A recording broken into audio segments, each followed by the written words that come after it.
About Still 418 25 meters out, so I have room to drop. This exaggeration shown here is 1, so it is quite a steep, dramatic feature.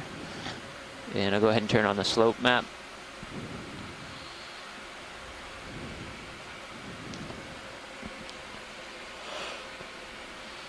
Okay, I'm gonna lock in here and back up. Yep. Locking in auto So heading. essentially the red is anything over about 45 degrees. As you can see from our dive profile that I'm turning on here now. The steepest part of the dive will be in the beginning. We'll be up on slopes of about 45 to 50 Oh, degrees. you tilted your camera down, didn't you? And then it'll ease off a bit to about 25 degrees. Okay, And so then looks like about 10 or Don's 15. autohead The lined final up segment on of the dive sonar is return. on slopes Perfect. averaging 15 to 20. Good delta. So I'll just come back in. The whole length of the dive, we're somewhat aiming to stay along the edge of this steep terrain where it looks like there's been a mass wasting event likely sometime in the geologic past of this seamount. And hopefully we'll find some nice biological communities right on that edge.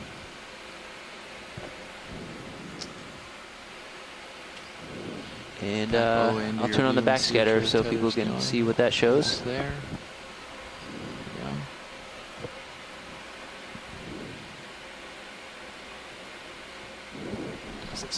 So the dive track that we laid out does seem to be on a nice reflective surface, probably hard substrate, hard rock.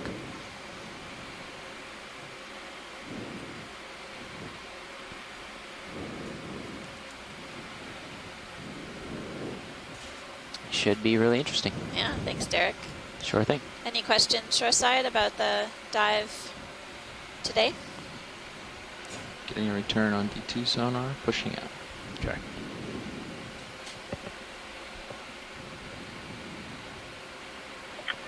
Looks great. Yeah, looks good.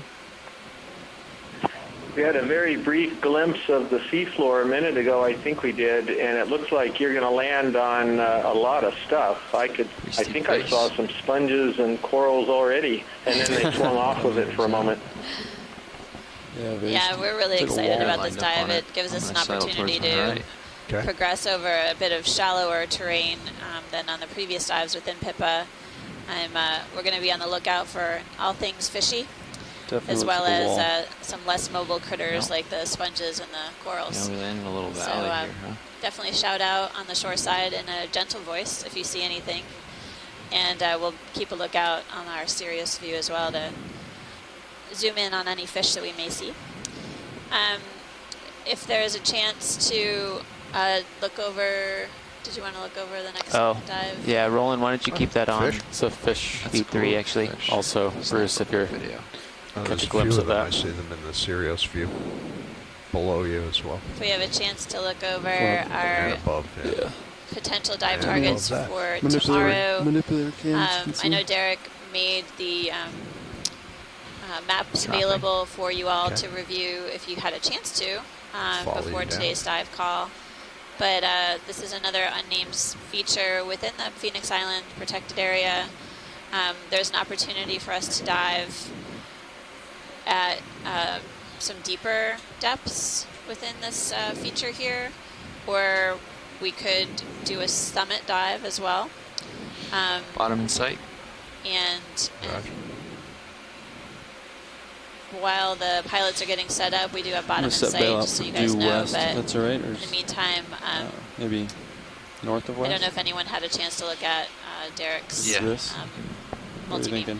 That is going to add some complexity. Yeah, it might have taken a while to upload yesterday, so I don't know if you had a chance to visit the cruise folders upload where you could download this scene file. Ready to drive now. And you can view Fledermaus we're approaching files bottom. in a free let's viewer. Due north for now. Okay. Sounds good. We did take the liberty of putting a bunch of dive track options on here that looked interesting as a place to start the discussion. This video.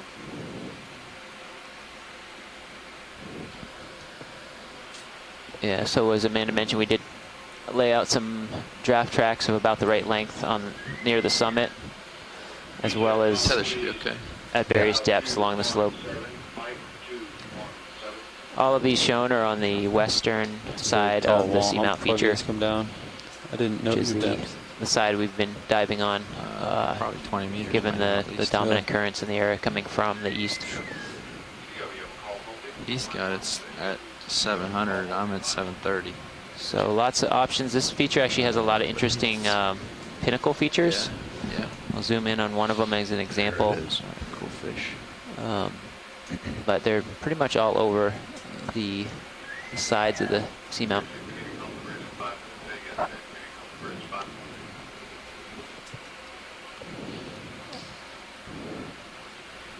Shoreside, is there any, Yes. are there any particular features of interest north. here or depth ranges that may help us heavy up narrow in the down water column some and see how it potential goes. I get down here, targets for but tomorrow's because of dive? this peak and this peak, I'm sure a bunch of funnels in, funnels through. So it's pretty high here, actually. Okay. I have to fight pretty hard to keep in his camera even.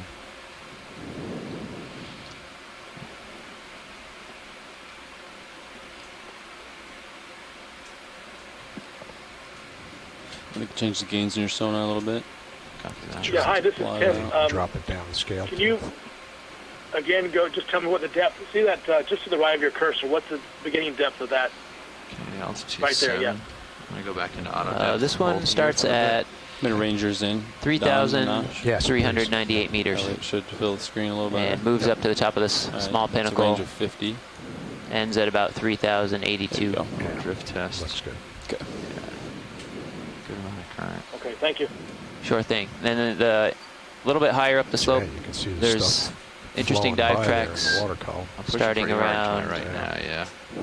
3,100 and moving up to 2,600. This is what I like. Is this that rear motor there? Yeah. That's so And then much as you more move power. shallower- It never asks for full. Really? Yeah. The summit range is So all of our new some of these thrusters the tracks that you see towards the summit Additional- here start Additional at thrust? additional thrusters. about Yeah. 2,000 meters Well, if we include and it, end I up near the see if summit we're allowed to take that power. at around 1,500. Apparently, we can already pop the motor saver. That's what we've got. So maybe I'm not allowed to. Can adjust the motor So a little lots bit. of different Sure choices it's set depending on for what depth range we'd like to Important hit. value to look into that too. All right, there we go. All right, There that's are some, Okay. it's done. not as quite as much as the southern seamount we discussed Watch for this dive, what but autodepth takes there to are hold some and see. channels that could act as funnels for particles that might Downwelling serve here, as so it food might not take as much coming to down. stay So down. we did pick some on the sides of these channels as well. That's an option. There's roughly. Still have steep slopes, and in some cases Okay. you can get up to the ridge from there. All right, video, we're ready. And we could even target slightly less steep slopes, even up slope from this feature. Basically, these are general targets to start with to initiate discussions with you all. But there's an opportunity to do slope ridge type features and also some of these pinnacle features as well. So a lot of options on this seamount in particular. Yeah, hi, it's Scott, just dialed in. So I was noting last night some of these channel-like features seem exciting for the potential for the currents that are being directed through them. So even if we didn't necessarily go on the steepest slopes, they might otherwise be interesting because there may be accelerated currents along.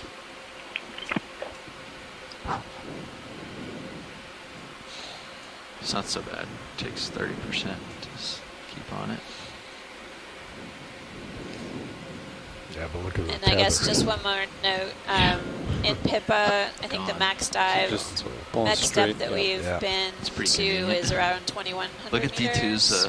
Yeah, outside the Hadal hole, we haven't really explored anything below 2,000 meters, so we are missing a gap in the 2,100 Well, to 3,000 plus Okay, meter roger range. that. I'll leave it below whatever it is. So that is something to consider. We could Okay, upper. do a deeper dive, and I can confer with Brian and Nick about whether or not we might be able to stay on bottom a little longer tomorrow to accommodate a bit of a longer bottom time. And yeah, I'd come full deploy. Full? Yeah, Okay. just try to Right, like just keep fully it back. Because we're gonna be on a steep Alrighty. face, man. Yeah, so this is one deep potential site that looked interesting. It starts off at about 3,400, goes up the steep wall, and then moves up this top of this pinnacle feature, ending at about 3,080. So that would be one deep option. Nice. Okay. Said leave the lowers where they are Yeah, just for now. There's a number of similar features at that the white balance. near that depth range.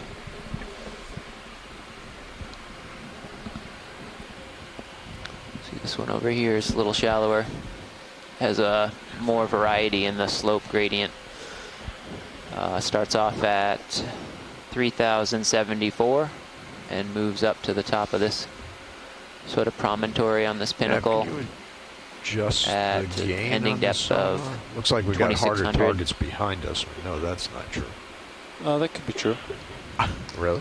Yeah. We're still in the process of white think balancing now. the Oh, shore yeah, side, maybe so it's possible we have a we're bit of on time the- to think about this. I guess Because if you All right, Jeff was want to over here, table he was this, we seeing can. something. Yeah. We will over obviously here. have time after all the right, dive let's to just leave it discuss, like but that to I keep definitely an am eye on. curious if you all So that would would like kinda us make to you sort in of a- narrow down some choices In a along the dip. sort of Yeah. deeper depth range, if that's of the Yeah. primary interest, Okay. or if we should focus on, Yeah, the, bathymetry on the summit doesn't or show approaching a, the summit. It'd be great to get some a dip guidance of from any you all kind, on but- that. Yeah, this but- is a little 50-meter tall thing out there behind us.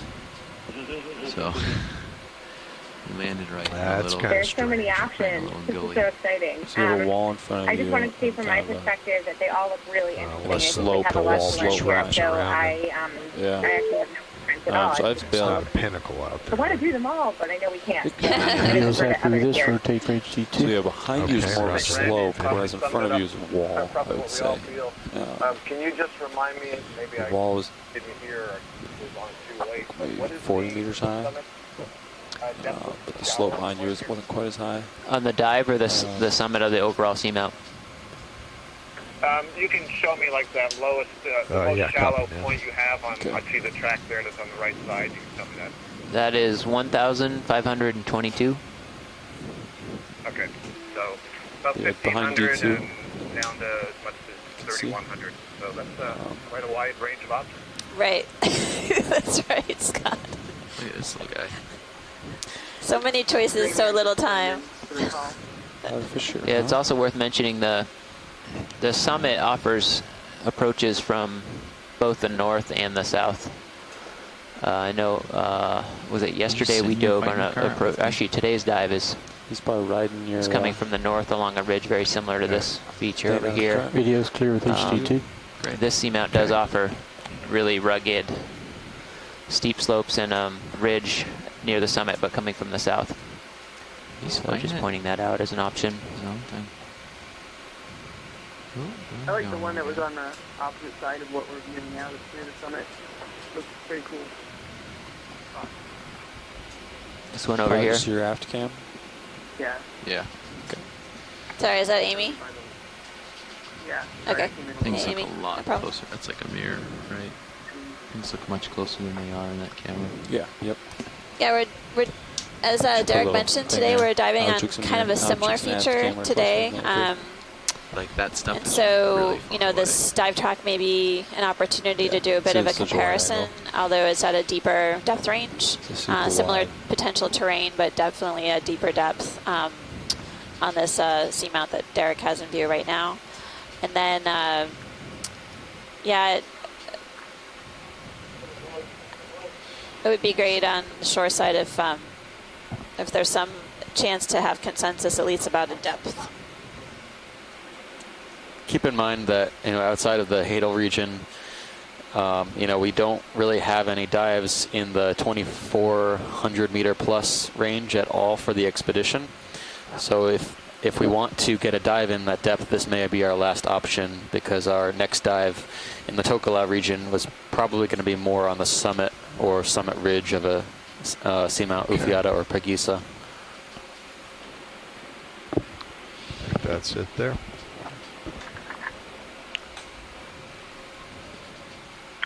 On that note, Steve, can you point out which of the dive tracks again are at that depth range?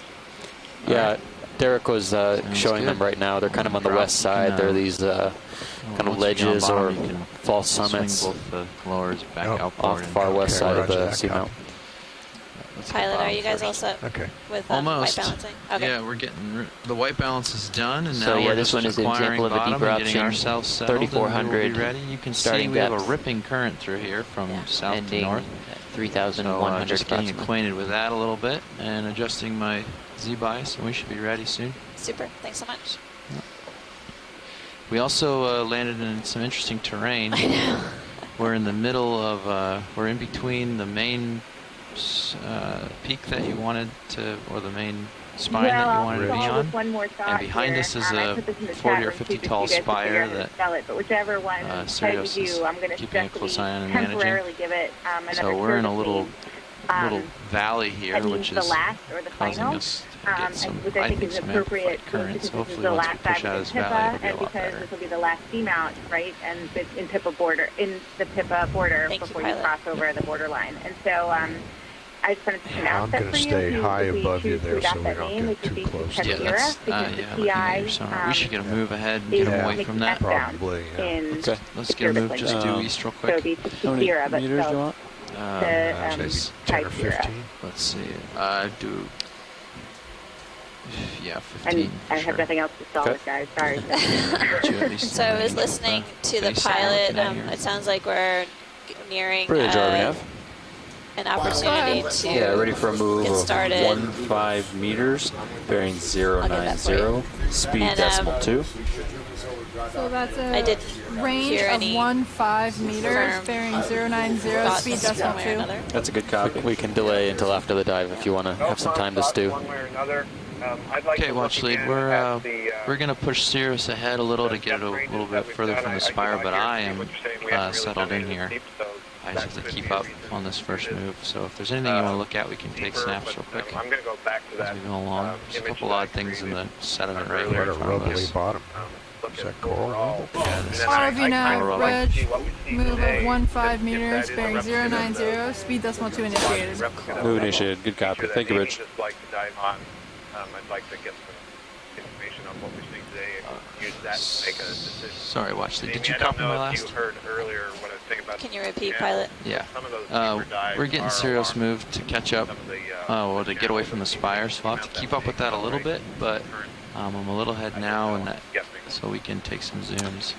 Okay. If you're ready. All right. Okay. Something Yeah. just closed up here. It looks like we're looking at some possible coral rubble. I think while we're settled, if we could just zoom in on the substrate real quick, that would be Yeah, awesome. come on in, Roland. Shoreside, in the meantime, really thanks for participating this morning. I totally understand that we'd like to have this dive possibly inform our next dive, our last dive within PIPA tomorrow. And so if you have a chance to review the scene file, definitely welcome you to do so. And in the meantime, give some thought into whether we want to focus on different terrain, different depth range, or any other possible thoughts regarding our final dive within PIPA. Thanks again, and I look forward to exploring the seafloor here at our unnamed seamount within PIPA that we're calling unofficially Maibua. Yes.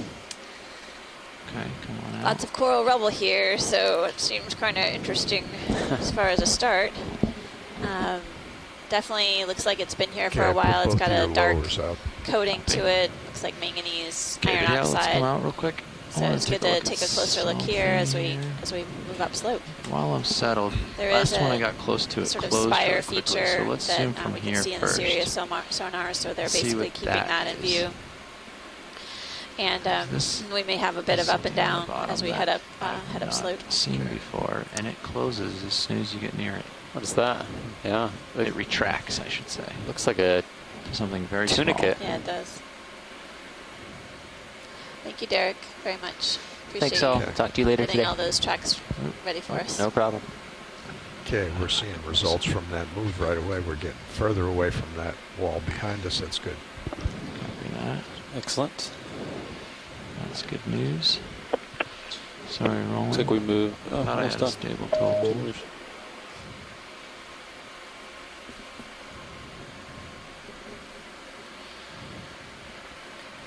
Do you see this watch lead? The sort of translucent object you're speaking. Yeah, it looks a lot like some tunicates that we were looking at earlier on previous dives. I'm not sure. They retract. Yeah. Oh, the last one I got near retracted really quickly. Okay. So I tried to get a zoom from here before I flew close and it retracted, and then you asked for it. Thanks. So we'll move in now and let's see it retract. Sure. I don't. That's gonna be You could difficult fly to with do your it. other cameras. Yeah, I'll try to do it from here, but this current's pretty high. I'm having trouble even just holding. So in the Rubble, we definitely settled on coral rubble, but it looks like there's some bivalve shells or mollusk shells as well. I'm gonna let myself rotate around. This will make it easier. Sorry, Roland.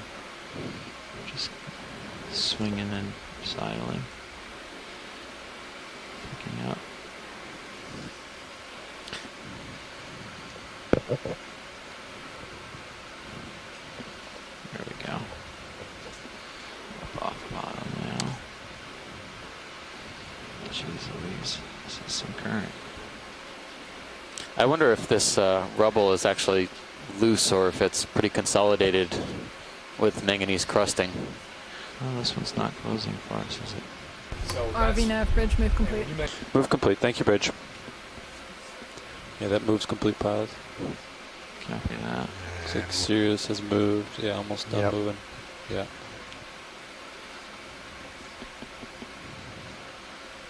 Tilting down.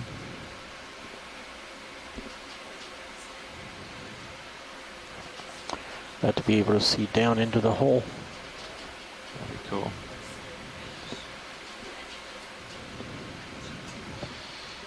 Yeah, it's a lot. I'm gonna have to fly with my face in the current mostly today, I think. Well, I only have 20 minutes, so Carl or Chris, whoever's taking over next. Maybe you can get a better impression, pilot, of what you see up there, but do you think that when you set down, this is like a hard consolidated rubble, or does it have some give? Like sediment underneath? Retracting. Keep Jeff, getting closer. Maybe you should latch OKEX. I can. Repeat your last. Sorry. Yeah, I was just wondering if you had set down at all, if you noticed that there's any give to this substrate, or is it pretty hard? No, it's got a lot of give. I can push. I've been pushing all the rubble out of the way. Yeah, okay, you can so see it up there. If you look in my port manip, as I scoot closer, I'm just pushing all this. Okay. Just plowing through. It's interesting because the other ones that we've seen that are related to this, I believe the hoods are more. The hood, which would be this wide open. The sediment's not too soft. It's with red. a good method for doing this kind of shot to do a bulldozer. Not quite open upward, but open laterally. Works really well. Playmobil. Weird angle that we're at, or if this is actually such a different type of zone. Still pushing forward? Yeah, I am. It's between my skids at this point. Yeah, so this shoreside, this rubble is very loosely packed here on the surface. It's not consolidated. There's a fair amount of probably softer sediment below. It rolls around that pink. There are sediment patches. It's not a complete pavement. There's sediment patches around, but most of the bottom, based on the Sirius view, seems to be covered with this coral rubble, manganese crusted. This one wasn't as scared as the last one. The last one rolled up really quick.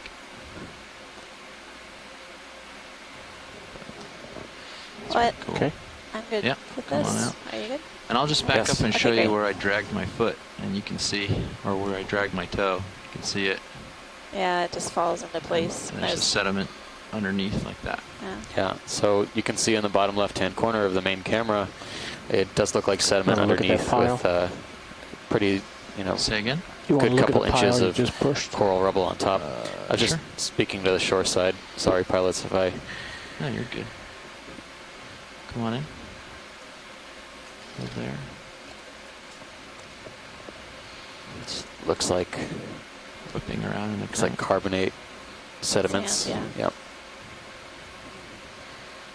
Larger pieces of coral rubble covered with manganese iron oxide, that dark coating that we're seeing here. Lots of bits and pieces. I'm curious if we're going to see some live coral up ahead or if this is remnants of an old reef. Okay, video's clear. That's clear. Or maybe a mixture of both. Yep. But it looks like there might be solitary polyps as well as so this is hermatypic. I'm not thrusting. This coral. is the current all on its own here, pushing me backwards.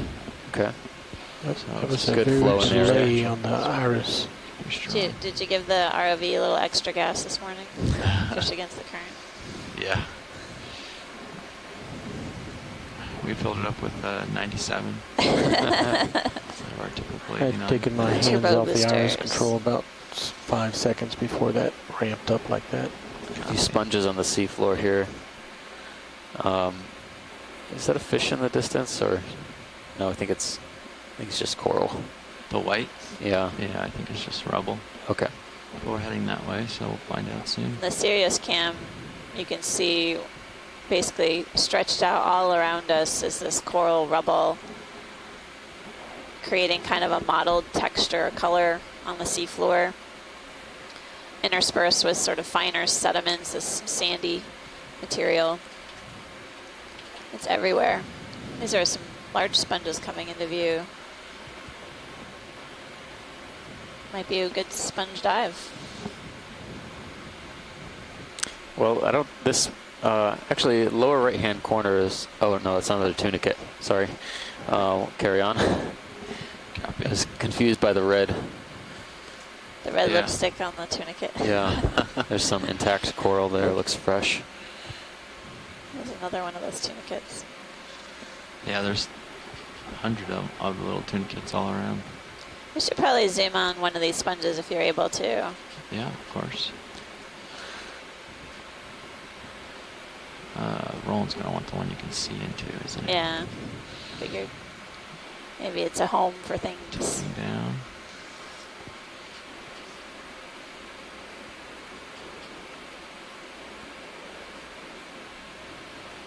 Current's already getting better. Come on in.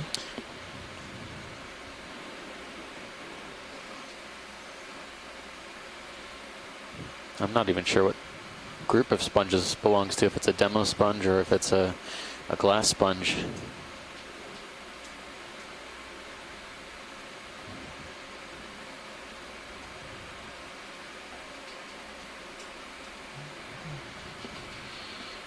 They do look different than other Going sponges towards- that we've observed on the expedition so looking far. down I'd the be hole. curious if we can get a tentative ID.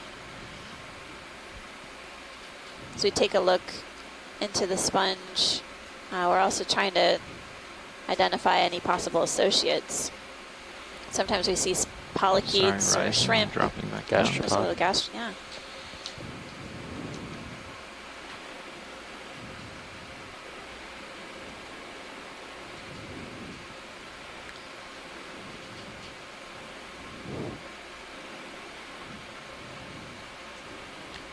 Getting a really beautiful view of this matrix of spicules. Just getting closer.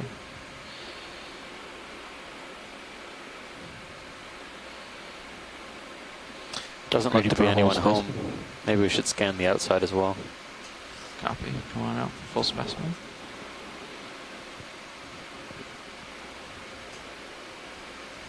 I think they want to look in this sort of meshy outside for any Tilt down. polyps or anything.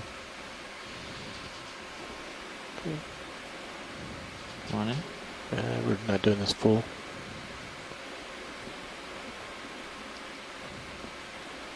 Shrimp or amphipod maybe on the left-hand side. That's interesting looking. The crustacean. Yeah, it has really large eye spots. It's two of them. Looks more amphipod-like to looks me. like isopods giving those eyes, maybe. Yeah, I don't know. Its body shape is There's another one on the left here. strange.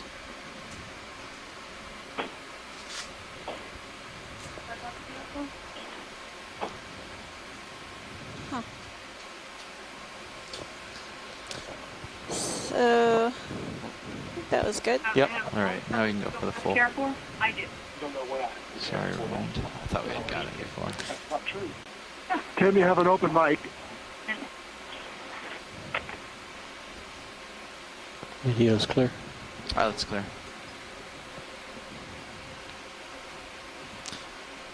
We'll take a look and see if we can find some better examples of this coral rubble. Some of it looks brighter and fresher, but maybe we can find some bigger chunks as we move up and get a better ID and see if it's a shallow water or it could be deep water. I think there's a squat lobster in this one. A little different, same sponge, a little different crab or something squat in lobster. there. And then you're trying to figure out what might live on this guy. It's really got spiky carapace. There's an odd little This guy. looks like coming in on it, rolling. something a little different. I'm gonna settle out. Could it be a type of tilting down? Type of decorator crab? Or is it definitely a Galatheid? It looks more like a brachyrhyn to me than a... That's a cool little guy. Yeah. Well, kind of looks like it's scratching itself. If I was wearing that sponge, I'd be scratching myself too. Looks itchy.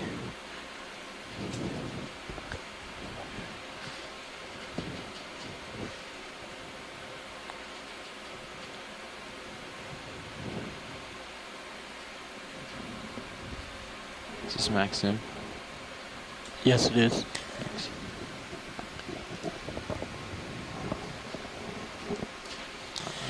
Pilot's clear. I saw another type of sponge as We'll well. laser it if you want to come out to the lasers. They looked more like a furried sponge, just up from this individual.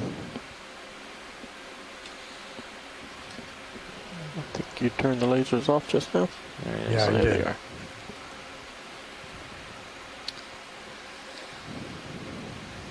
Okay. I wonder if we have an ID on that.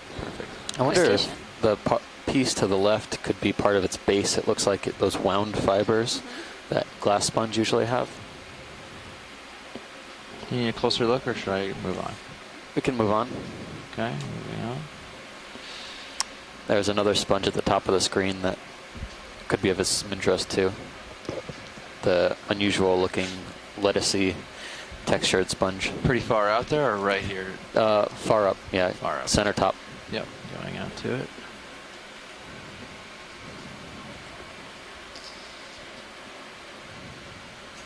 Looks like you got some vertical wall there. This one looks a little bit different, wouldn't you agree? Yes, it does. Okay. Not too From a far distance, away. it kind of looks like a furriid, but I don't think so anymore.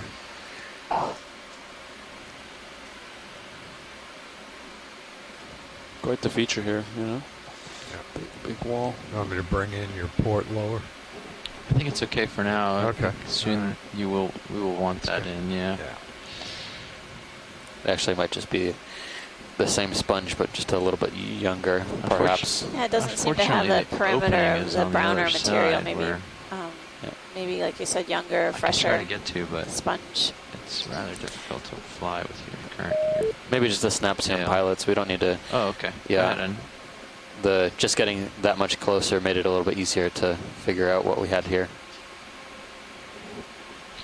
It's like the same, but without a bunch of stuff woven around. Yeah, it doesn't have its border of brown material, but Because that's what it looked like on the inside on the last one. yeah, you're right, Pilot. Really resemble the same matrix of spicules. We do have Shirley Pomponi on the chat now, and she's confirmed that the sponges that we've been looking at are a demo sponge, a type of demo sponge. We've seen a few different associates with it. We've been seeing a few of those. Yeah. I think we're just going to try and get them opportunistically. They come in and out once in a while. Hold on, he's not in view just yet. There he is. Oh, we saw one of these on the way down. This could be barracks. Oops. I forgot to fight the current. I got run way back. Yes, this is a Barrack splendens, an Alfonsino, obviously a reddish fish that's up in the water column now. A long anal fin, the fin on the bottom, and a short dorsal fin on the back. These are commercially important fish in some parts of the world, like over in Japan. and other places. They're often abundant around seamounts. They're found worldwide, except they're rare or absent in a lot of parts of the eastern Pacific near the North and South American continents. They occur at seamounts north of the Hawaiian Islands, where there was a fishery for them, along with other species. So they are a species of fisheries concern. There we go. They're very pretty fish. Get blown into my face as They much. live down near the on the bottom, bottom. but they also forage up in the water column on small animals. And I Are you see even what zoomed looks in like at all? a Yeah. type of conger eel down on the bottom as well. So I better start lost. logging these in the event. Thanks, Bruce. Come back in. On this eel.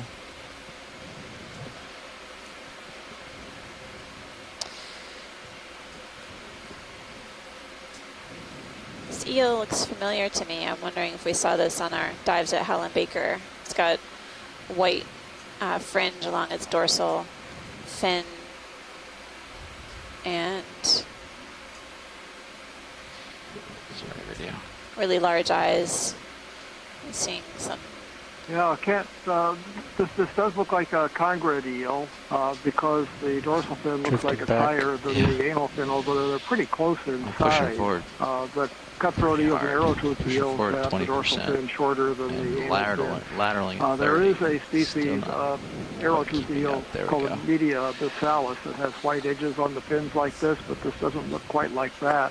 So I think this is a species of bathy congred. It's tricky today. In the family congred. It's fun though. It's the congred eel. Just enough to not to be upstaged. And the barracks comes by for one last shot. Video's clear. They're certainly very curious. They are. They were following our vehicle down to the bottom. Say that rolling again? I saw the branch thing on the upper right-hand corner. Oh, yeah, look at that. There's, Thought it was a crab. Just Looks like debris. those people watching today, we've been zooming in on a few different fish today, as well as some sponges. So far, we've been seeing glass sponges. I misspoke earlier, but there may be some different variety of sponges here than what we've seen on previous dives. Check out the rock face here. Co-pilot's looking ahead. He sees Looks a little like change in substrate coming up. Okay. I think you've got an Oreo or something out there. It does look like there's. You want to get it? Sort of this. Yeah. Yes, please, pilot. Yep. Looks like a possible Oreo fish coming up. The current is really whipping. Yeah, it is. Okay, video start in. We're going for the fish. Yep, for the fish here. Just confirming it is what we think it is. He's blowing in the wind. Yeah, so this is what we call an Oreo, not like the cookie. They don't have a white stripe around the body, but they are dark or blackish. They do have white edges on the fins, so I guess you could imagine they're kind of like a cookie, but they're related to the dories, not like the dory in Finding Nemo, but large silvery fish that are found worldwide, but are found in abundance up in northern waters. They're called Oreos because it's the family Oreosomatidae, which means mountain body, where young stages have enlarged scales, conical scales, that somebody thought looked like little mountains along the body. This is in the genus Neocytus, and it resembles a species found over in the western Indian Ocean called Neocytus acanthorhynchus, which means spiny nose. These have little spines on the front Urchin, of the head, on the snout. Thank you. Oh, pancake urchin. Spiny nose Oreo fish. We've seen this type of Oreosomatid fish on previous dives and at similar depths during the expedition. So we're seeing a few of the usual suspects in terms of fishes. Do you need a closer look at this pancake urchin? We saw it on the... Yeah, let's take a look, pilot. Yeah. Sorry, just got to come back down and acquire bottom again after chasing a fish up in the column. Actually, I thought the fish was chasing you on that last one. Yeah. Well, I was chasing it, and then it got caught in my wake. And I don't think it was doing a whole lot. I think it was just getting blown around. This guy looks a little funny. I mean, Yeah, I keep seeing what looks like the bases of these sponges, sort of the remnants, sort of this pale beige color to the right of the sponge. Right. Yeah, I'm not sure how many different types of sponges we have here. They all look slightly different depending on their age, presumably. Okay, but yeah, you can zoom.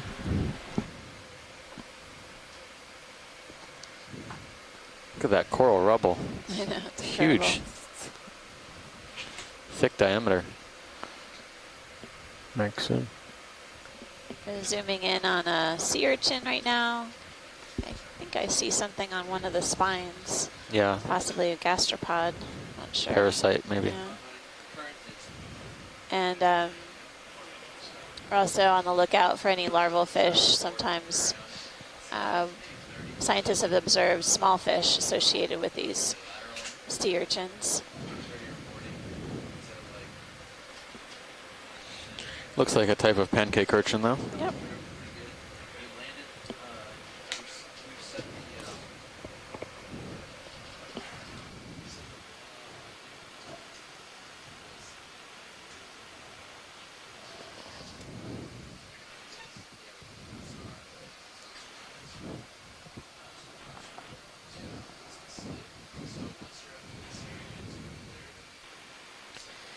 We're just having a pilot change right now in the front row. Getting some really incredible zooms of this pancake urchin and of the coral rubble that surrounds it. Oh, there's a little squat lobster. Yep. Another one just came into view.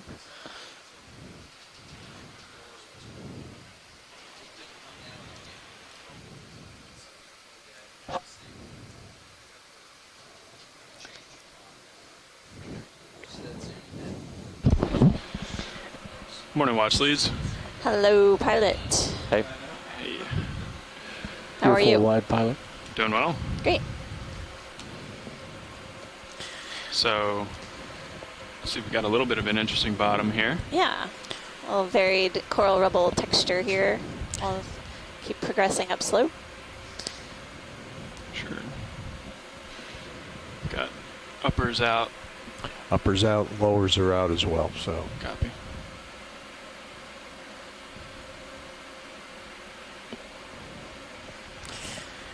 Obviously, there's a lot to look at here, so I think we're going to try and make a little bit of way. Yeah. And then see what we find when we get to the slope.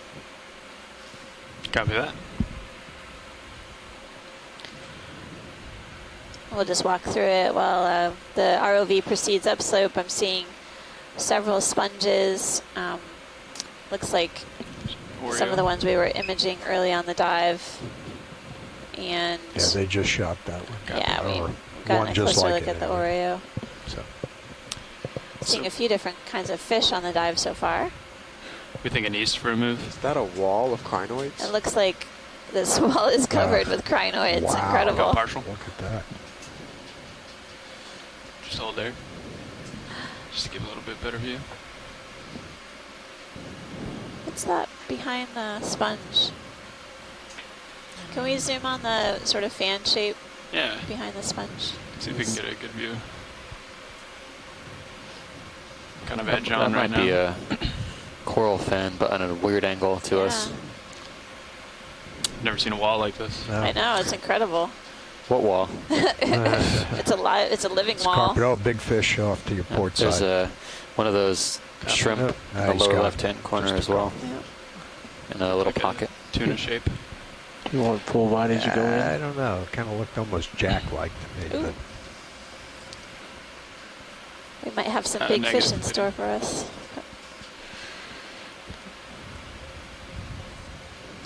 Wall Okay, let's of try to get it from crinoids. here. you want me to bring in your starboard lower? Uh, Are you good? Looks like an octocoral. Not it right looks now. pretty We're good close. right now. Yeah, go ahead and bring it in. Yep. Roger.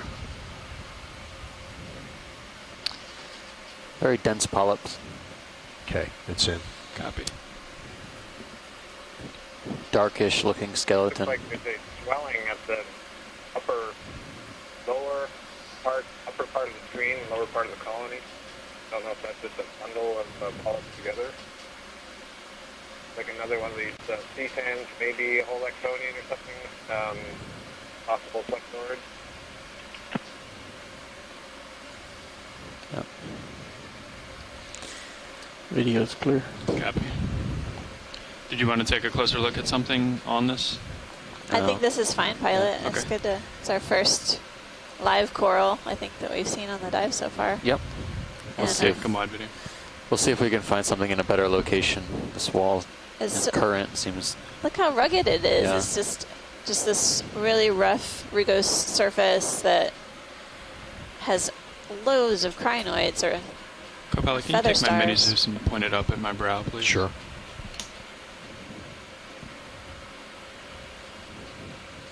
We're seeing several sponges as we head up slope.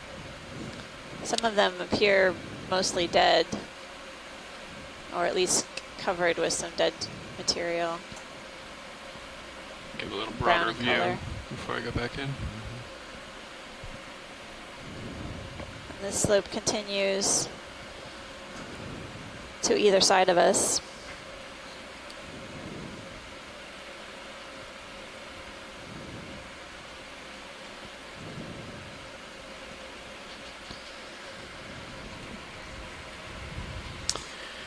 Okay, continue up. Coming up. Nav, when we want to move, are we just looking east or 100, something like that? Yeah, Okay. but they got the impression that this wall feature is only 50 meters tall, so I think you're going to see a bit before you want to move. Gotcha. Can we look at the white sponge on the left, pilot? Sure. The bright white one. What's that red there, Roland? Shrimp. Copy.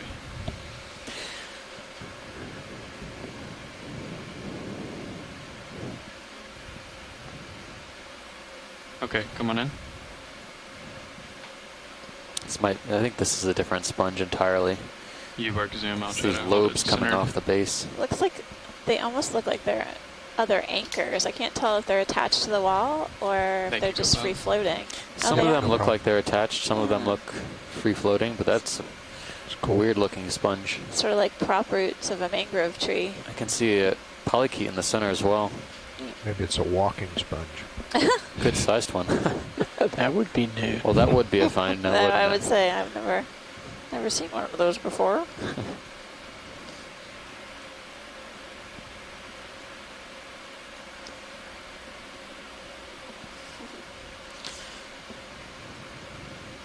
All right, thanks, pilot. Thank you. Sure, come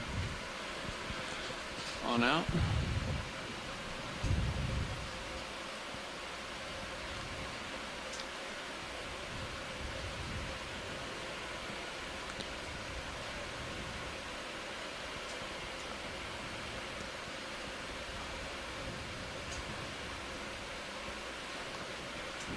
That looks like some fresh coral. Yeah. Keep going. Yeah, we can zoom there must be a source. something up above. Yeah. Another urchin on the left. I wasn't sure if that is that red creature hiding out in the crack of shrimp. Or? I think it was a heterocarpus. Okay. I saw one down closer to the base. Could definitely be heterocarpus. Okay. It's a lot easier to go this way. Well, we're currently in the land of sponges.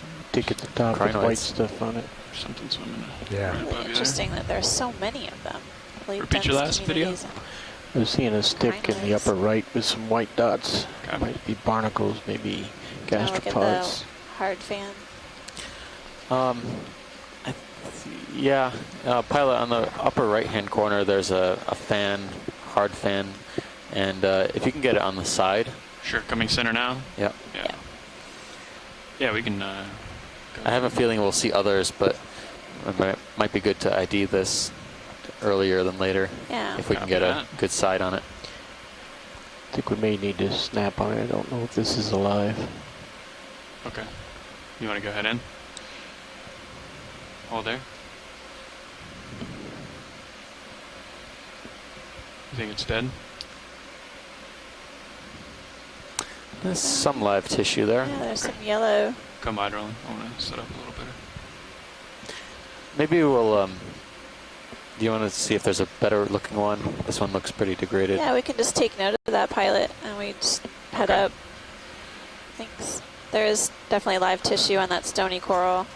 They were just imaging yellow in color, possibly. You want to come back in just briefly, Roland? We're pretty stable here, so while we have a good shot, I want to take it. Great. That's okay, Washley? Yep. Yeah, thanks. Of course. Oh, nice little squat lobster there too.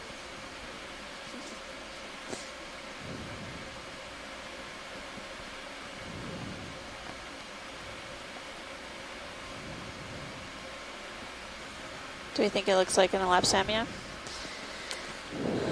There's these striations in the tissue along the branches. It looks a little bit different than an elapsamia. Sorry, Roland. It could be. There are a few different species of Enelopsamia. Okay, when you're clear, video. Thanks, pilot. Sure. We might want to, while we come up this wall, stow our uppers. Roger that. Let's do that. You want to stow them all? You still got the port side out. Yeah, that's okay. Keep port out. Keep port out, stow the uppers. Yeah. Roger that. Or at least stow the starboard. Okay. Starboard upper coming in. We won't be looking out ahead much anyway, so. How about as you prepare for this move, you do a rotate side to side, since we just sort of came to this feature.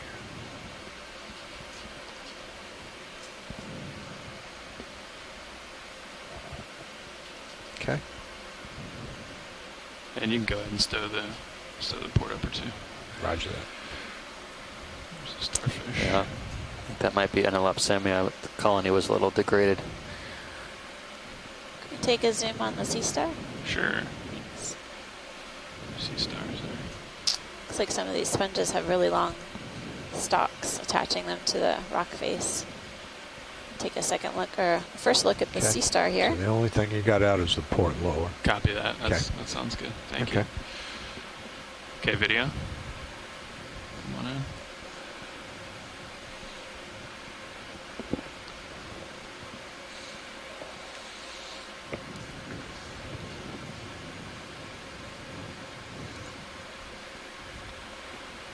Max. Copy. As we zoom in on the sea star, we can see that the rock wall beneath it looks like a kind of conglomerate of, or a matrix of dead coral and mostly carbonate. The sea star is within, I think it's a Goni asteroid. Maybe. Full specimen? Yeah, sure. Trying to do a quick scan right now. There's a little shrimp on the lower left-hand side, and then all of these crinoids are basically decorating this No, rock negative, sorry. rock I wall. said there's lasers, sorry. Oh, okay, roger. Let me know when you're clear, video. Video's clear. Copy.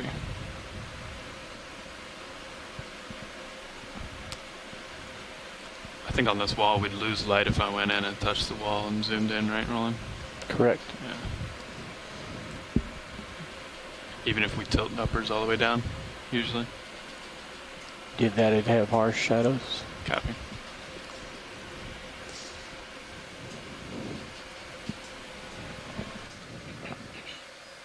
It's pretty evenly lit right now. Okay.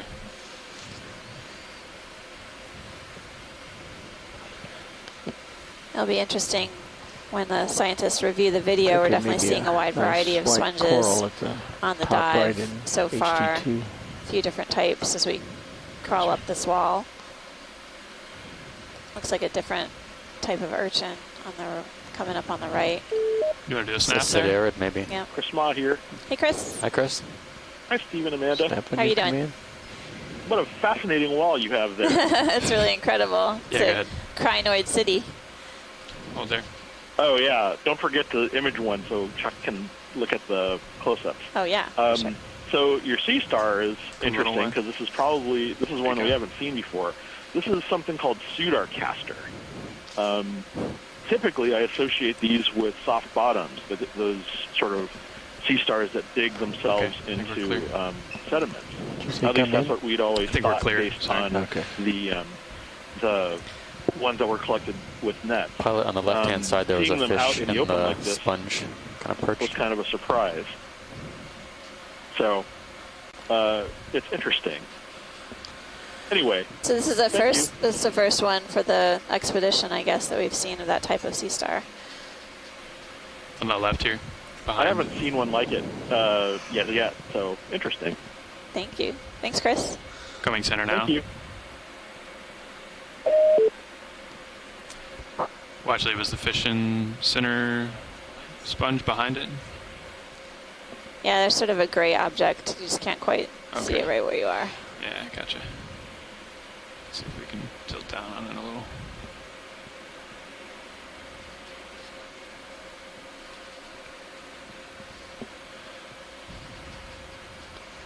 That actually may not be a fish, but Maybe where the sponge is attaching. Okay, go ahead. yeah, I think that might be an attached or a fresh sponge. Never mind, not a fish. Won't be the last time I make that call on the dive. Sponge fish. Okay, you can go mine roll. Did you? I don't know if anyone on the chat caught the name of the sea star. Which one? The one that Chris Mao just identified.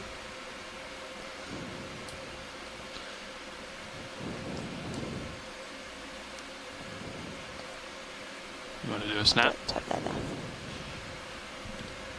So Yeah. Closing in on a shrimp here, really prominent rostrum. And we can see also the crinoids on the wall behind it, or feather stars. Seeing a lot of spines on the wall as well from sea urchins, possibly those pencil urchins.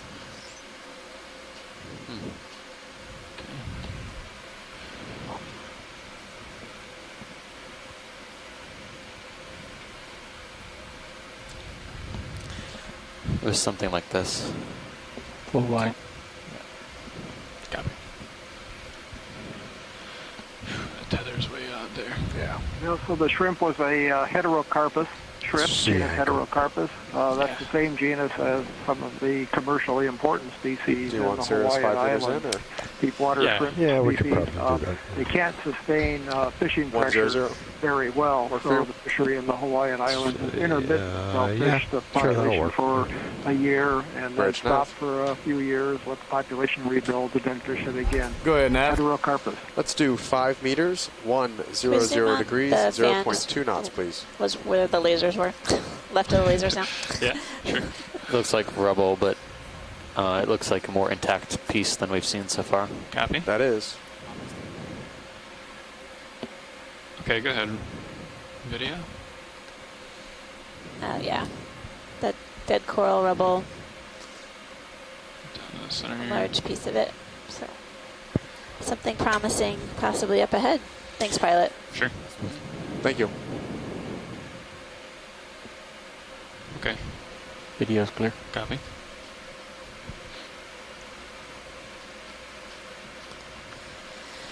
I'm gonna try to make my way over to that big sponge on Sirius view. There's another urchin. Okay. Thanks, pilot. There it is.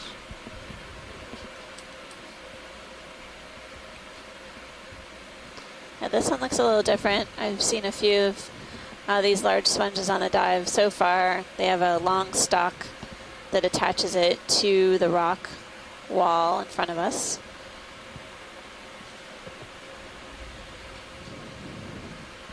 Copy. It's a different type of crinoid as well. Did you want to take a zoom on the sponge, or? Yeah, that would be great. Okay, Thanks. go ahead. It's a Video. little different.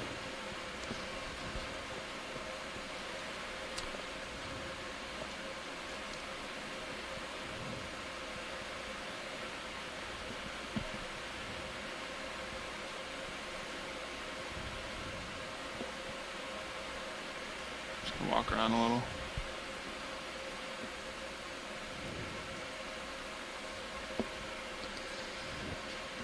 Really amazing view of this glass sponge with interwoven matrix of spicules.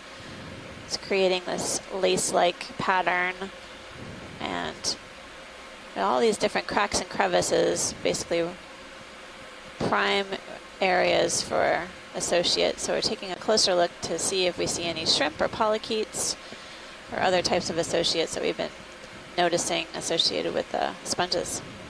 This looks stalked. You see? Pull out for partial. Could be something like Secocalix. A type of stalked glass sponge in the Euplectellidae. Yeah, well, actually, in our starboard rail cam, the stalk is a little better view. Oh, there you go. Oh, there you go. Main HD. Yep. Good size specimen.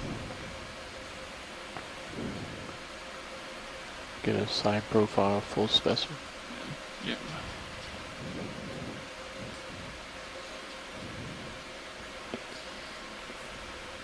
It's a really decent size stock even. This attachment to the rock wall is really thick. Looks pretty robust. I've been noticing a few of these sponges on the dive so far, and this is, I think, our first opportunity to get a close-up view. So thanks for the effort, you guys, front row. Look at the stock itself. You want to size it? Yeah.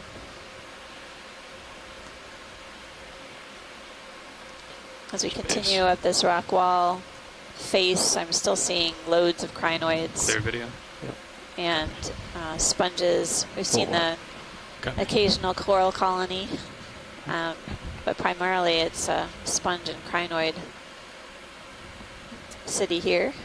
So another one of those sea stars should come in view here as we rise. Does it look like it's leveling off? No. No. Okay. Oh yeah. Is this like an individual?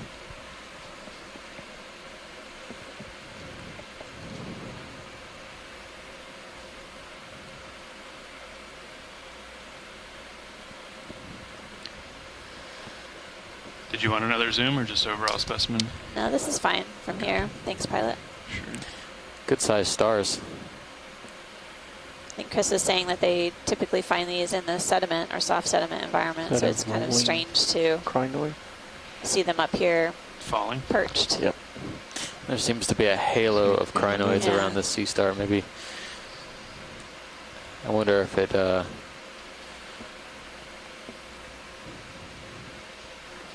Could be predatory on hard substrates. I'm gonna back out and give a view down the wall video. Okay.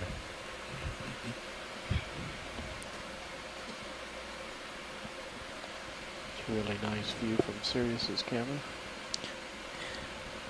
We've certainly seen sponges on wall formations like this on this expedition so far, but they've mostly been these stalked euplectellid, or rather euplectellids. What's that black there?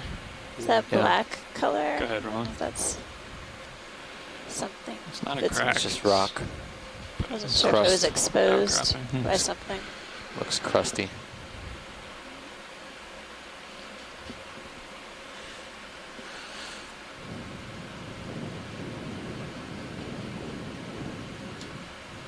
Okay, you can come wide.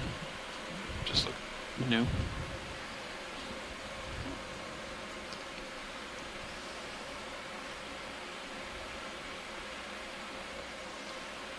There's another Oreo up there.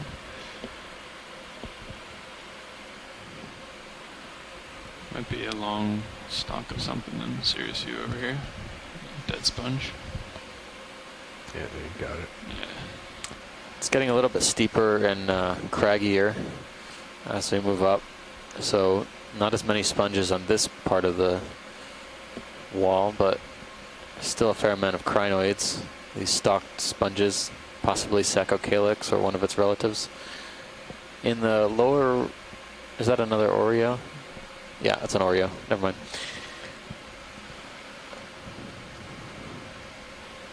There's another one coming into view, just to give you another perspective. We got to see this Oreo fish earlier. This guy was destined for the spotlight. Prominent spines on its nose. Neositis acanthorhynchus. Yeah. It's within the Oreo Somatidae family. We can let him go off screen, Roland. I don't want to get too far port. There is some other fish species to the right, right third. Right third. On the wall? Oh, or there you go. Wall. Yep, on the left. Top right. Top right. Coming up. Top edge center. Looks like an Oreo maybe on the side. Oh, maybe. Yep. Thought I saw something. No, there's. Oh no, I'm just There's looking at several side Oreo on. dories, Yeah. yeah.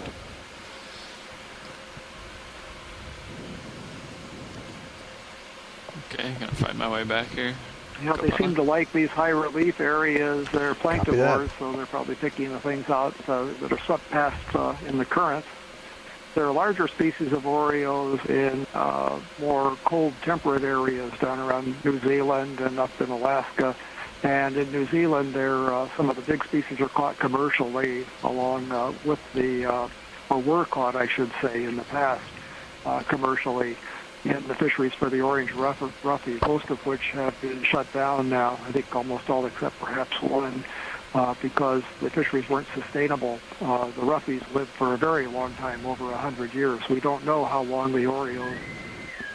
Now the ship's door will be opening for the next 10 minutes. Again, that's the ship's door opening for 10 minutes. Seeing several pockets or cracks in the rock face here, and basically they're filled with coral rubble. And as we continue upslope, we're continuing to see sponges and Crinoids. Crinoids on the rock face. Curious coral rubble also. It's getting more and more occurrences of what look like fresh colonies or younger colonies that have recently fallen. Yeah, becoming curiouser and curiouser. There's a live colony on the right. Yeah, I think that's our best bet. You want to zoom on the barracks first, or do we think that's similar? Do you want these fish up here or no? Snap zoom?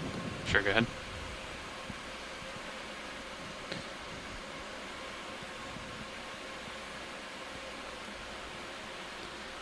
Okay, that looks good. Copy. Violet.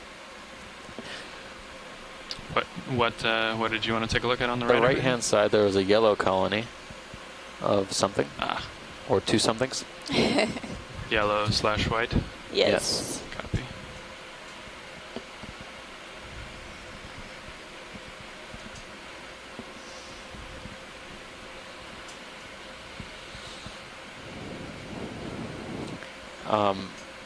You know, it's just an estimation, but I would say that what we're seeing here on the wall, this could be either Enelepsamia or maybe Dendrophilia. Doesn't look like what we were seeing in the rubble down on the seafloor. I'm going to try to... that was encrusted with manganese oxides. This one looks more like the classic Enelepsamia we've been seeing in other areas. Nav, can you keep an eye on my port swing arm? It has a crab with a hat.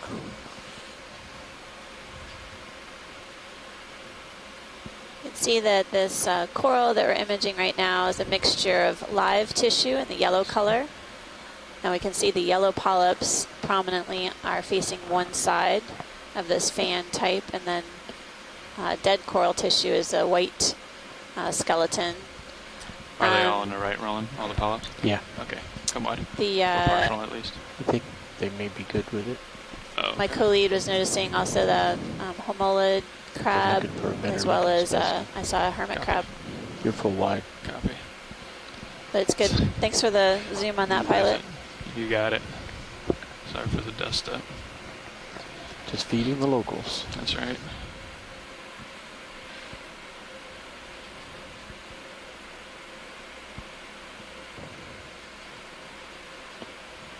Do you feel comfortable pushing Sirius in a little more?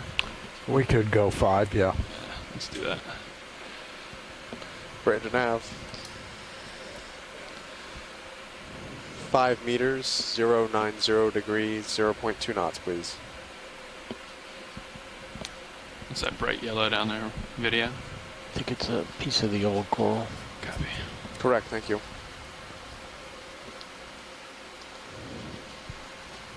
Hold there.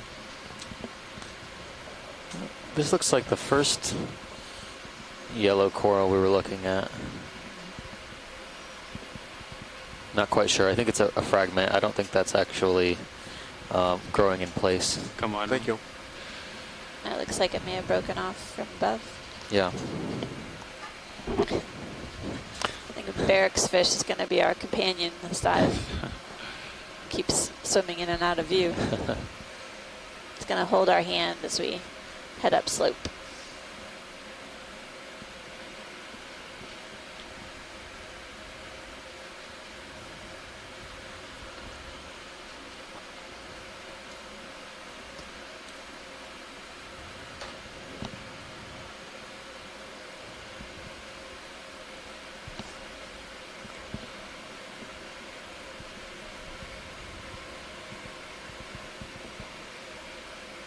I'm glad we pushed you in a little. Seems like it's gradually moving away.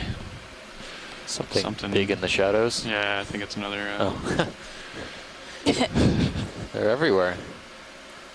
I've never seen... I don't think we've seen barracks on any other dives. Even at similar depths. Have you? This isn't the best I view. want to say that we did see them in one of the dives in Howland Baker, but... Well, they certainly weren't this abundant. No, Yep. no, I agree. So, different crinoid at the bottom left. There's a different kind of crinoid in the lower left. Can we get a zoom on that? Sure thing. Caitlin, you've been reviewing all the fish. Do you remember?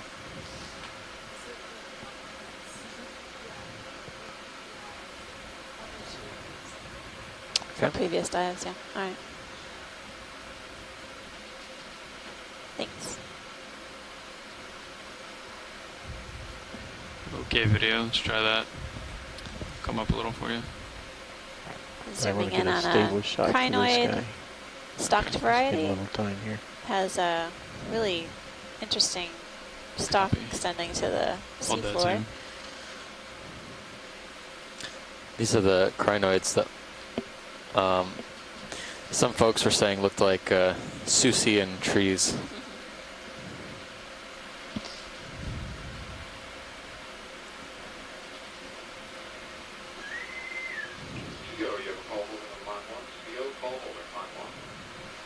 I think I remember seeing a similar species like this in Indonesia, and it was actually walking up a wall. Oh, wow.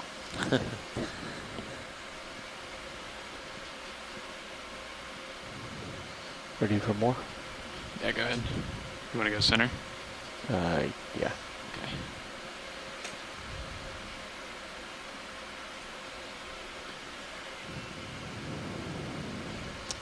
Wow, what a strange animal. Go down the stalk. I'll try. Coming down.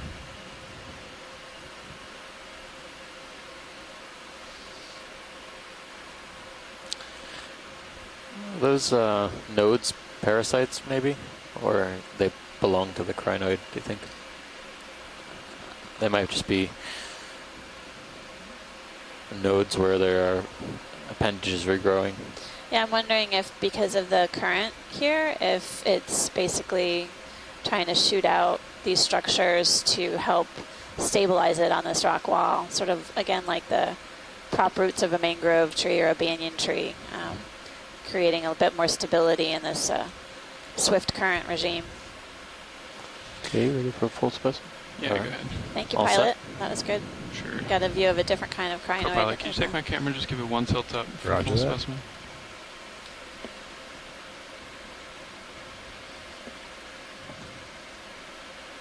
So the top of this feature, the top of this steep portion of the dive is around 550 meters, I think is where it starts to level out. Maybe a little bit deeper than that.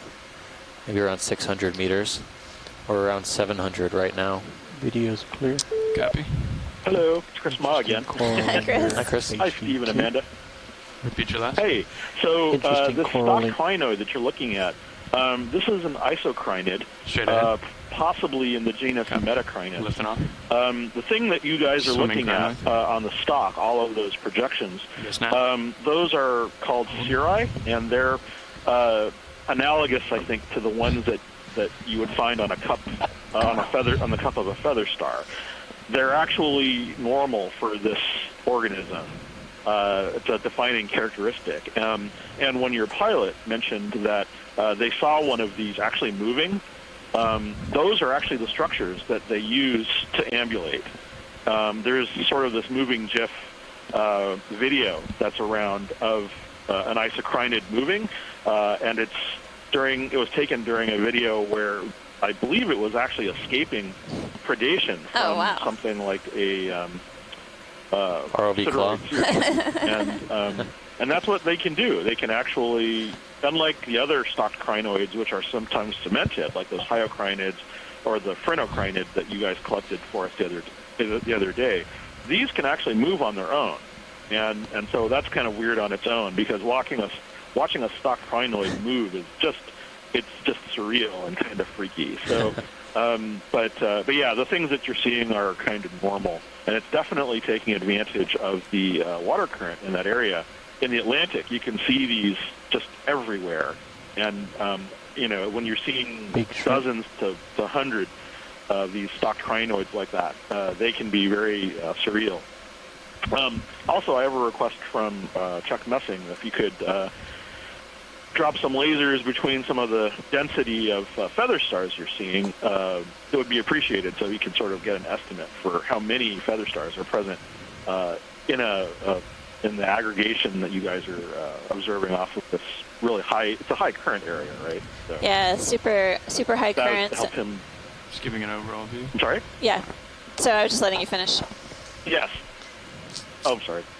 Yeah. So we're on the same wavelength. So yeah. But at your convenience, it would be appreciated. So as we progress up the wall, Chris, just so you know, we have been keeping the lasers on, and basically, if Chuck wanted to review the dive footage, he would be able to see how dense these crinoids are.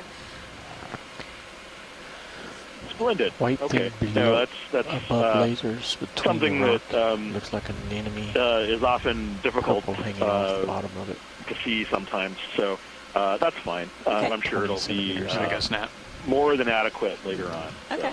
So, I'm just the messenger. Thank you. Thanks a lot. Thanks, Chris. Thanks. Bye. Take care. Did you see something? Come on. Yeah, I thought maybe we're looking at one of these sponges. Do you think those are of the stocked type or different? Yeah, the knobby ones. Yeah. Yeah, pilot, can we get a zoom on? Sure. Come in here, Roland, and then we'll down from the lasers now. Then knob. Yeah. Thank you, pilot. We just wanted to take a look in this crack here. Video thought he saw a anemone. Oh. Confirm.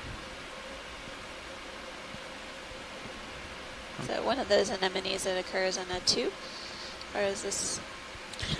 Yeah, that looks Crustacean back there. Yeah, I think that's a tube. It doesn't look leathery like some anemones produce a leathery body wall. I think it's tube dwelling. I've seen a number of other tube dwelling anemones so far. We want to come down for the sponge. Yeah, that'd be great, pilot.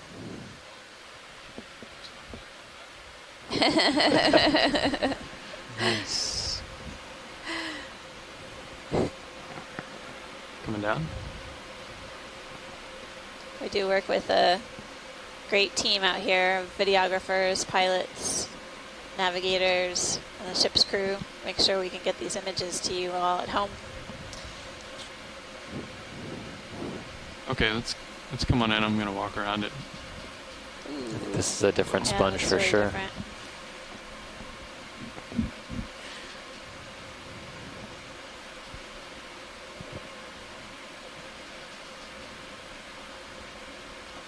You can see several small pores and then these larger openings on this sponge. It almost appears like it's a type of encrusting sponge that's sort of creeping along this rock face here.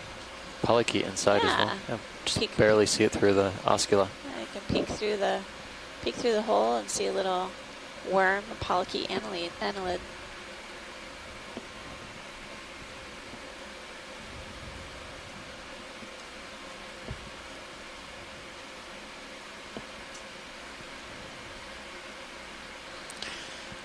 pilot whenever you're set. Sure.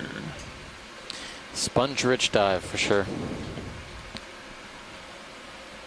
Let me know video. Video's clear. Copy. And we can get a close-up zoom on a couple of these crinoids here for Chris and Craig, I believe. Oh, keep lasers in view. I want to get size. Just a close-up. I know you can zoom on the. Yeah, there you go. As we have been observing, there's definitely a high density of these crinoids or feather stars. Yeah. We keep seeing them as we progress up the rock wall. It's a really steep feature. Get some stills from that. They've got their arms extended. Come on. They're an enemy on the top hoping to left, capture HD2. food as it wafts by them with the swift currents. Better view. Is there a different kind of fish in there? I think it was a swimming shrimp. Shrimp? But Okay. Go ahead, Roland. Just snap. See if you can bring it out. Oh, maybe it was on there. Okay, yep. Shrimp. Excellent. Thanks, pilot. Sure. Obviously not currently swimming. Coming up. You were talking about an enemy right between the lasers? Yep. Copy that. See that guy again. Siphonophore, I think, or mucus string. Looks a little bit more consolidated. Probably a siphonophore. Not a very large one, though. On its way down.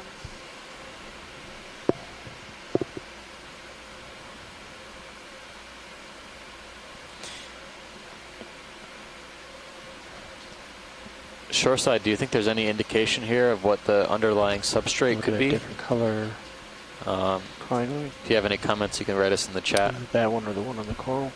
Direction? Up left of lasers or right of lasers? I see darker. Let me set up. Looks like another stony coral colony coming up. I see a crinoid perched on the edge. Is that a different kind of crinoid? Maybe. I can't see it if I go that way. It's got a lot more arms. You can see if any of this coral is live too while we zoom in. Yeah, we'll get it here. Maybe we can get both of those. Looks like it's mostly dead. Yeah, there's a few live polyps here and there.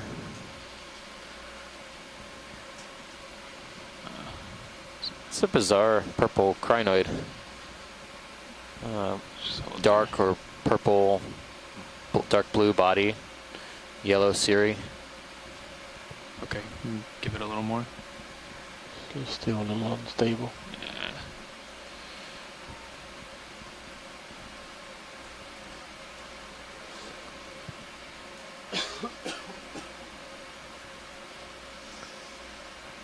Maxim. Copy. And it looks like there might be something on one of the cirri, possibly one of those mesostomes. Mesostomes, yeah.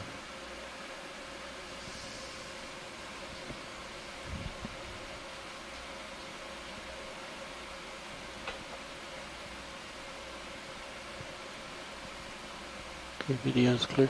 Copy. Do you want to get lasers on Yep. it? I'm going to tilt up as you come out. It's a really large feather star. I'll elevate. There we go. Okay, is that full wide? That is. Copy. But,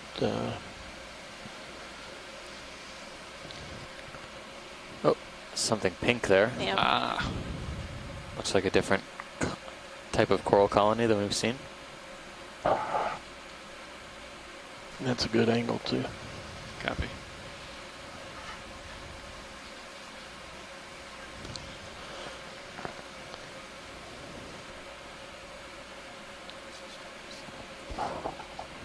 I'm probably not speaking. It's really soft when you're not speaking. When I'm not speaking. Can you hear me now?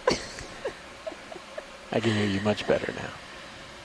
Okay, I'm going to raise a little bit and see if we can stay stable enough to get that. Go ahead. Any closer in, we lose light, right, Roland? Correct. Okay.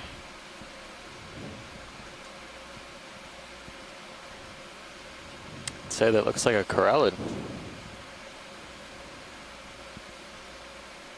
Type of octocoral. Oscillations will stop. Just give it a minute here.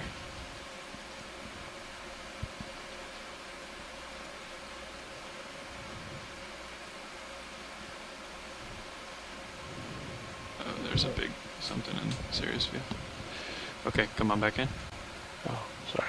Did we want to close zoom on this watch leads or just ID? Is this good? Yeah, yeah, I think that's good for now. Okay.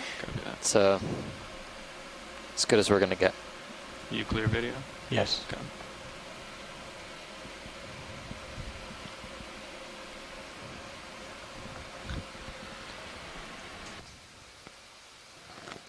Looks like the density of those crinoids is sort of coming and going here.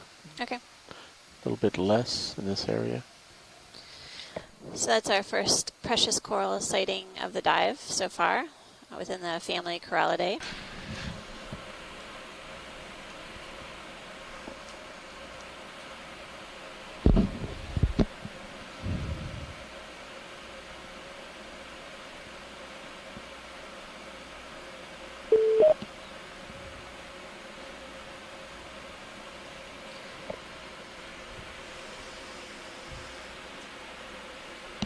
Hi, everybody. Any chance of looking at either of those two shrimp that are down sort of center left?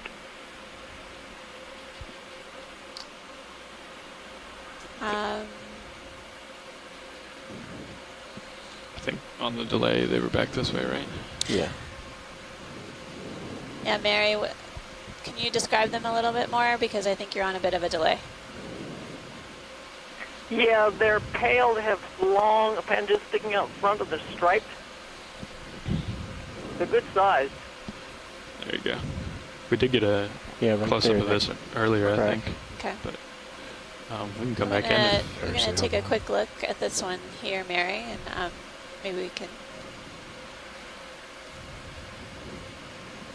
Coming into view right now, you can see a shrimp with pale white in color and red bands and a prominent rostrum or spine coming off its nose. Is that really reflective, Roland? Yes. Do you see it, Mary?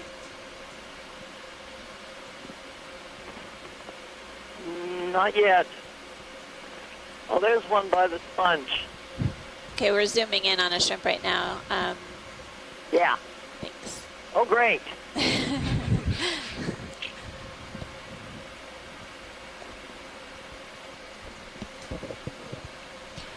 Anything else? I think Watch lead here? that's great, pilot. Lasers, Lasers, yeah. I'll just That's keep it a there, Ross. heterocarpus. It's pretty big. We can tell width from there, not really length, but get an estimate. That's great. It's the second one to the right. Oh yeah, there you go. There's the length. Number. There you go. These are good sized shrimp.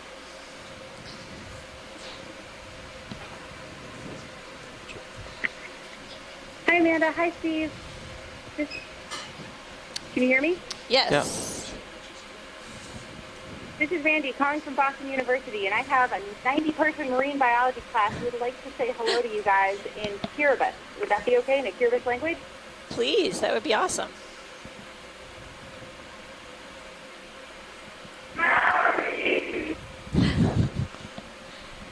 That's pretty cool. Great dive, guys. Thank you so much. Thanks for joining us and watching. And thank you to the class.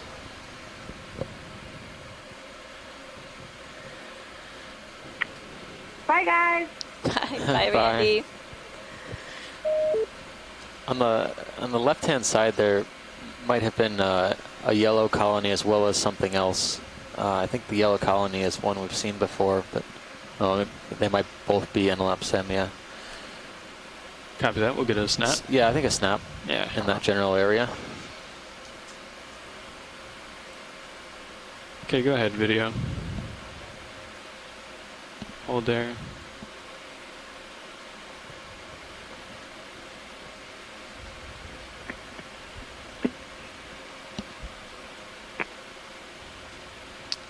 Is it barnacles on the edge of it or gastropods? Come a little partial. I'm going to try to get a toe here. Barnacles? Yeah. Looks like it.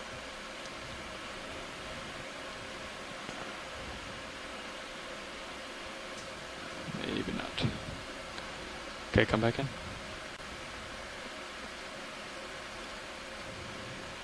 Is there one down here, sort of to the left? That guy?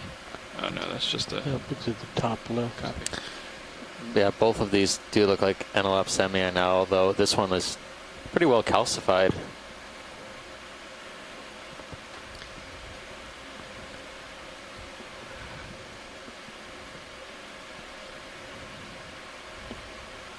Did you get the squat lobster on there?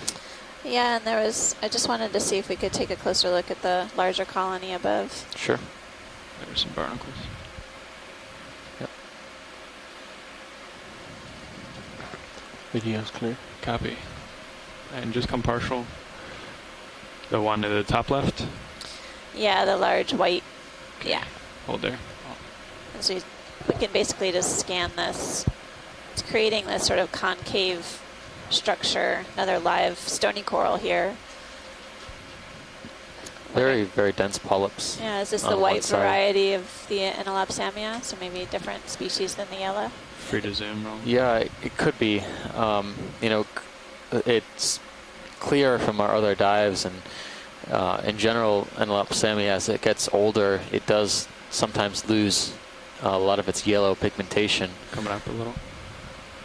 So, I mean, the color isn't always a good indicator, like other taxa, for scleractinians as well.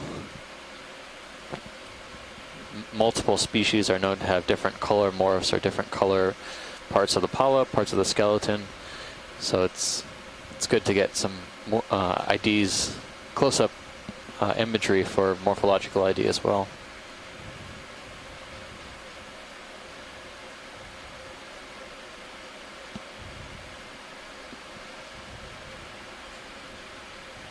I guess none of the live ones are close to us, huh? There's some. That's some baby anemones, maybe? Yeah, maybe. It's like these smaller Actinaria anemones are perched on the edge of these dead colonies. Yep. Dead colony. The I know when we were starting the expedition, we were seeing two different kinds of Enelopsamia. One was sort of paler in color, and one was green, or one was yellow. But as Steve mentioned, color isn't sufficient to differentiate. It's a large gastropod.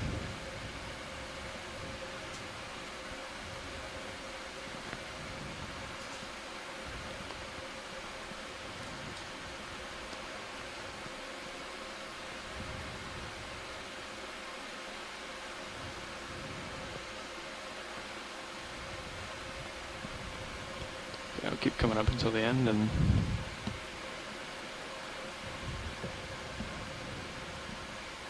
it's kind of the wrong side, but watch the.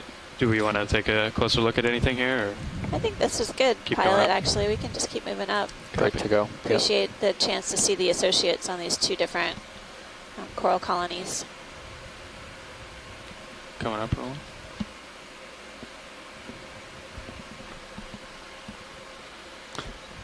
Backing away. Have you been keeping count of how many crinoids we've seen so far? I don't know if I can count that high. I got 17 so far. Certainly a lot. This wall is still covered, and we've gone up, what, probably 50, no, let's see, we started at around 720 or so. Yep, started at the bottom was 751.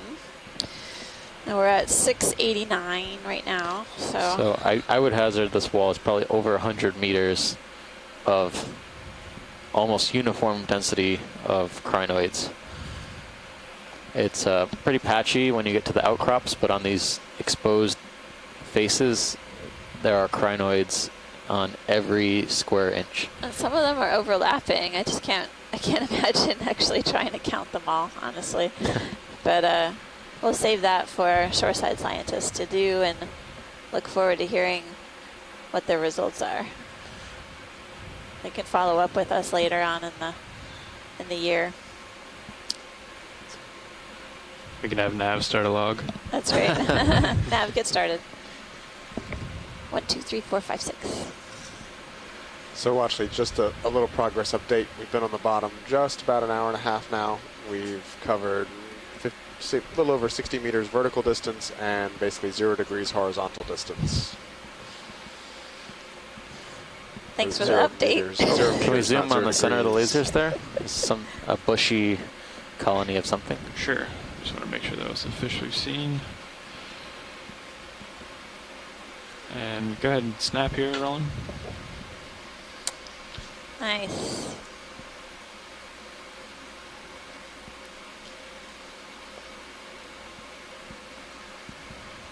Come back.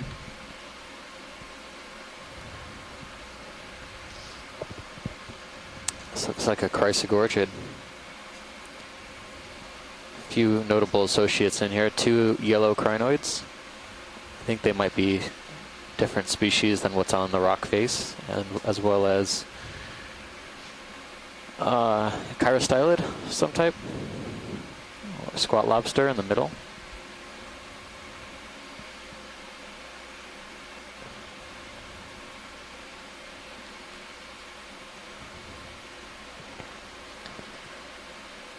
Only one squat lobster?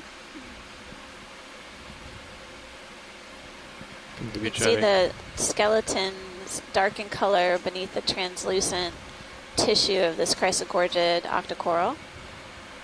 We've been seeing chrysogorgids. Hi, Amanda. I just walked in, so I'm glad you said that. I was about to say something about this. I seem to recall, 3 or 4 dives ago, they're running together a little bit, that we saw another chrysogorgid that also had a dark skeleton like this, which is a little bit unusual for chrysogorgids, although not unknown. And I don't know if that says anything about its identity, its taxonomy, its species name, or if that's more a function of the environment. Yeah, it's really interesting. That I'm looking at it, the main axis that's zigging back and forth is really thick for chrysogorgids, which we usually find is pretty delicate, flexible. I wonder if there's a response to being in this high flow environment, although the colony doesn't seem to be swaying that much for how much surface area it has.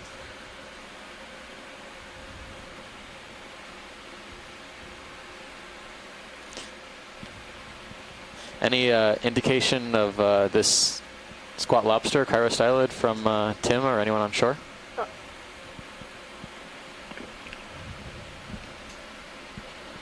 The squat lobster is the genus Urchin again, but there are at least 2 species down there.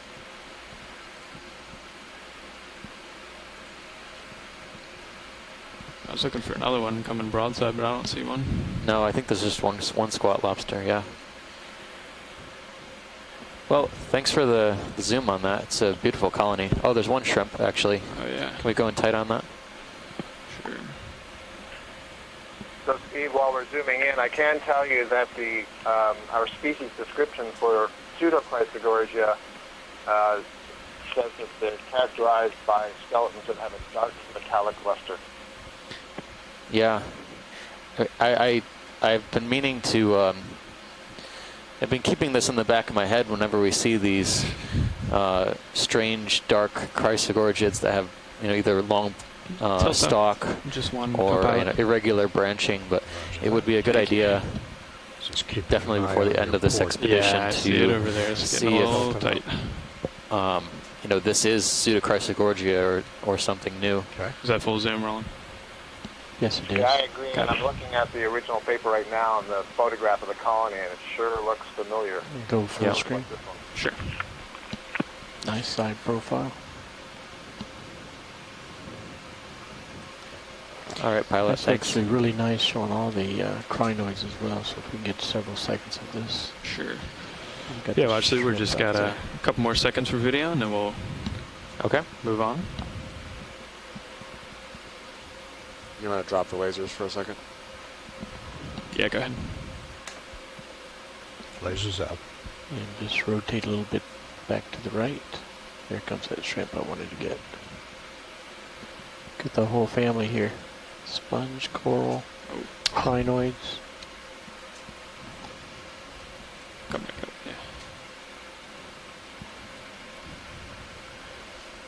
yeah. It sort of says the whole dive in a single image.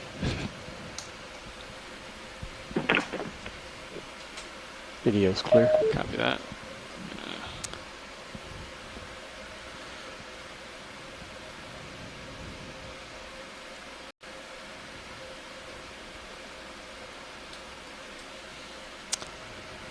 There's a little lip just to the left. I don't think I saw anything other than coral rubble there, but take a look. Yeah, as we're heading up, we can scan over it. Sure.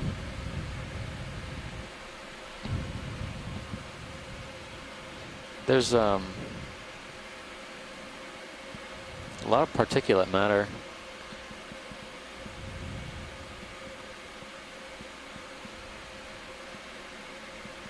Number of these heterocarpus in the rock. There's also some other shrimps as well.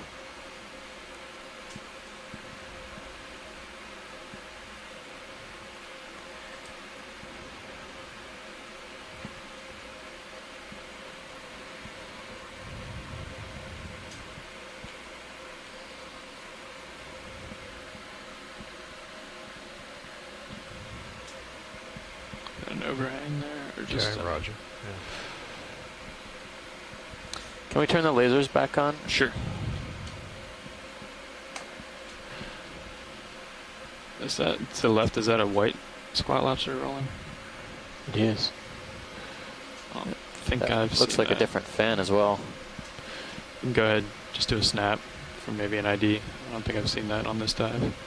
But Yeah, that's strange. It looks like it's missing its forward claws.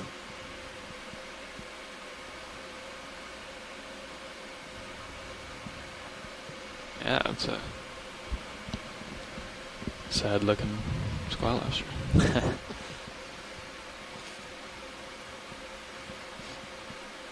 Yeah, that's missing some appendages, it looks like. Come on. Did you want to look at the fan? Yes, Washington? please, yeah. It looks to be an octocoral, different from the other white fins we've seen on the wall so far.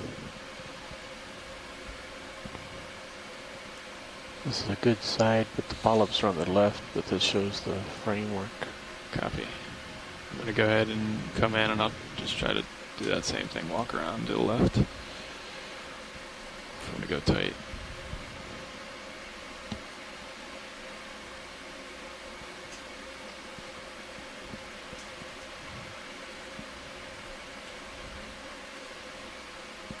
Doesn't this look like that small bushy colony we saw down closer to the base, but very, very thick branches for sure.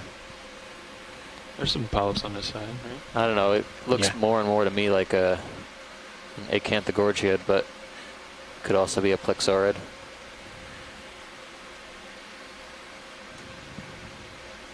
We're getting a good, actually a really good view of the skeleton is broken off here. Can we, yeah. Go ahead. There's another one of those white squat lobsters you pointed out, Pilot. This one actually seems to have one of its claws. Lower in. Copy.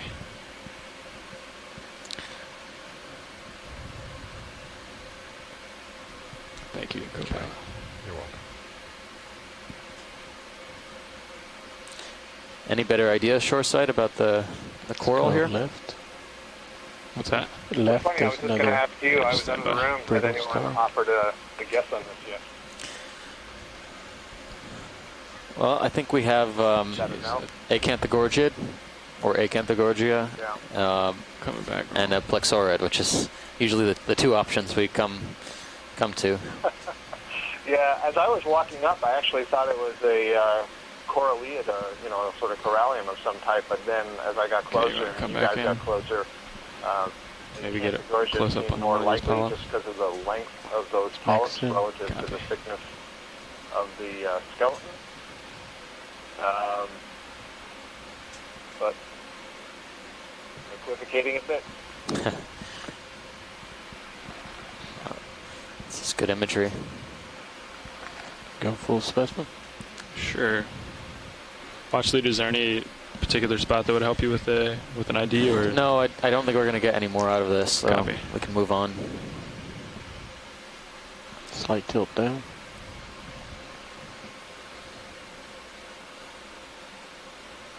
I mean, Cool.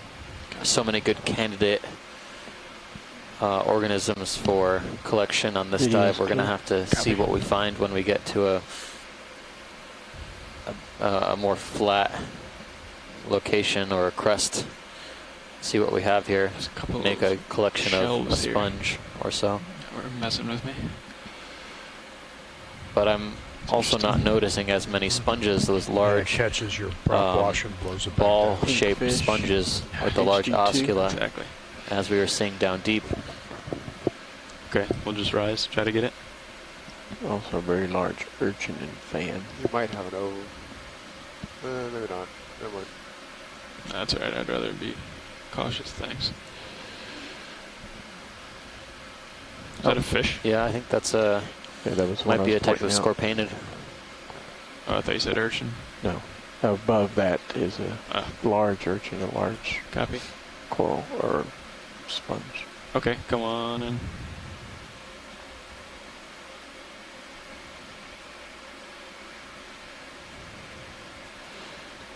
Yes, it is. A small scorpion fish. Looking from the top, these are difficult to identify. We've seen some of these. I can't tell if it's got free rays on the lower part of the pectoral fins. It's been suggested that these might be a Neomorinthe species, but they're very difficult to identify because some of the first characters that you look at for scorpionfish identification are the tooth patterns on the inside of the mouth and numbers of fin rays, which are difficult to see from any video, much less a video from the top of the fish like we have now. Scorpionfish, because they have venomous spines on the back that you can see held up on this fish, related to the lionfish that are introduced into the Atlantic Ocean.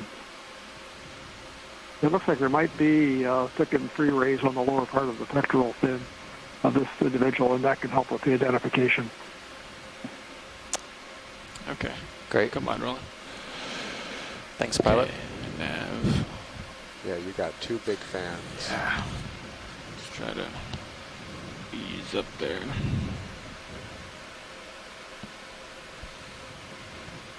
How's Sirius looking?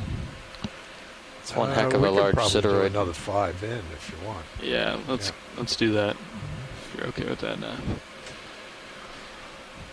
You know, maybe not noticing as many more crinoids on the rock either. The rock seems to be a little bit more rugose. Like more of the same up ahead. But right in this location. Yeah, you want to do 090 again for your direction move? That would be good. On the center, just above the lasers, there look to be two small cups. I wonder if those could be cup corals or if they're anemones just to the left now of the lasers. Yeah, on the black? Yeah. I think I can identify it from this distance. Go ahead. Bridge now. Seeing corals on the left near your They bow. are more likely to be anemones. I don't see any calcification under there. Okay. That's good. Thank you, pilot. Sure. I think I see them swaying a little bit, so I think they're... Video's clear. Copy. Come on.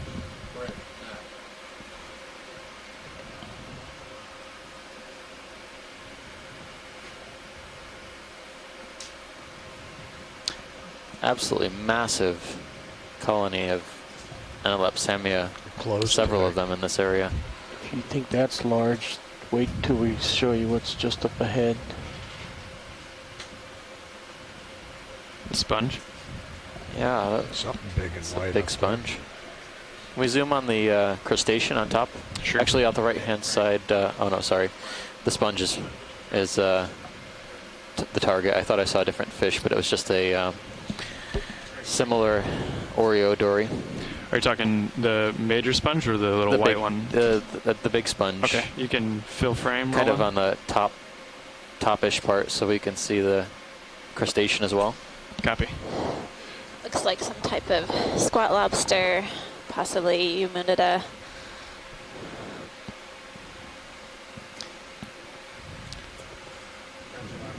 Hold. It's got a pretty clear rostrum. And its chelipeds are kind of hanging down, but sometimes we see that their posture is with their arms extended, ready to trap food, moving up and down in the water column. Once we get lasers, can we lose them? And there we go. Go ahead and lose them. Thank you, Rich. Really beautiful view of this squat lobster on the edge of a dead sponge. Coming up.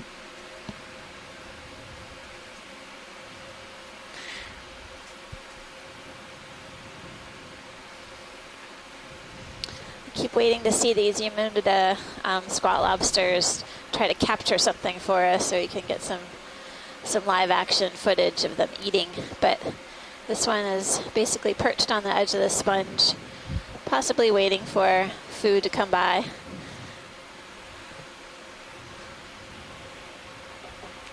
Cleaning its antennae. Let me know when you're clear, video. I could do this all day. Video's clear. That was great, pilot. So, let's see. Just above, now there was a different white colony of something. Yeah, just literally just above this squat lobster that looked different than what we've seen so far.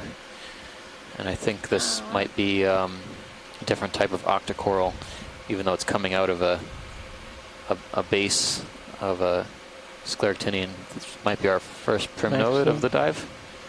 Copy. Yeah, I'm really having a difficult time seeing where it's growing out of, if it's attached to that hard stony base or... It looks scaly, doesn't it? Yeah, this one does, for sure. Copy. Any more zoom on that, or...? Max? Yeah, come wide, Roland. We can maybe inch in a little. I'm a little confused. It could be a primnode. Corallium like me. Yeah. That would make more sense, given it's coming out of a pretty substantial sized base. The primnodes don't usually... Okay, come on back. Well, after what I've seen on this expedition, the primnodes can sometimes make a pretty substantial base. That's right. But yeah, I'm going to switch towards more corallid now based on what we're seeing here. Stand by one. How much more you got? View of that dead sponge. Saw okay. another hermit crab on it. It might be the... That's a really small guy. Yeah.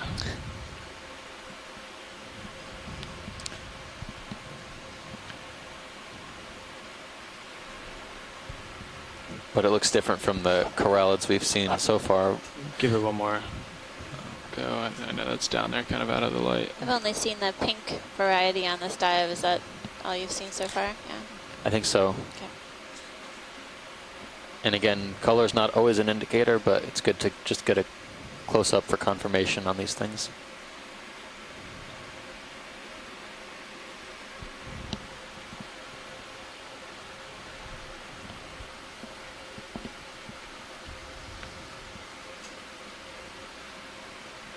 Makes sense. Copy.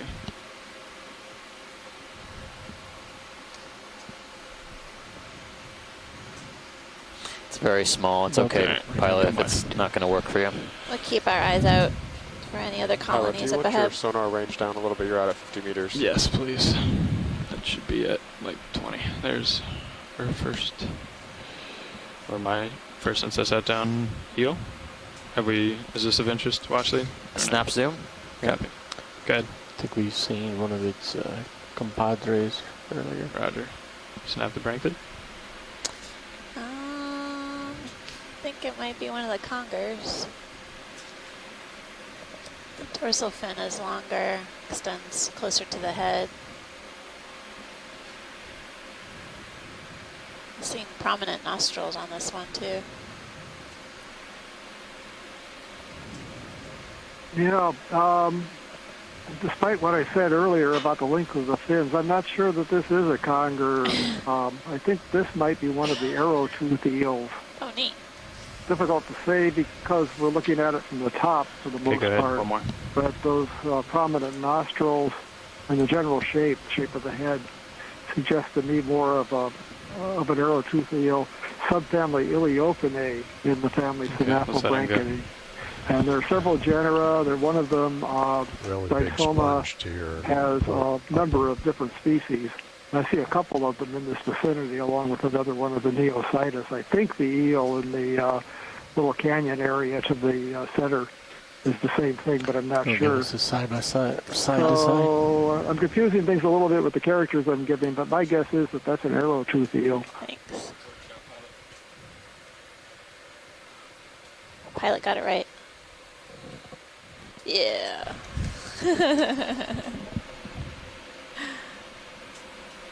It's another huge sponge.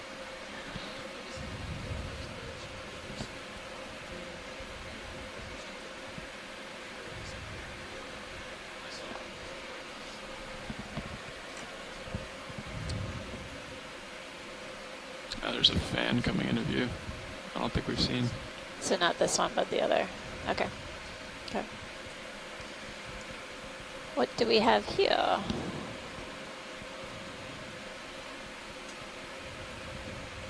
Is this possibly a primnoid? Maybe. It's a good sized colony. Got an overhang starting to cast a shadow. Yeah. Yeah, there's something in that overhang, arthropod looking. I'll take a closer look at this fan coral coming into view here right now. Looks like it's a really large size. Okay, video.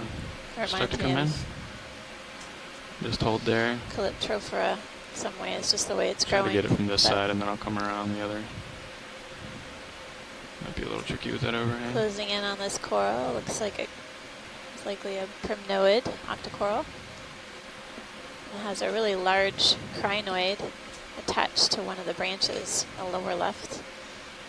Looks a lot like the one we've imaged before. Wow, really dense polyps. Yeah, I would say, you know, this coral, based on the orientation of the polyps right now, they would probably close down axis. I think there's probably at least down to the tip. 6 polyps per whorl. I'll put the black in the background. Copy. Very dense. Pretty uniformly planar as well. So I think Calyptrophora would be a good first. Reasonable guess? Yeah. All right. Let me try one tilt up. But that gets it a little again, better. There you go. These primnoids have a lot of distinguishing characteristics in the scales of the polyps. Okay, if you were to get a microscope and look at it, you would see very, very fine, detailed scales that are used for identifying it further. With lasers? Go ahead, go pilot. Is there a squat lobster in the upper right-hand corner with something in its claws? I think it's feeding. Ooh. Yeah, Steve, I was just getting ready to ask about that. Maybe an unfortunate neositis. Tilt your camera up from there. What is it feeding on? He's holding his anemone. This looks like... Go ahead. Oh no, it's not feeding. It's positioning. It's adjusting its object that it's in its posterior appendages. Yeah, it's anemone. Kind of, I guess maybe pruning its camouflage. This looks like one of those homolid crabs that we've been seeing throughout the expedition. It has what looks like an anemone in its posterior appendages, and then its chelipeds, or front arms, are sort of picking away at it. I remember Scott France mentioning something about how he's seen some of these crabs rip their anemones in half. But it looks like this one was just getting a bit of a... Fluffing? Fluffing your anemone?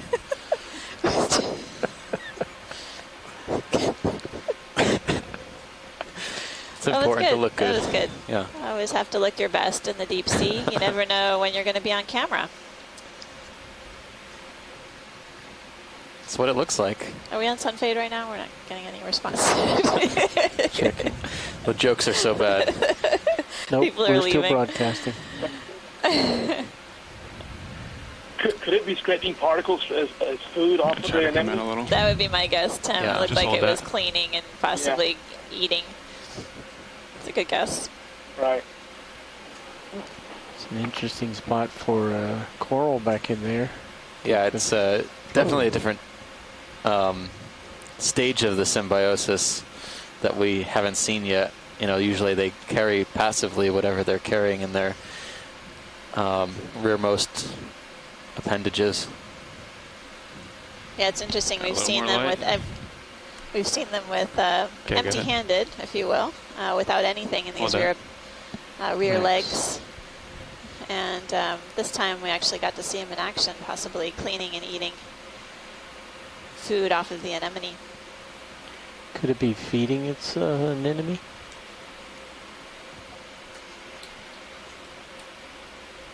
It's really incredible color. I wonder how many different types of homolids we've actually observed on the expedition, and if anyone's actually been taking note or keeping track of that. I know we've just been zooming in and trying to take a look at what I may be holding onto, but curious if anyone knows.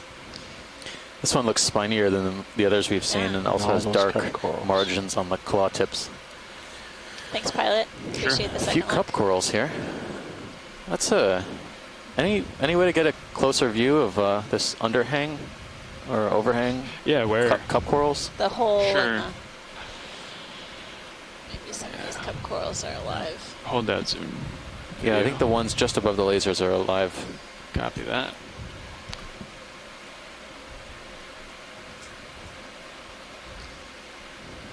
I know it's an odd angle for you all, and it's kind of on under an overhang.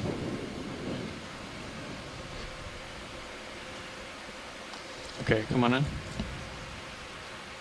Oh, Hold neat. that. Yeah, there are a couple of these cup corals, solitary stony corals. I see some live tissue.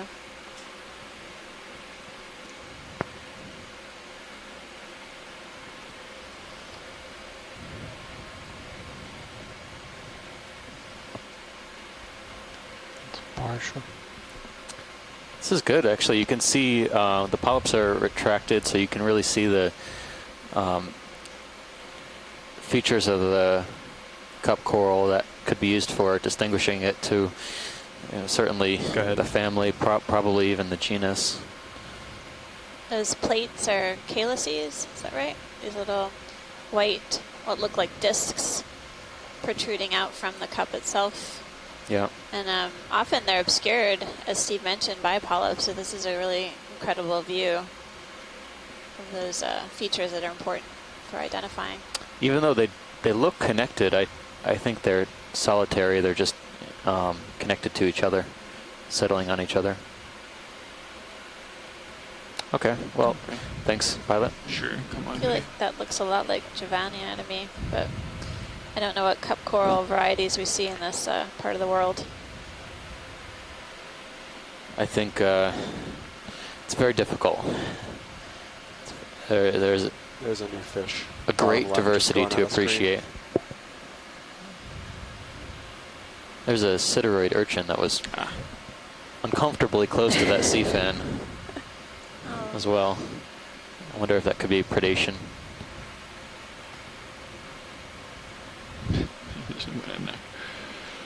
See if you can do a snap zoom in there. Video. Hold. Oh. That might be a different fish. Yeah.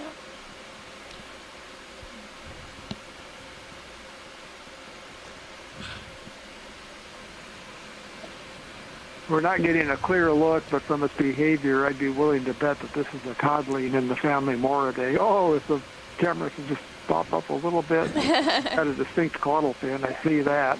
It has, so it's probably, it's not an ophidiid because they don't have the separate tail fin. It does have the filamentous pelvic fins. I can't see if it's got a whisker on its chin or not. It doesn't look like it There's has. a little barbel It does on have a its little chin. whisker. So I'll have to check and see which genus that is. This is definitely a codling in the family Moridae, and I'll get the genus in a moment. I think it's Phiseculus. Okay, Phiseculus. Full what? Yes, yes, you are. Thanks, pilot. Sure. And to give you a heads up, there's on the upper right-hand corner, there's a sideroid urchin, like a pencil urchin, uncomfortably close to one of these primnoid fans. Might see it in the upper right-hand corner. Maybe get a backside view. Maybe having a lunch. No good, certainly. Seeing lots of piles of coral rubble on these ledge features as we progress up slope. And is that a siphonophore? Sorry, hanging out in the water? Ah. Yeah.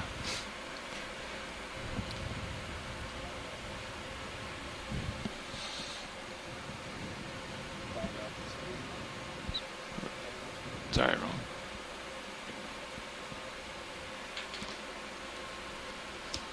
So we're diving on an unnamed seamount within the Phoenix Islands protected area. What kind of fish is that? I don't know. I didn't get a good look at it.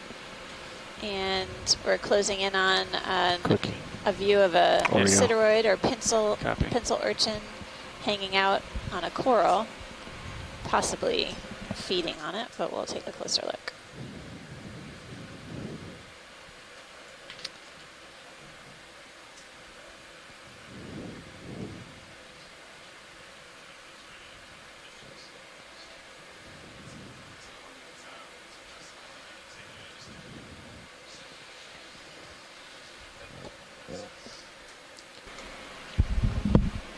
Okay, video, go ahead.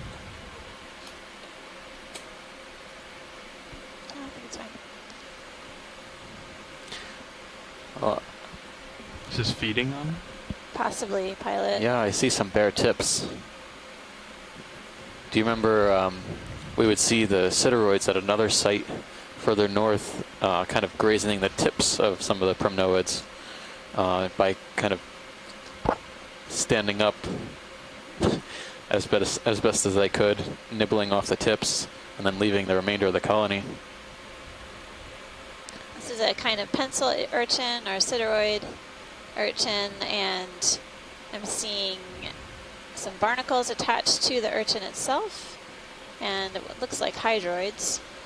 What I'm also noticing is that, is this a type of primnoid, octocoral? All the polyps look like most of them look like they're retracted. And yeah, there are definitely some bare branches, possibly indicative of this sea urchin feeding, video. Cleaning the tissue, wiping its plate clean. That looks great. Thanks. Thanks, pilot. Sure.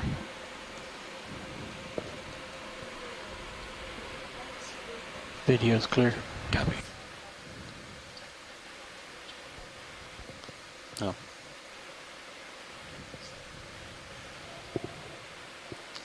That's something Steve and I were discussing yesterday is, sometimes we don't see the predator, say a sea star or a sea urchin on these corals, but we'll see bare skeleton present on the corals. And observing these predatory activities, these feeding activities firsthand gives us a better understanding of what may be causing bare skeleton or damage on these deep sea corals. It gives us a bit more context to our observations.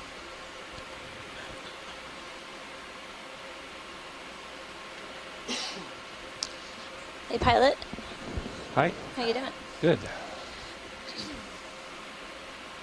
We're basically in the process of moving upslope and making observations along the way.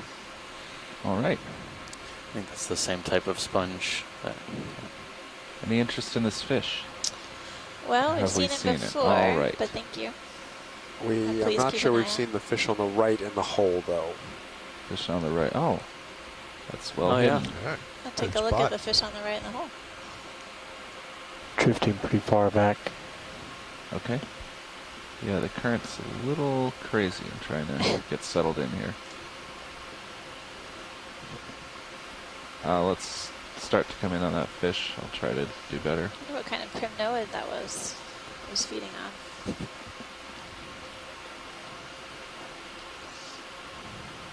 So we're getting a closer look at Take this a little fish. more on the fish. So we dark in color. I think we got size. You can probably kill lasers. Lasers off. It's got a rounded head and no distinct caudal fin. This may be a type of Cuskeal. Trying to get back to it.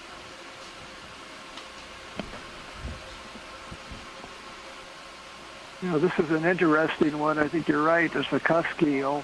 I'm waiting for the whole fish to come out. Okay.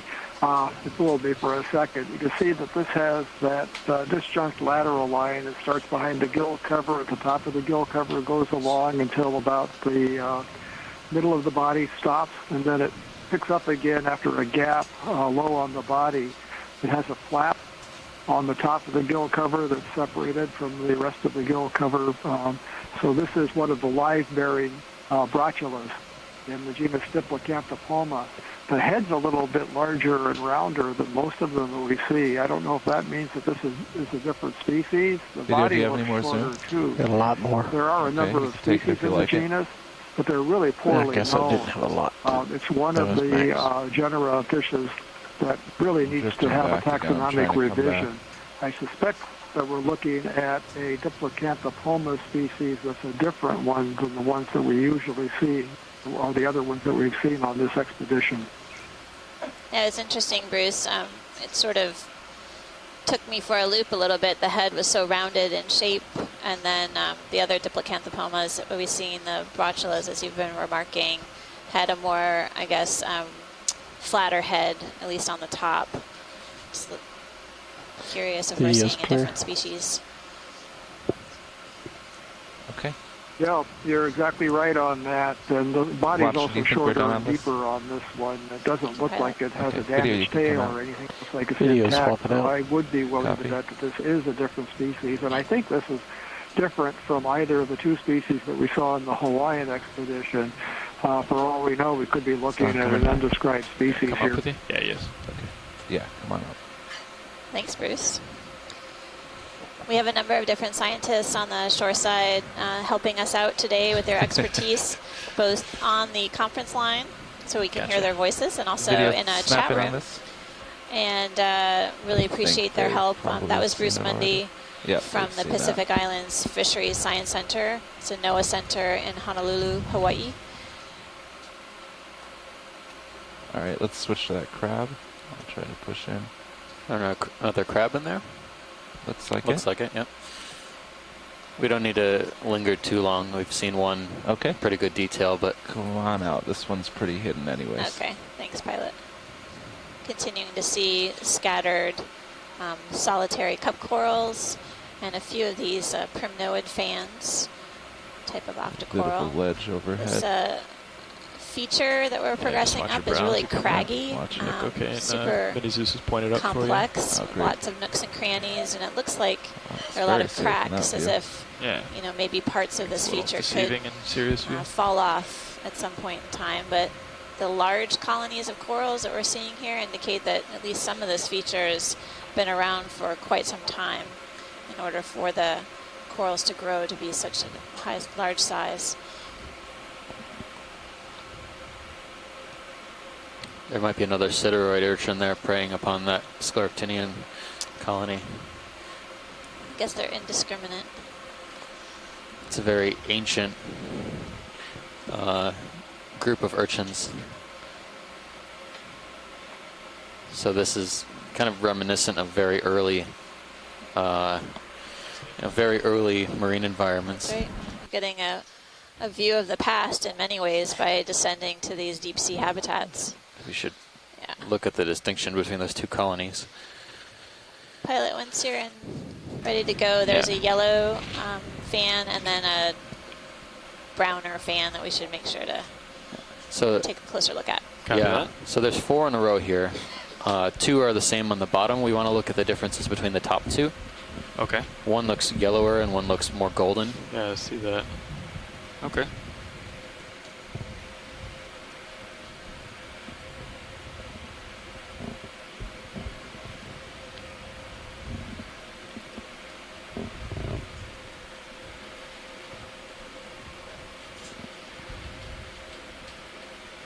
Okay, video, let's come on in here. See if we can just split the difference here. Get them both in. Okay, keep coming. Hold that. Yeah, I think we have two different corals here. The lower left one looks more like a plexaurid.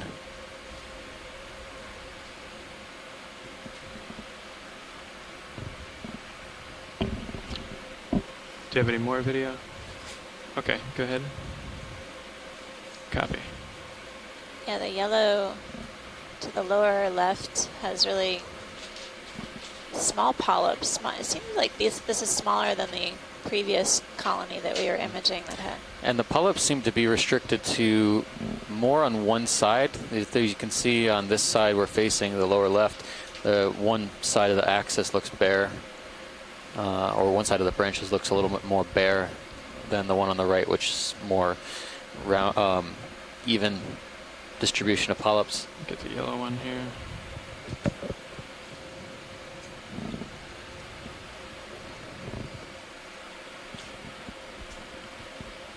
So downslope, it seemed like all the polyps were on the right side of the corals, but these two are tricky. I agree that they do seem to be different from one another, closely related, but different. okay, I'm going to bring it back up to the lighter yellow. On this yellow one we're looking at, you can really see the little round white circles, little buttons that are the mouths of each of the polyps. Yeah, the skeletal composition seems darker on these more light colonies than on the yellow, more vibrant colony to the left-hand side. Looks like an... The angle we're looking at now, it does look like maybe the polyps aren't on all sides. I can't tell. Kind of variable.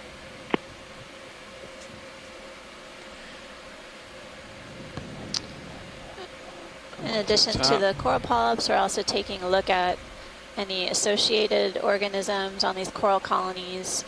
I did see a brittle star with really fuzzy arms and I believe a mysid shrimp.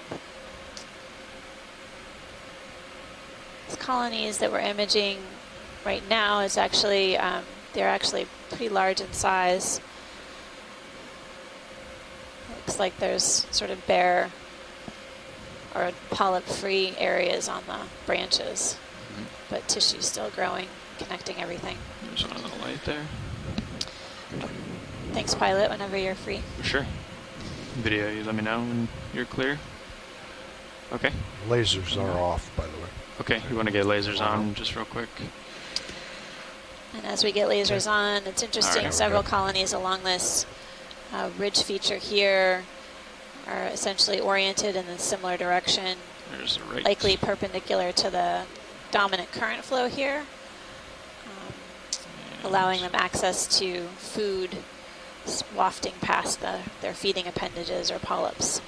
There's lasers on the left, at least for some sort of reference. So these are two plexaurids, and then below are primnoids. Yeah. Copy. Yeah, I'm in pretty tight. Oh, there's a darker coral. So in this canyon, yeah, there's a darker coral around the midline, just to the 1 o'clock position of the lasers. Yeah. I wonder if that's bare branches or if it's a different species.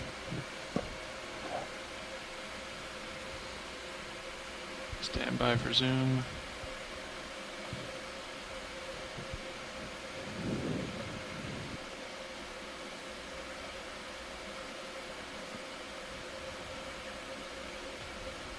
Okay, go ahead.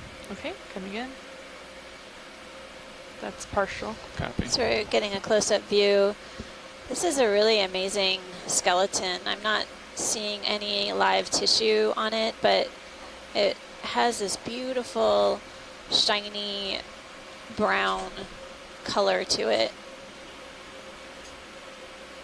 Curious if this may have been growing in more shallow water and basically broke off and was transported down to where we are zoom. here. Okay, go ahead. Sort of canyon feature. That's full. Copy. Beautiful, beautiful color. This coral, I don't know if there may be some possible manganese crust on this coral as well. Kind of sort of looks like that, which is fairly amazing. The texture of the skeleton suggests maybe it's flexoid or primnoid, but if it's covered in manganese, it's been there for a long time, hasn't it? It takes a long time to get that deposited. That's right. Maybe give it one tilt up here, just to get a different view. Sounds good. Now this does seem like a little channel feature, or canyon, if you will. And there's a lot of material collected here, including this dead coral skeleton, as well as what look like siderid or pencil urchin spines and some other dead coral behind it. It's a bit of a deposition center for material falling down slope. Okay. Thank you, pilot. Sure. When you're clear video. Okay. Come on. I'm clear and coming out. Copy. That's full wide. Copy that.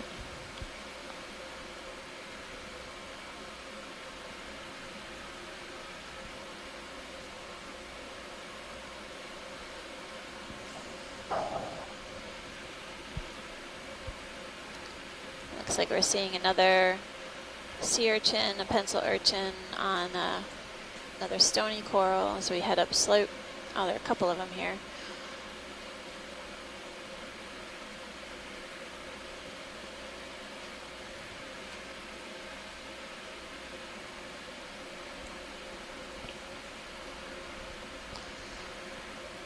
So we're currently at a depth of 654 meters, diving on an unnamed seamount within the Phoenix Islands protected area. Right?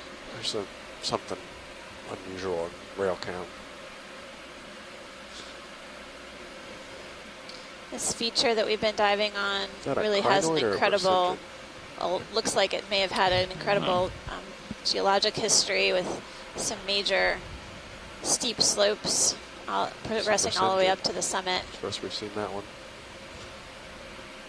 So you can snap zoom on the Brisingid star. Sure. That'd be great.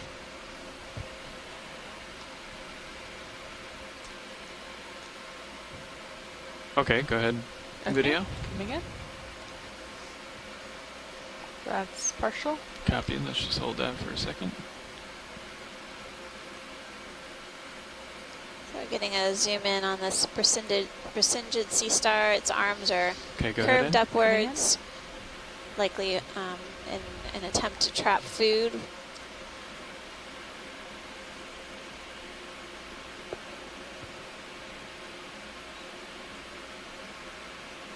We were seeing Brisingid sea stars on our ultra deep dive yesterday on that Hadal trough dive. This is a different type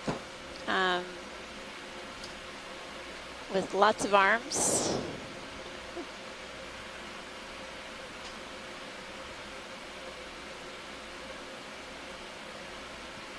And again, you can see their arms are coiled up, curved upwards, improving its interaction with the currents and particle capture for food. I count 16 arms. 16? I always forget where I start though. Zoom pilot. It's just Can we get video? I have more zoom pilot. Okay. Thank you, pilot. Sure. Yeah, 16. Goodness. I don't know if I've ever seen a Brisingid with that many arms.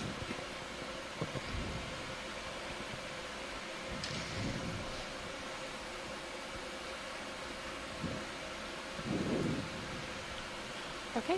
Okay. Video is clear. Copy that. Okay, coming out. Lifting off. That's full wide. Copy.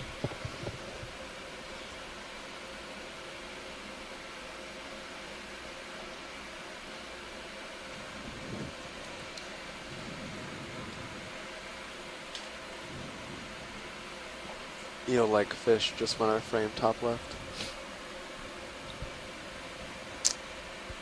Yep, looks like a type of eel. Got the front row helping us out. Okay, coming in. Fish views. Prominent nostrils. Keep coming in a little.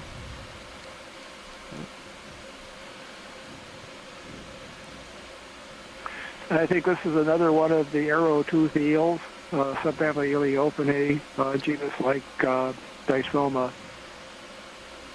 Oh. Again, because of the large nostrils, although some of the congruents have that too. And also probably because of the way of swimming and the habitat that it's in. Large eye. Okay. But again, the congruents have that as well. Yeah. We can let him go video. Well, we rely on Bruce to keep us straight, so. That's full wide. Copy. It looks The like dorsal and anal fins are about the same height. It looks like there's a little Oreo coming in to photobomb the eel. that's right. Look like that arrow-tooth eel also had some damage on its fins. Seeing some really large colonies of stony corals coming up into view. And then another plexaurid and primnoid octocorals. So we're now 100 meters Looks like this vertical linear with features are 15 going meters of horizontal, may have movement. been greater ledges that got cracked off or eroded over time. Yeah. So I think that's either crustal or like manganese crust or carbonate ledges. I think most of this is carbonate. Every time we get a zoom in on the rock structure, I see what looks like kind of a conglomerate of polyps and Go snap on shells. this video. Okay, coming in. Water column. Let's see what it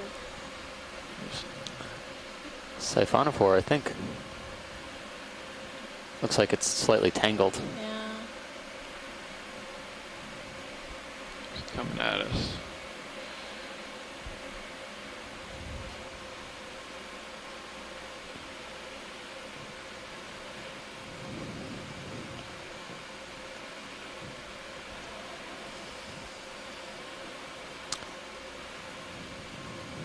Yeah, that's good Good to go. pilot.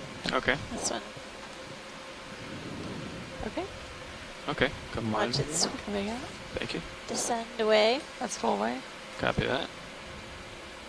Sponge. Over there? Yeah, is that the one that? Mm-hmm. We're still seeing them occasionally. Okay. Do you want to wait for a better... Yeah, this looks like a tricky one. Yeah.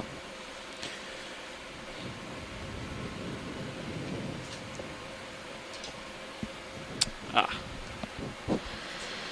That would be a thrusted faulter, or faulted thruster. There we go. What happened? One of the thrusters faulted. Huh? It happens when you've been doing 40% to one side for the last 2 hours. Coming up.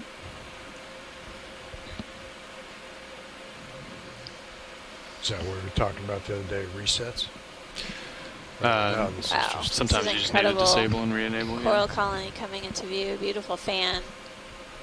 Looks quite large. Be good to just get a size estimate as we Sure, fly past it, pilot. We've got lasers on. They're at the base now. Okay. And I'll get it up into the tan part here. And then It's really growing in this typical fan shape. Looks like, I wonder how wide it is. I'd say at least a meter. Wow. Close to a meter. Incredible. Is that a roughie coming out of the background? Yeah. Oh, good job. Something. That looks like something. Nav's got his fish goggles on today. That's right. That's good, pilot, whenever you're Oh, ready. that looks like a Copy roughie. that. Yep. Nav called it, Bruce. Eagle Eye Nav. Some type of Hoplostethus.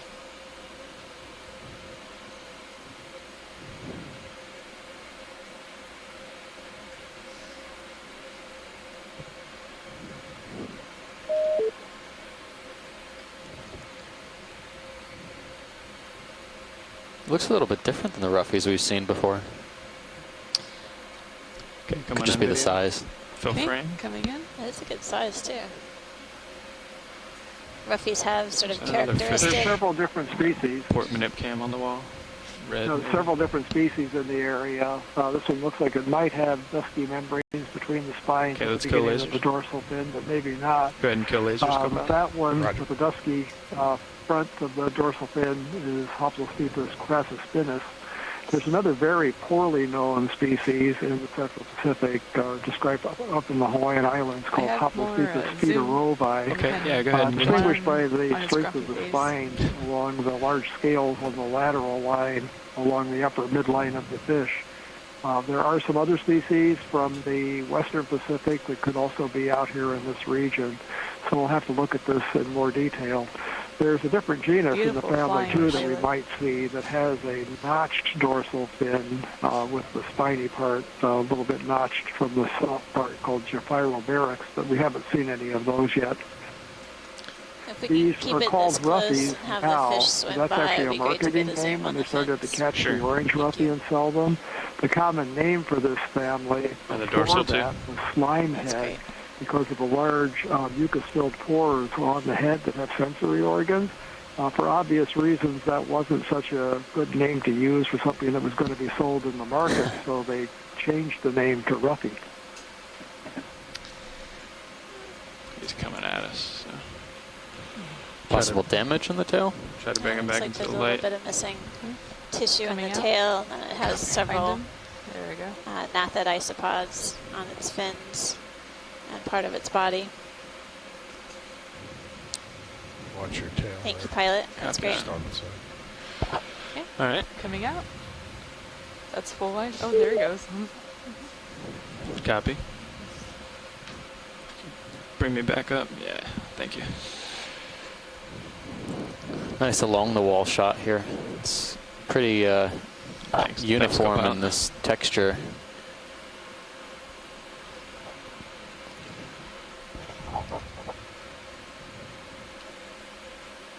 There are occasional ledges as we move up as well. Sometimes there's coral debris or sponge debris caught in the ledge. Oh, it's another one. Ah.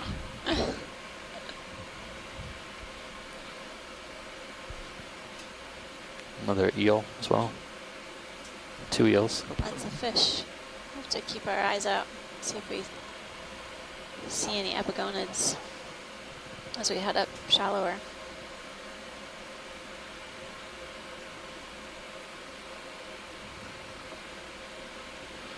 Okay, coming back center.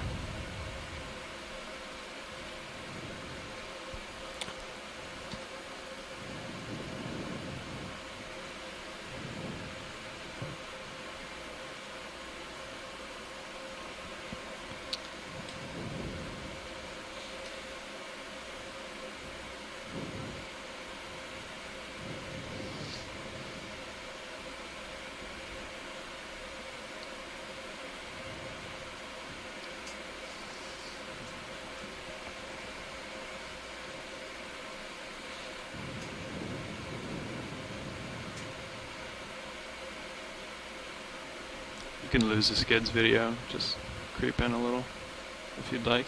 Perfect.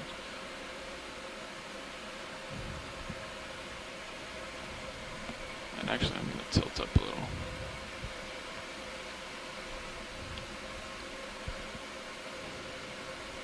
Co-pilot, I'm As on we auto progress up iris slope, for some reason, still so seeing I'm going to take it off. several of these it might white look a little sponges. bit funny at first. Let's take a look. Yellow primnoid, and I don't know if that's another chrysogorgid. There we go. I think Thank so, you. yeah. Dark axis.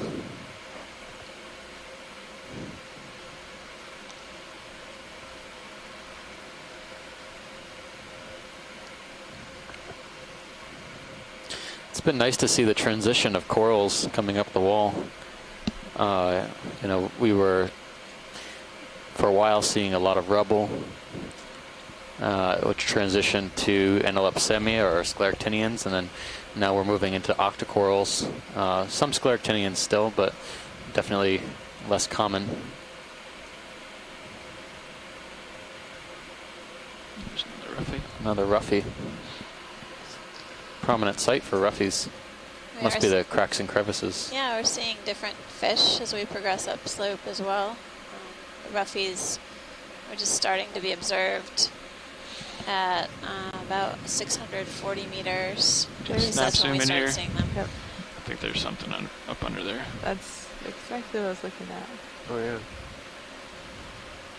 That looks like a fish. Yep. I think that's all we're going to get. It looked like a brocculid, but let's do an instant replay. Type of Cuskeal for sure. Thanks, video.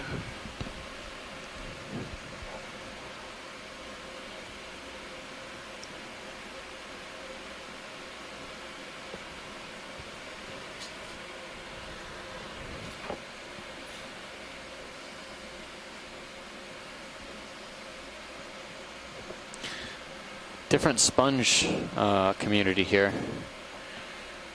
We're looking at kind of these glass sponges, but they're more fragile looking.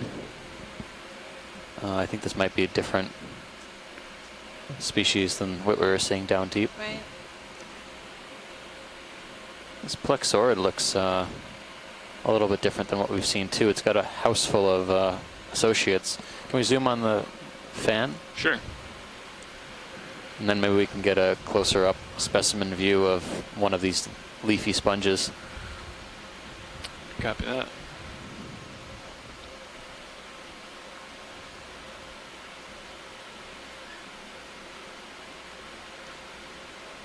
Lots of associates, I think, on here. Mostly brittle stars from my far out view. Wow. This looks like the mottled plexaurid we've been seeing on other dives. Much more deep golden color here. Deep yellow. Lots and lots of, I think these are asteroscomatids. The brittle stars. Yeah. Yeah. Can anyone count those brittle stars? See how many there are? You tell me how many crinoids we saw today, and I'll tell you how many sea stars are here.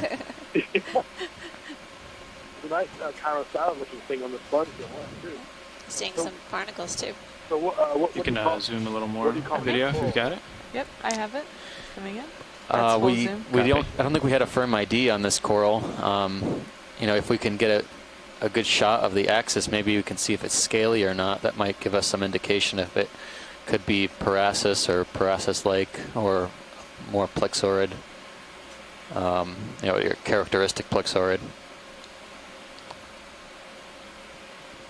Looks like two size classes of Okeanos here too. I'm not sure they're all the same species. To me, the skeleton, the branches, looks a little bit more scaly in texture.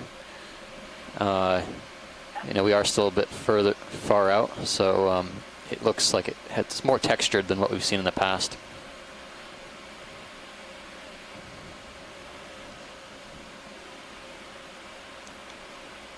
You can see if there's a better view of so many those. different plexaurid genera that we don't typically see. You know, we've talked and seen, or we think we've seen a couple times things like Parasus, but you know, there's Hypnogorgia, there's Echinomauritia. There's so many different ones that when we see the sort of scaly stuff that you're talking about could fall into any one of those groups.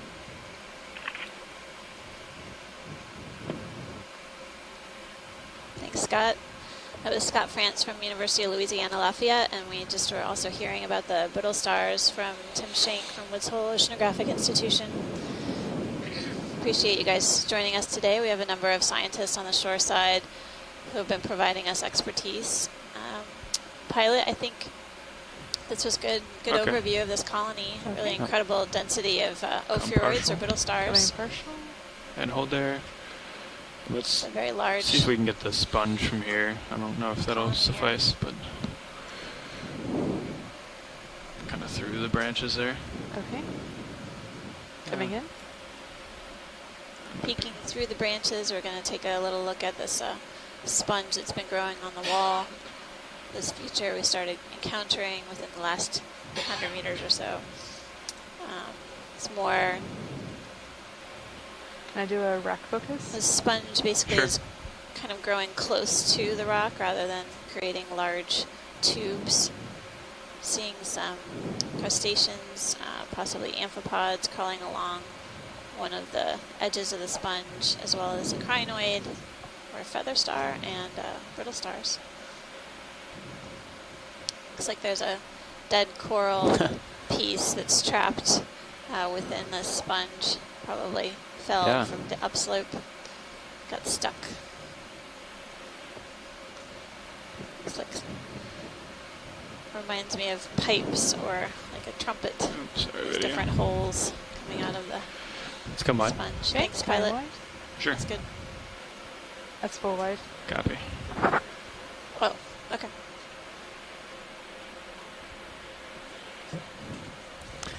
Trying to not smush some of the other ones.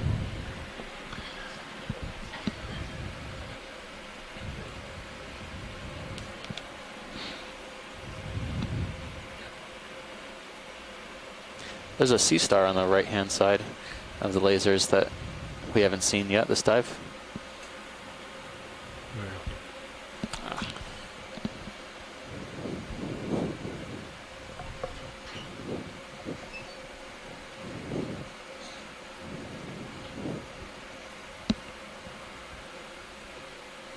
Okay, go ahead, video. Okay, coming in. Come down a little, tilt up. I think you'll get a little better light. It's a very interesting sea star. It looks like Ceramaster, but these, I guess they're maybe scales or calcified features around the edge are fairly thick. So I guess we can say it's Ceramaster-like at this point, but it's a new observation for this dive.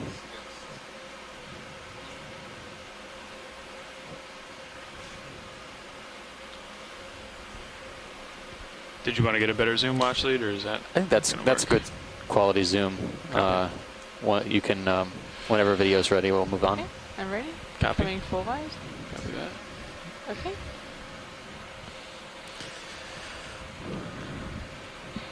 By far the largest fans on this dive are these primnodes. Looks like there might be a little.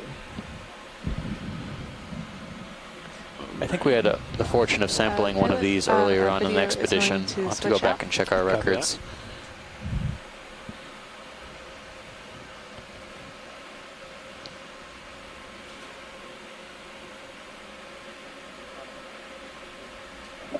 And that might be a different looking shrimp than the hole to the left of the lasers.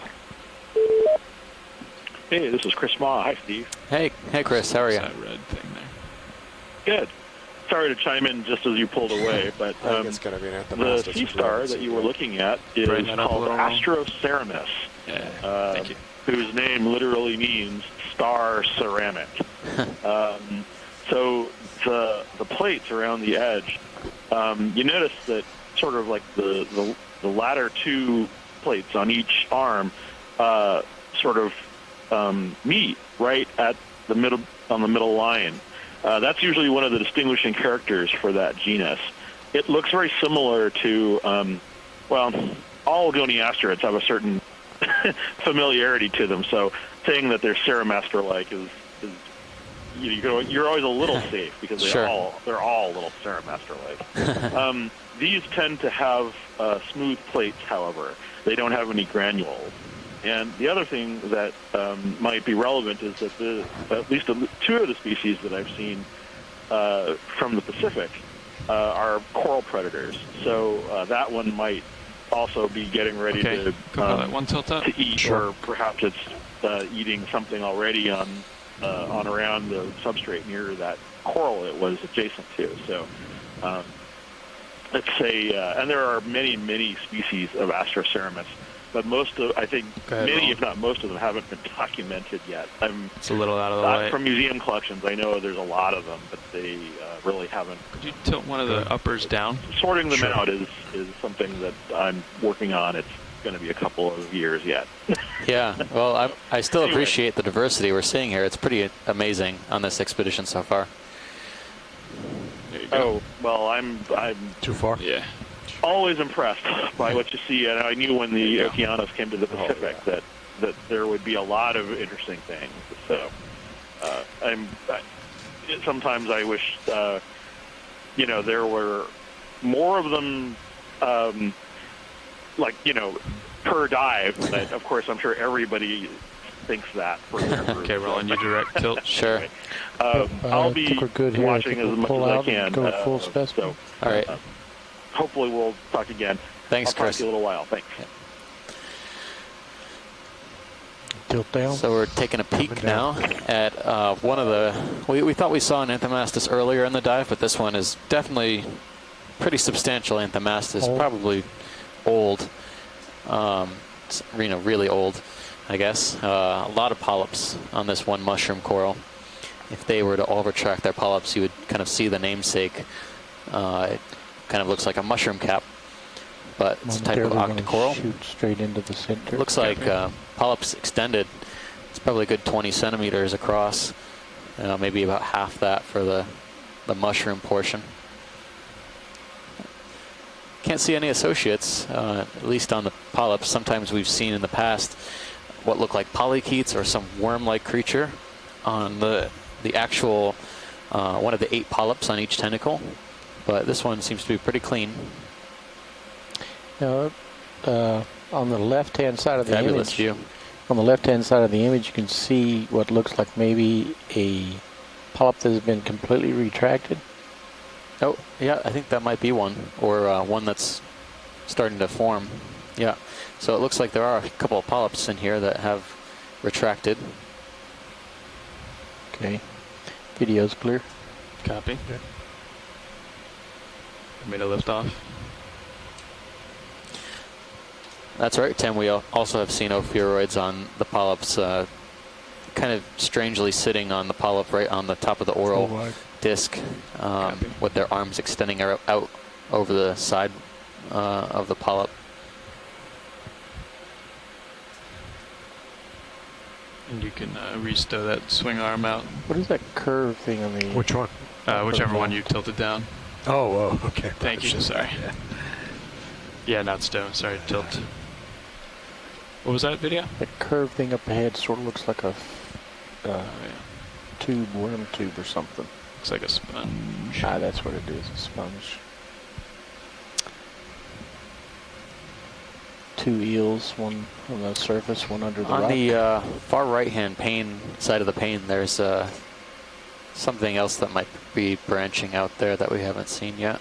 Oh, I guess we should take a look at the fish first on the left-hand side.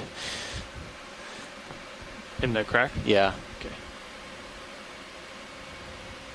This one looks like another type of cusk, maybe brocholid. Go ahead, video.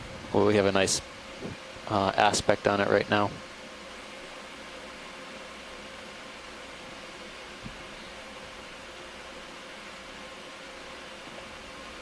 So this is another one of these Diplocanthropoma species like we saw before. Has the disjunct lateral line. I saw the flap on the top of the gill cover earlier before that got hidden under the shadows. And it's this same very round-headed, stocky-bodied species. So we've seen 2 of these now. That's very interesting. Again, the genus is so poorly known that we can't even guess about a species, but it's certainly different than others that we've seen on previous Okeanos dives here in the Pacific. Thanks, pilots. We got a good identification.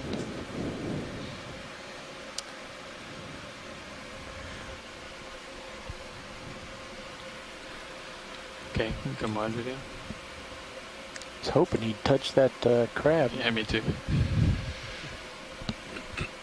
Okay, we'll go over to the branching organism off the wall here. Yeah, it looks like it was more on the vertical portion. Lower right, I guess. Now that I came up.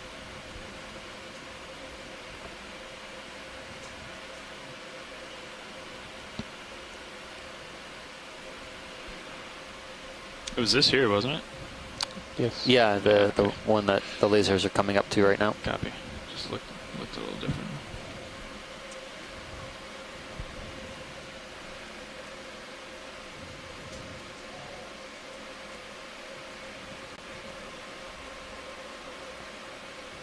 Okay, go ahead, video.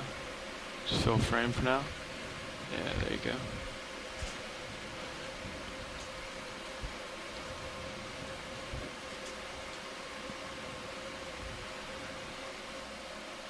It's a big sponge.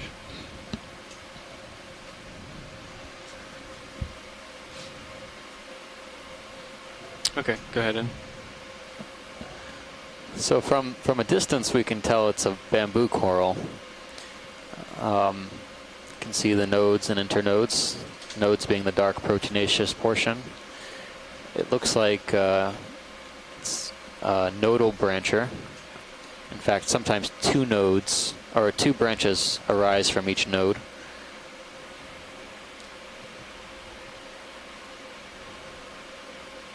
Tissue appears pretty thin. Most of the skeleton's visible easily.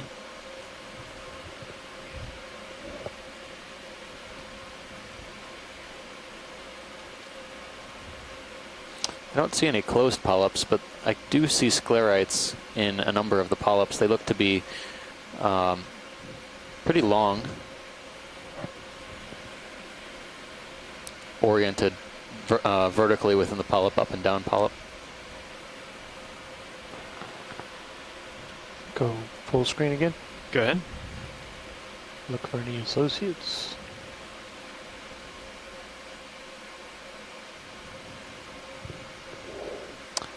Not noticing any associates either. I did see what looked like a polychaete on part of the dead part of the colony. I'm not seeing But anything else other either. than that, I can't. So it looks, sorry, I was out, Steve. I see that When you're clear, you it come for appears a to be while. branching from the nodes, Yeah. those dark spots. Yes, yeah, two branches from each node. So this Big would be an fan up Isodella for the time right being. above me. Okay. Back away. So pilots, we've still got the bailout direction is north because of the other feature that's behind us. We should be above that now. Are you comfortable with resetting that to west? Sure. Bridge nav.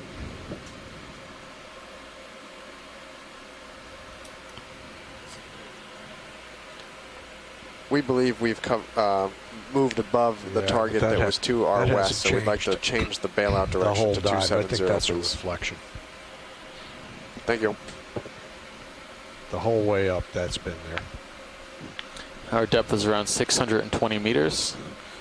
We are still climbing this rather steep slope on an unnamed seamount, tentatively called Maibua seamount Shrimp or in whatever the that Gilbertese is, language. diagonally up, right from laser. Can we just snap on this? We're in the Phoenix Islands Just wanna see. protected area. Just look different. Oh, interesting. Haven't seen a yellow sponge like that before. Stand by.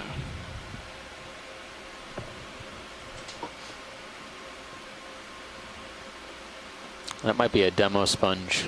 I don't see any filaments or any features that would make it a glass sponge. Okay, video. Still got my brow kind of in there. I was seeing it may be just a shrimp, but it looked like one of those lobsters. Copy. Looks like the current has really died down. Several of these Neositis Oreo dories on this particular outcrop. Not surprising, the current here is pretty good. They are planktivorous.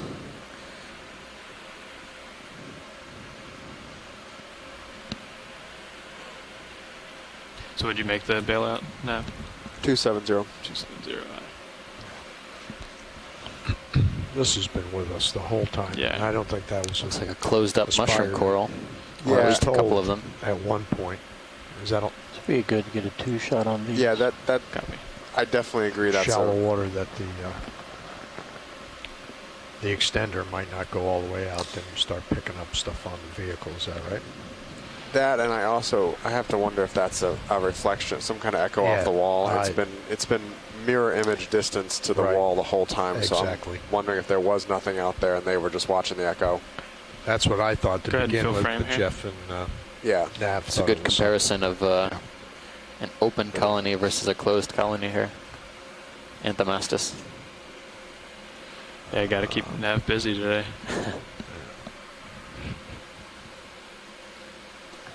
And video's clear. Copy. That's interesting. I think it's just a ridge of rock there, but it almost looks like a line. You see it in Sirius view? Negative to the right? To the right, yeah. I think it's rock. Okay. Looks like a white. Copy. Okay. I think we're all right. I can give it a little light. Should come that way anyway. Must be a ridge with stuff growing on it, maybe. We'll get a good overview here. Kind of down through the skids.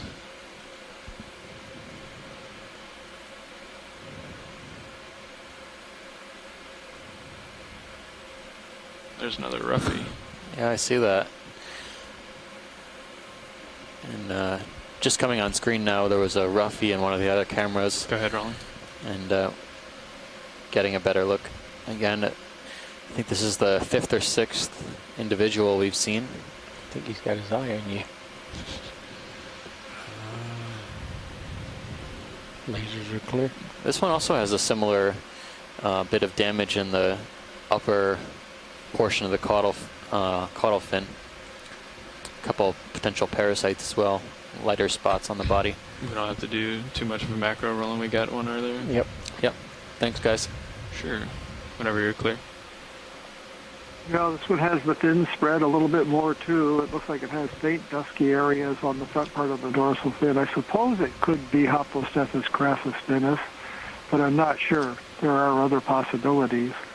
I mentioned deep sea fish longevity before, and the orange roughie in the southern waters have been aged to maximum ages of over 100 years. These fish can be quite long-lived. Alan Andrews at our lab has done some of the work on validating those ages. So we could be looking at a very old fish here. There was a little dark fish down below the camera, too, that might have been an Epigonus, but it could have been an Oreo that just had its back turned toward us. Yeah, I saw something. I wasn't sure what it was, but if it is an epigonid, I'm pretty sure that we'll be seeing more frequently.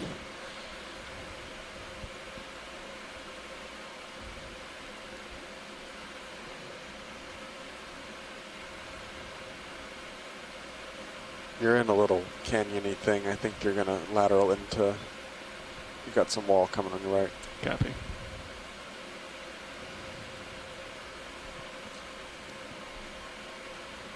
Well, there is another fish in that crevice.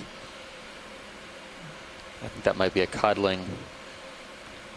Let's see if we can catch it before it escapes away. I think it's already into the darkness. It has a sailed caudal fin similar to the codling. That's a different fish there. Oh, yeah, 2 different fishes. So I think... Go ahead, Roland. This one might be an epigonid. He looks lost. Yes, you're right about that. All right. Your prediction was correct, Bruce. We did start seeing epigonids pretty quickly.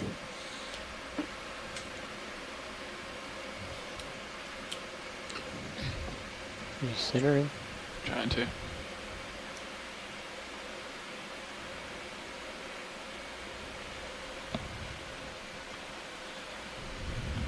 think we may need another ship's move too. It's doing the moving for us, so we don't have to go around and get different angles. Appreciate that. Copy that. I'll go ahead and bring in 5 more meters. Sure. We're clear. Bridge nav. Copy. You want to come full wide? There's something red coming at me. So what we're getting into here is a transition in the fish fauna from some of the soft rayed species like the Cuskeals and all that we see in deeper waters than this dive, to some of the spiny rayed fishes that are in groups that diverged earlier in fish evolution, like the roughies and the Oreos, and finally to the more perch-like spiny rayed fish that are most abundant in shallow water, say around coral reefs. like that deep water cardinal fish that we just saw. So if we hey, can we do 0.5 meters? We'll 5 meters at 0.90 this is a rat tail that we're looking at at now. 0.2 knots, please. One of the fishes that I mentioned, maybe genus Mizumia. Anyway, we'll start to see some things like maybe some of the deep water sea basses and things at the end of the dive. Video's clear. Copy. Okay, you can come wide.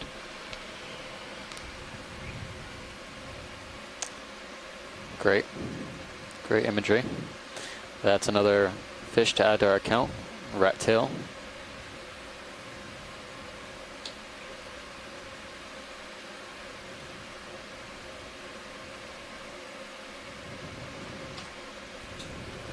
Could almost get one of these guys in the bio box if we just opened it. Thank you.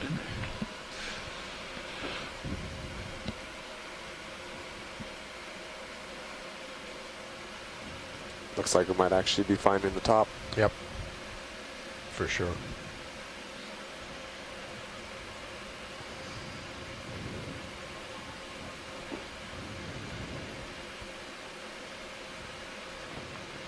What was that, 150 meters? 135, something like that, yeah. Cool. It might be 150 by the time D2 gets up there. There's a big fan up here. Yeah, several of them.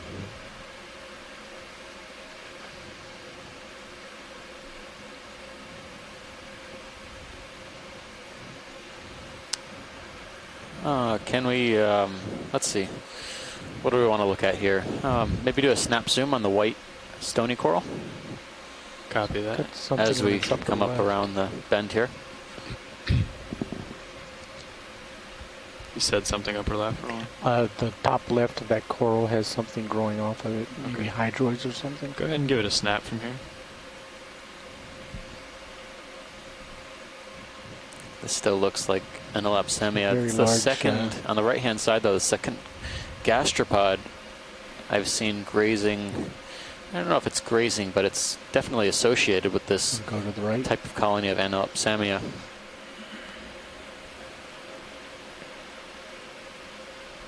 Are you going gastropod? Yes. I think it may be grazing. It seems like in the vicinity where it is, there's a lot of hydroid overgrowth. I wonder if this could be another coral predator. It certainly has the sniffing out that coral.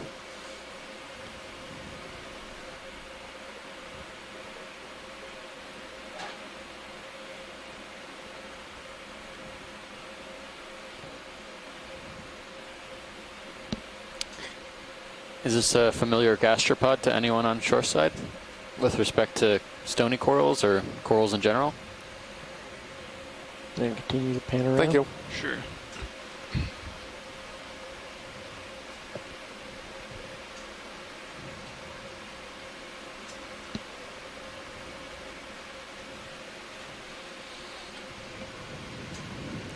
Seems like some of this colony is covered in small hydroids, but there's a few squat lobsters here. We've seen some of these squat lobsters before. These individuals are particularly small. But Elapsamia, most certainly.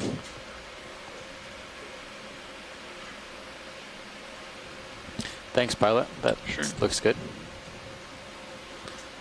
We'll carry on. Go full specimen. Give it a tilt down.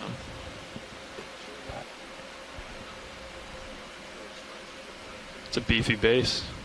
It's bigger than our It's gotta be old. Video's clear. That's a really nice overlay.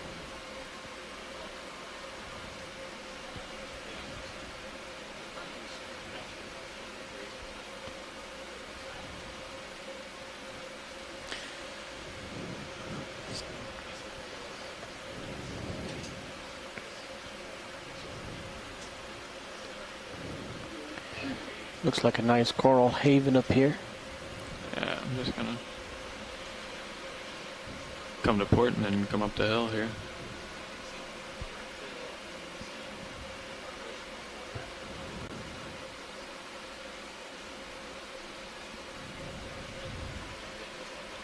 So, co-pilot, I think we'd be okay to deploy the swing arms again. Roger that. Coming Might out. make video happy. It would. Okay. Sort of hold this Now we're view. seeing It's lots of nice colonies of these octocorals, Copy. and then every now and then some large colonies of scleractinian stony corals. Pretty impressive view here.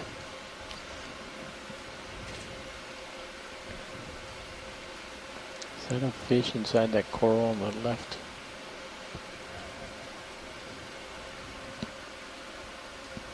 Oh, way over there. Uh, You can give it a snap. Shrimp.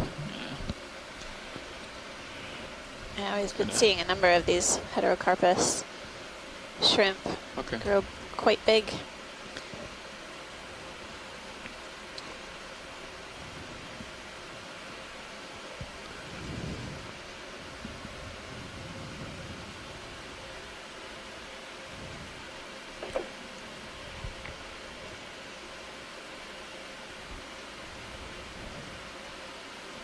Gonna bring it a little closer to this ledge here and then run up the ledge just so we can get some light on it.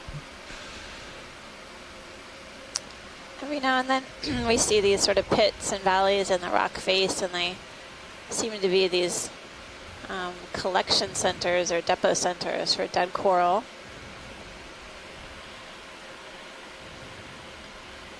As we continue up the steep slope, I'm seeing definitely less sponge, fewer sponges and more coral colonies, more of these soft corals, the scattered stony coral colonies as well.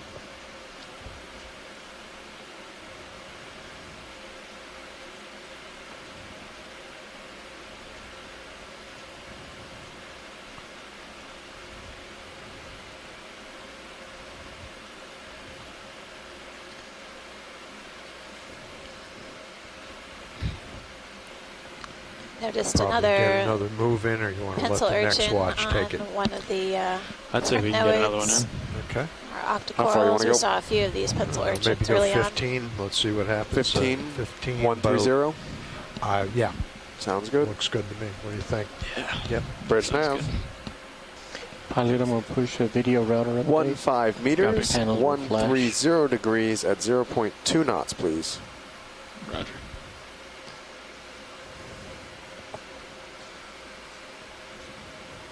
Thank you.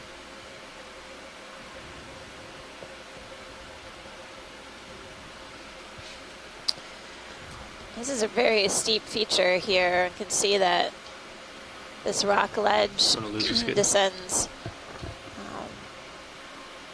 below. Video, did you we just crossed reboot sort of the a ridge router? area I here. did. I pushed an and now update. we're looking down. Copy, thanks. Yeah. Yeah, this is kind of looking Sounds straight down, watch lead. Yeah. In between our feet.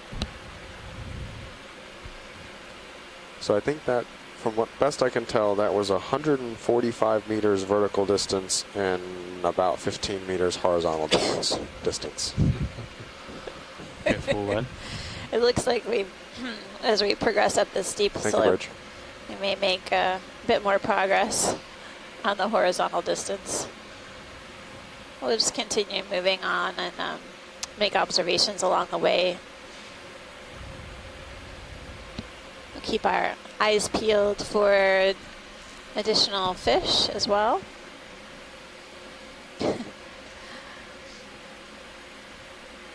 It's remarkably murky. I feel like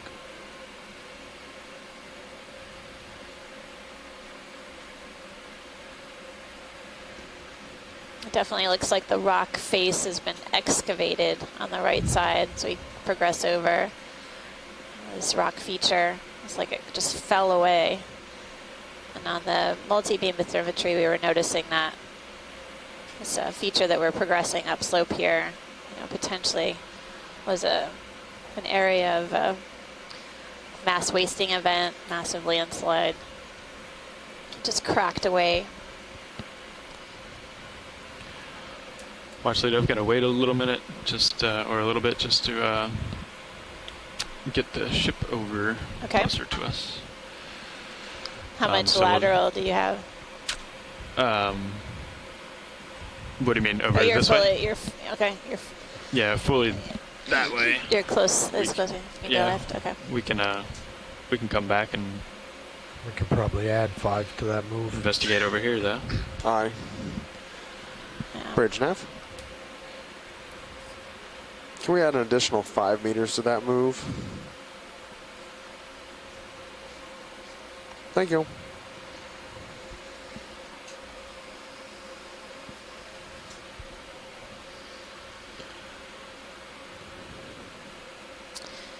Pilot, are you noticing much of a current here as we've moved upslope? Yeah, actually, let me go off stick just 1 second and get a better read. Looks like it's going the other way. I think it's completely flipped. Yeah, it seemed like it. Yep. So south to north-ish on at the bottom of this feature, way down there, and now it's flipped about 180. Current moving north to south. Thank you. Thank you. Yeah, we can call it that. Okay. Plus or minus. Yeah, exactly.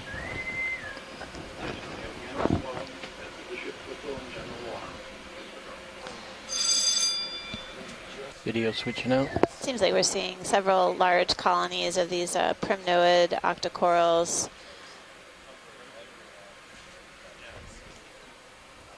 Some of which have some ophiuroid associates or brittle stars.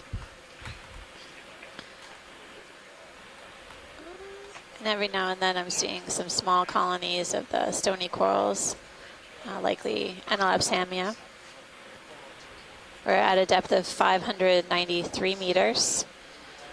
And we're diving on an unnamed seamount within the Phoenix Islands protected area. Right now we're just having a watch change in the front row. I have a number of scientists on the shore side who have been joining us steadfastly throughout the cruise. I want to thank all of them for helping us with identifications of fishes, corals, sponges. Thank you, Bridge. There are a number of people who have been doing research in the Central Pacific for quite some time. They provide expertise in the general ecology of seamounts and undersea features. And it's incredible to be able to tap into that expertise while we're out here. We are not able to know everything. Steve and I have a good knowledge about a lot of things in the deep sea, but we have relied heavily on our cadre of experts on the shore side to help us out. In addition, it's been really thrilling to see what people have been posting on social media, what I've been calling our citizen scientists who've been dedicated throughout the expedition in posting what interests them, pictures of really interesting creatures and observations of the seafloor of these areas that have never been seen before. So we're bringing you deep sea TV and eyes on the seafloor for the first time ever on this unnamed seamount.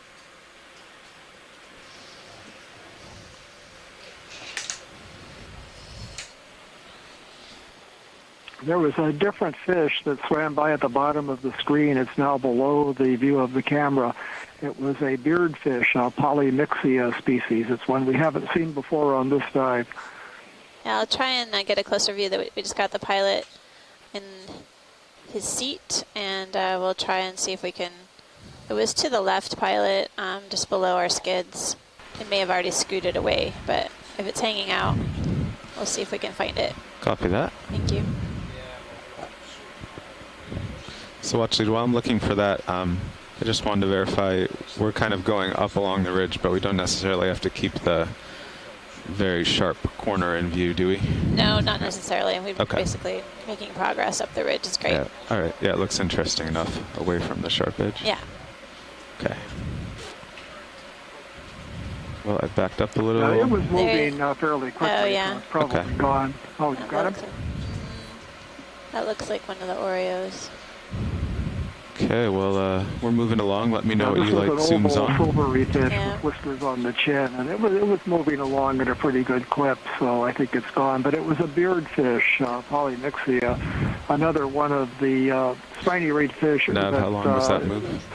evolved early It was a on. 30-meter move. The Ship other has group completed evolved early it. on in the evolution of Syria fishes. should settle They out have the shortly. whiskers on the that chin at that are sensory organs, Yes, so they 130. move quickly along the And we've just bottom, got to feeling the for top of this cliff. polychaetes worms, and and our next crustaceans, waypoint is prey. Up the ridge, 115, kind of. Yeah, it's interesting making these observations of the fishes, particularly those that feed on benthic resources, as you mentioned, Bruce, including in fauna or animals living within the cracks and crevices and these, sediment patches as well. The fish are making a living off of food that we really can't see, but clearly is abundant enough for them to be thriving here.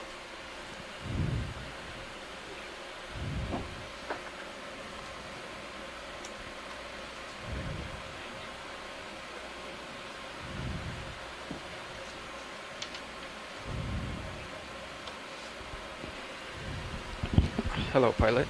Hello. So you got to tilt up here. I've been moving ahead. Take a look at this fish coming into view, pilot. Of course. This is the beardfish, I believe. Okay. Video. You free to zoom?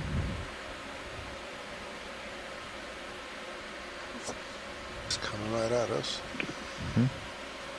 It's convenient. Yeah. He is. Very good. Keep coming. Coming to say hello. All right, now turn. It's got these long chin barbels. Seems to want to face the lights. And it has a dark patch on its dorsal fin. I see why he's called the beardfish. It's a really beautiful blue color, sort of blue-purple. Okay. Still zooming out. Yep, I'll try to tilt down. So beardfish are known to feed on benthic critters, small animals that live in the cracks and crevices of the seafloor and the sediments, and then the rock features. Really incredible color. Coming out. All right. Thanks, pilot. He's evasive. Yeah, he's doing evasive maneuvers. So that was a polymyxia from all sides. It's a type of beardfish. Yep. It's a new observation for this dive. There's another one. Is this a new fish here? I think that might be the Oreo fish. We can snap zoom real quick. Let's do a snap zoom here. Yeah, it's one of the Neositis. Thanks, pilot. Is it because his eyes look like Oreo cookies? So the family of this fish is Oreo somatidae. And although there are some black and white patches on the fish, it isn't named after the cookie. Now, if we make D2 a scale of 2, maybe? I'm seeing several fans here that we've seen before, coral fans, and both light and dark, different species, including this primnoid, octocoral, I don't really trust the contours brown, here at all. and then some lighter coral, because, lighter color, we have that scleractinians, 150-meter vertical wall that's going to throw it all or off. stony corals.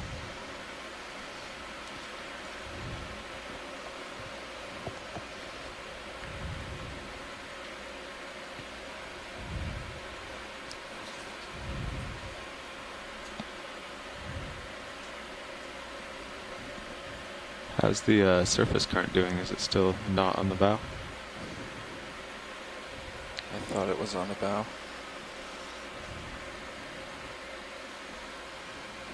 Surface current is on the bow, wind is on the bow. Octopus fish. Or no, oh yeah, that is another fish. Fishes are gonna go up. Yeah, it looks like another Oreo. Tricked me. It's interesting the orientation of the Yeah, you can do corals a quick here. snap And it's an Oreo. Yeah, it is. See from white here. coral that's coming into view by the fish. I don't think we have The to go polyps all are the way. oriented the Okay, opposite yeah, you can go direction wide. than what they were when we were progressing up this ridge feature. Yeah, all forces are Tons aligned. of these primnoid octocorals. And then the white variety is a very different coral, stony coral. Creates its skeleton out of calcium carbonate. Before you get pulled out too much? Let's figure out the direction of uphill. So I talked to Watch Lead earlier. We don't have to follow the edge necessarily, just up ridge. Copy. So I mean, am I right? yeah, looking at your sonar actually, we still have something to climb. There's some big. It's almost 45 degrees to starboard. which would be due south. It's a little unusual, but we don't trust the bathymetry very much, so I guess uphill's the way to go if you're trying to get to the top. So I'll just start sidling to starboard, and if you kind of keep me centered. Crab to your right. I'll follow you. Not a screen. Did you guys see a crab up front?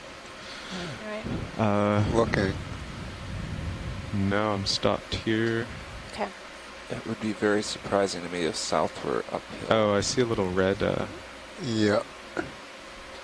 See it? I mean, it's tiny.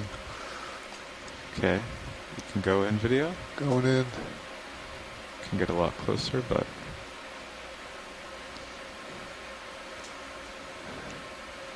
watch lead. Is this the one in question? There's a bit of a delay, so we're just holding. Okay. Yeah. There is a squat lobster on the rock face here. It's got some red and white banding on its arms.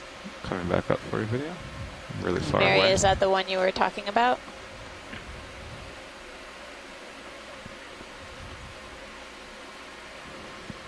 Well, actually, it was a bigger one that was white. Okay. Well, we'll keep an eye out for it. I missed it when we were doing a bit of a change. Okay. We're a long way away. Yeah. So thanks, pilot. We can All right. roll whenever on you're done from video. here. Pulling out.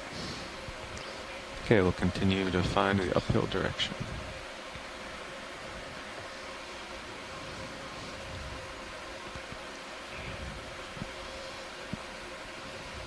There it is. There's another crab there. At the base of that coral. Yeah, is this the one here? Not white. We can zoom on it. This one looks like another squat lobster, It is. Eulunida. We've seen this earlier on in the dive. Okay. Yeah, there's so much here. I don't want to zoom on everything. Yeah, I hear you. We'll just keep our eyes out, pilot. It's fine. And coming out now. I know that she's experiencing a bit of a delay, so I'll try to stay on top of the crabs. That's the crab. There it is. That was it. Oh, up ahead there. Yep. Okay. Do you have the tether for that? You want some more? I think I'm good. Now I can come down maybe a few meters if you want. Okay. You're right. There's another Eulunida. Okay. Thanks, Mary. So no need for a zoom? No, thanks. Okay. Okay. That was Mary Wixton from Texas A&M. She's been providing us with great identifications of a variety of different crustaceans that we've been observing on our dive so far on this expedition. Starting to solidify in the Sirius sonar. Yeah. It's still further south. 150160. I'm continuing to see these large fan-shaped corals, I'll get brown down in color. closer video once we've established uphill. Yeah, that's fine. As we continue moving upslope with scattered colonies of the stony corals.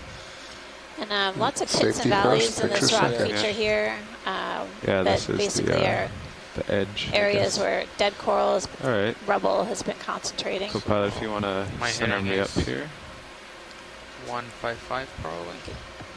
See this Okay. sort of Right at channel that's 155. created here in the rock feature really well in the Sirius So it's cam 20 view. meters? Yeah, let's do 20.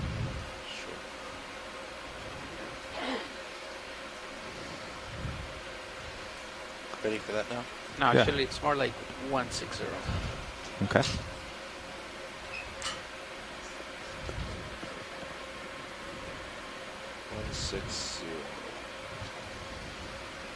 Bridge, nav.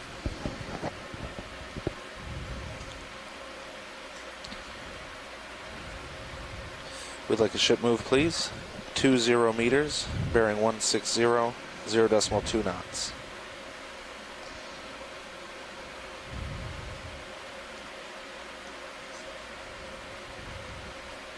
Basically, Good we're copy. continuing upslope. We did come to the edge of that shear wall feature, and then we moved back onto the ridge line proper here. Definitely is been a high like an abundance Oreo of the Fish. octocorals. So co-pilot, now that you've sat here, one thing that's good to do is to get prepared for any sort of drawer opening or closing. So first you can check that the shilling isn't touching the drawer. It often sags. So if you look at that right hand manip cam, it's and while this seamount is not named, Thank you, Bridge. Randy Rogen from Boston University and the New England and then Aquarium you has can provided turn on a hydraulics. nice Yeah, you can bring it in, name for pull this the pins, seamount. and then you know There's you're an ready to unofficial just name, Maibua, pull it in and extend. which I You still have to believe pull it in later means to big extend crack one. or cracked in two. I think Broken in two. Broken in two. Are we sampling, or you're just? No, I'm just talking through it. Yeah.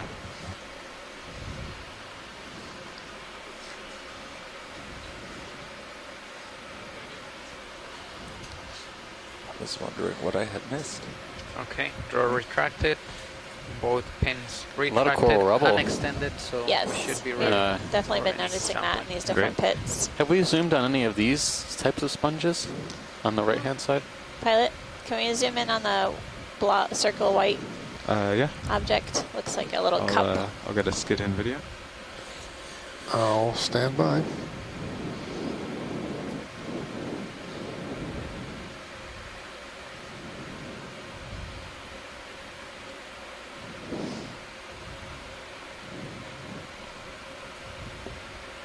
One of the reasons why Randy decided on that name is because of the multi-beam bathymetry, our bottom Okay, video. information about the Video seafloor. Going in. Looked like this seamount had been basically cracked into or broken into. I think these might be the one that 3/4. Shirley requested. spinning to we zoom on. Okay. Type of Demo sponge. Unclear, but Twist your head if you maybe she can. can provide some feedback. Coming over. There you go. All right, going macro. They look like a small, small bowl, And a really dense, thick-sided. thick material. And a little more.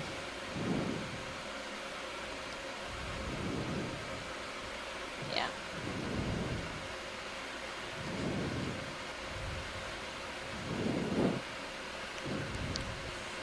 And coming out. Guess we'll Thanks, pilot. Great. get a laser right over it, and then we'll fly away.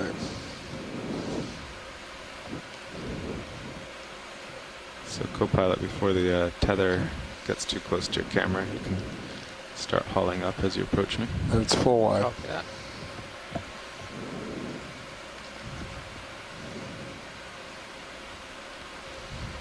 It was good you came down when I was stretched out, but now that you're coming closer, it's always better to be prepared to go higher. And you can also watch your sonar fading out. Hopefully the red and orange won't get closer as you rise. It'll get farther away, and you'll know you're getting safer. Yeah, we have been seeing several of those now that she Drop a marker remarked on 20 that. meters if you want. That helps. Yeah, probably. I don't know why it's looking like that, but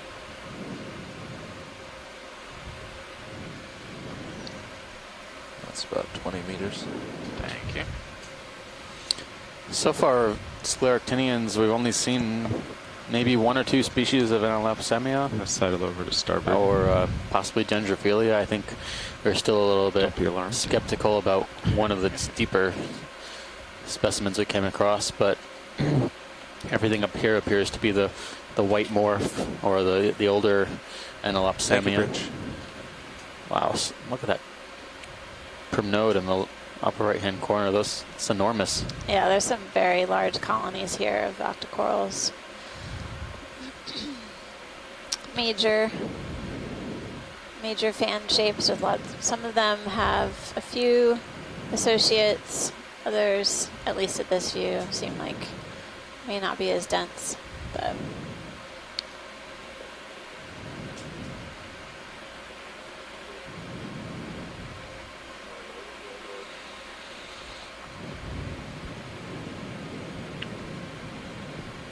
So I think uphill also happens to line with the edge here. I think it does.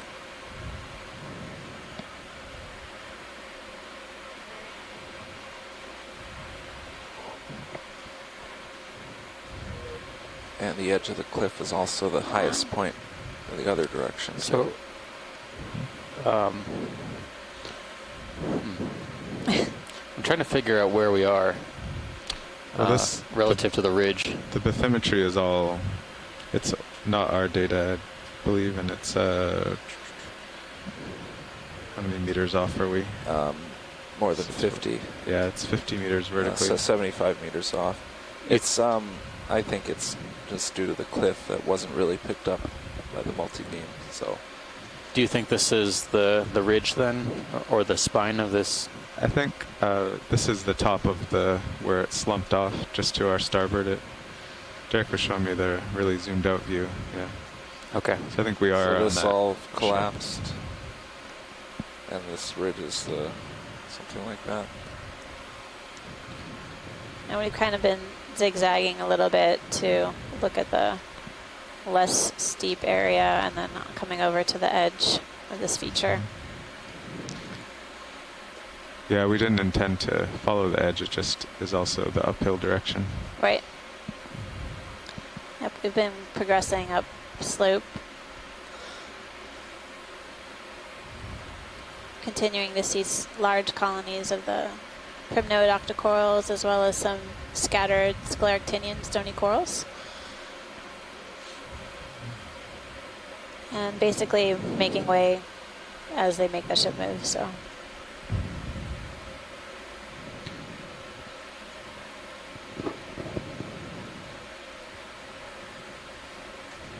Is there a fish in the center? Video, will you go in center screen there? Or something floating? Siphonophore. Doesn't have a dark background, but try to follow him for a few.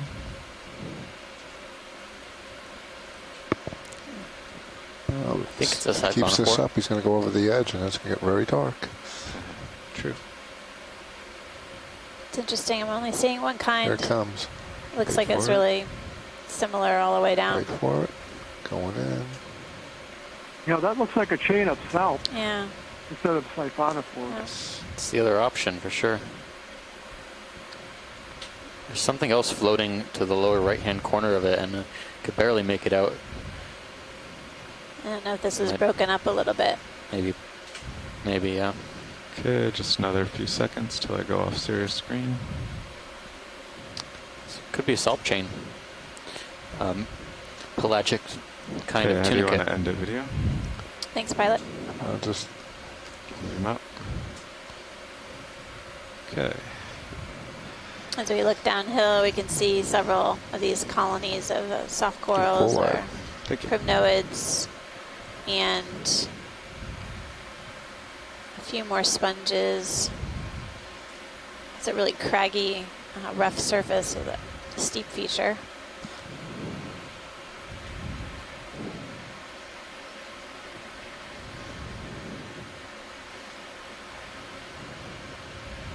Co-pilot, you think we're getting close to another move? I feel like I'm close. If I go down, okay, he'll have a little bit more tether. But yeah, we might. Very little delay at this depth, so. Yeah, let's do another 20. Okay. Do you still like 160? Looks good. Looks good to me. Yeah. Bridge nav. Another ship move, please. Same as the last. 20 meters, bearing 160 degrees, 0.2 knots. Given how much rubble was on the seafloor where we started our dive, I thought we would expect to see some much larger scleractinians. Yeah. Do you want to do a quick zoom on this pink fish? We've seen the fish before, but can we look at the pink coral on the left? Yeah. Okay, video. It's just, I think it's actually an Oreo gun. You can go in. It's another Oreo. Yeah. Yep. All right. Let's go get the coral. Well, the fish looks like another Oreo, so we've seen lots of those. It's amazing that they're so abundant here, considering that this family was unknown in the Central Pacific. So, co-pilot, if I sat down here, you'll probably maybe kind of end up years passing ago. over me. Perhaps I just keep coming up. And if you do pass over, your delta can be like 22 or 23. I wonder if we just need to keep proceeding more shallow, because we're still seeing coral rubble accumulating in these cracks and crevices. Like there's something it's only 20, more shallow about up ahead of us. 24, 23 meters away from me. But yeah, I'll come up. Wow. Okay, if you can keep Yeah, coming port so we can get as best we can. Look on the inside. Differentiate associates versus what's on the seafloor. Sure. Yeah, Well, the one with its arms extended now? Fine, thank you. Okay. That's the one. Great. Thank you. Sure. Okay, all right. So let's see. Let's check what we're set up for the from call. NOAA's look Yeah. That's the a first little thing. bit different to me. Okay. They're definitely So growing we got a tow differently. hole Yeah. going in. The one on the. What do we have here? Tilt down a little. Okay. I think I'm pretty well centered on some pink. Okay, Looks going like a in. Just pink looking a hard little. coral. But let's take a closer look at the polyps. Yeah, it's an octocoral. I didn't mean to sound sad when I said that. I was just trying to, on the middle of a deep breath out. So I think it's an octocoral corallid. We saw a pink corallid fin earlier in the dive, but this one, the base of it is just absolutely massive. This growth seems to be new. Let's come out. Can we see the base? But there's definitely a much older story going on here. No, I can't even not tell what's really. going on, honestly. Nope. There's a lot of stuff. It's, Okay. Any other angles or views of this coral? No, I think it was good for us to confirm. Can we zoom on the squat lobster on the right? Sure. Just to get a look at its rostrum. I'll try to keep my toe hold here and just rotate. That's the humidity again. Your problem with trying to determine whether they are associated with coral or not is that there are some eumunida that only live with certain corals, but there are others apparently that just wander over and anything that they can climb, they'll climb, coral or not. There we go. Yeah, it's really what we're Okay, seeing on pretty the zoom. dive, Mary. Absolutely true.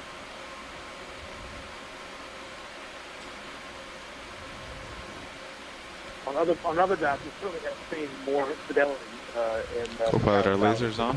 That's great, There. pilot. Do we Are want you to try put them on? to differentiate these two fans? Thank you. Can we just get a closer Yeah. look at one of them? Yeah, I think so, now that we're here. Okay. Tilt up. Come on up a little more. Coming up. There we go. Let's go get his. It's a reflection of me. Yeah. Going all the way. That's our lights in his eye. So, pilot, before we lift off, we just want to take a closer look at one of the fan corals that's Okay. beside this squat lobster.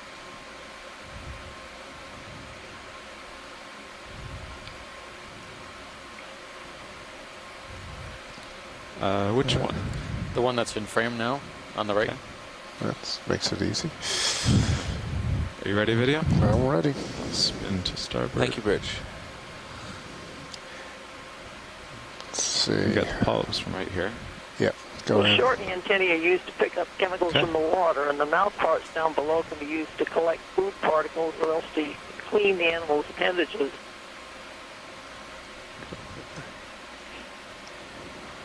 Going in. Trying to go in. It's not a very bright coral. No.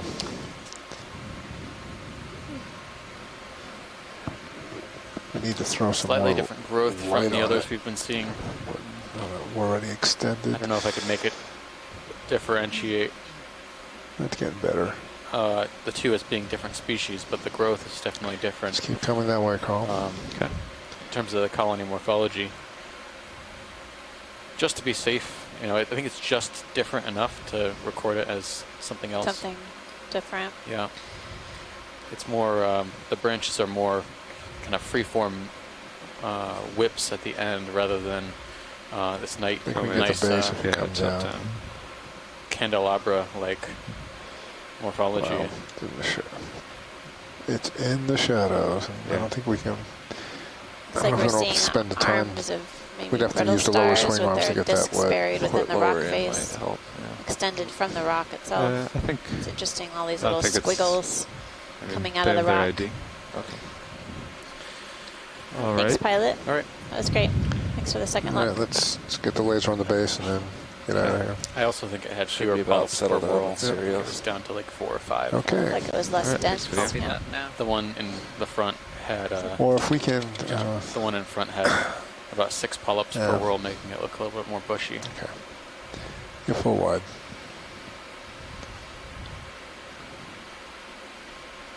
That coral's never going to win a beauty contest. No. Pilot. Just being honest. We see many beautiful things down here. Yeah. Pilots are getting Not sassy. Seriously, I think they're getting jaded by all this amazing beauty around them. Not everybody can be a beauty queen.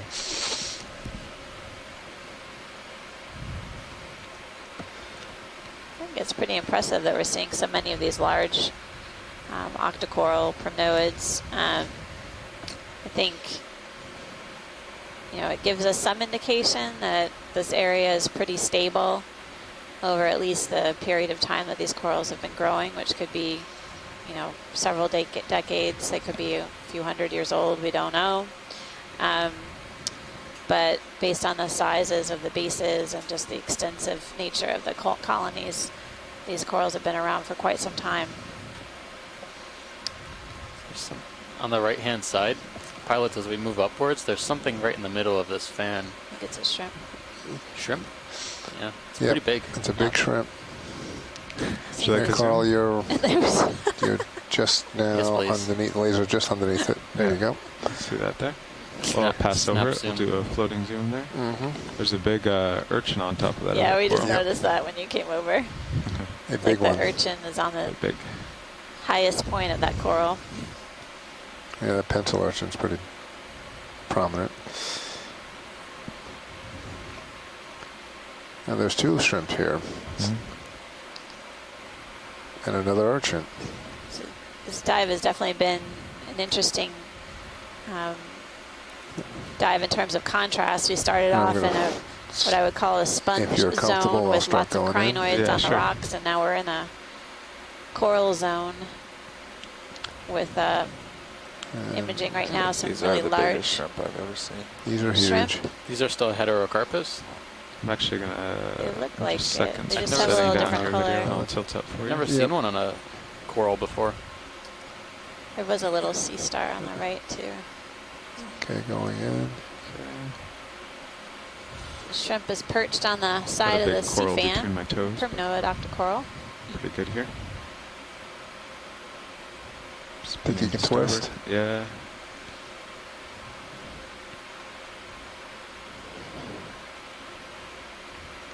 Okay. There we go. Perfect.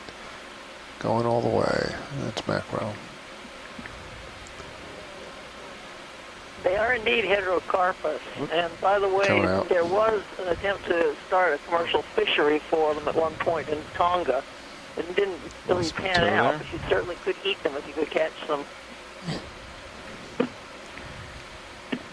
I don't know if we can zoom in on that star on the far right, Pilot, but if it's out of reach, don't worry. It's a little guy? Yeah. Yeah, he's not big. We can do a snap zoom. I think we might have seen something like that when you were at lunch. Okay. But if it is the same, it would be Astroceramus. Okay. Which is not quite. Well, I guess you could be safe in saying it's Ceramaster-like, but it's not Ceramaster. Different plates on the body. Oh, all right. Plate textures.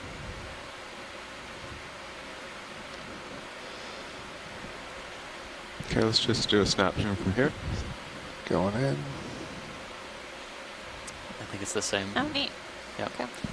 Pilot. Astroceramus. So you got good footage of this earlier? We did.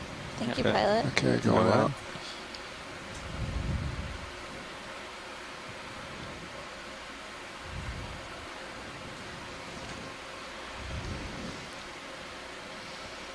Yeah, they definitely have some large shrimp down here, heterocarpus. So co-pilot, you're not quite over me, so you could come down a couple meters. See delta's up to 21, 22. Coming down to about 18 or Yeah. Yeah, it's all about the tether. So as long as you can see it.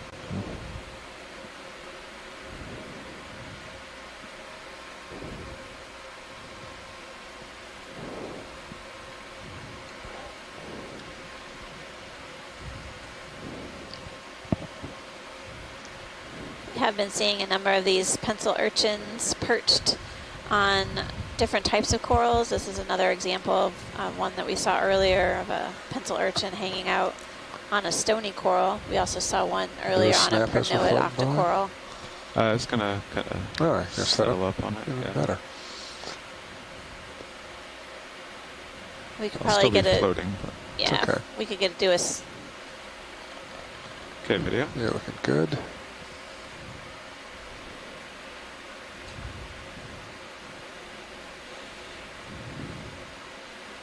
Nice color. Coming out, that's me backing out. Close in. Okay. Basically, we're seeing Get some a full barnacles shot. on the sea urchin itself and several live polyps on the coral. Yep. He'll come up. Got a barnacle. Beautiful. Thank you, pilot. You're welcome. Okay, coming Is out. that another pink corallid? I think so. The same. Slowly. Yeah. This is a really magnificent colony of this stony coral here. Okay. Large. Forward. Large growth form.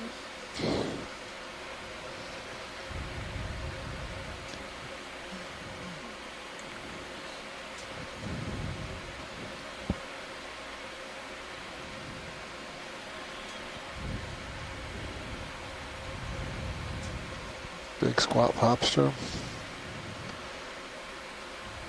2 o'clock. Oh yeah. Nav.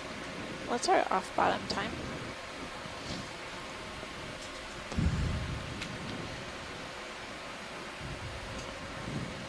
That's what 4:15. 4:15 we're aiming for. Time off bottom local is just about 1600. Okay. Thank you.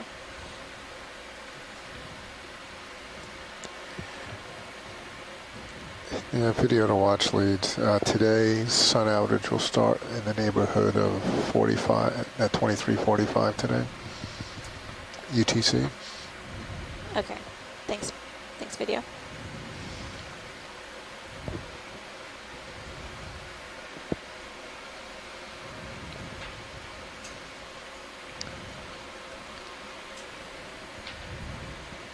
So that's when the dive will get really exciting. That's right.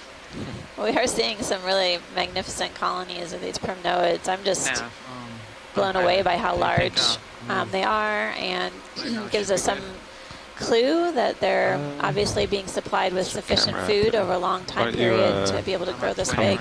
Yeah, why don't you come up and look ahead with your sonar. All sizes, classes as well.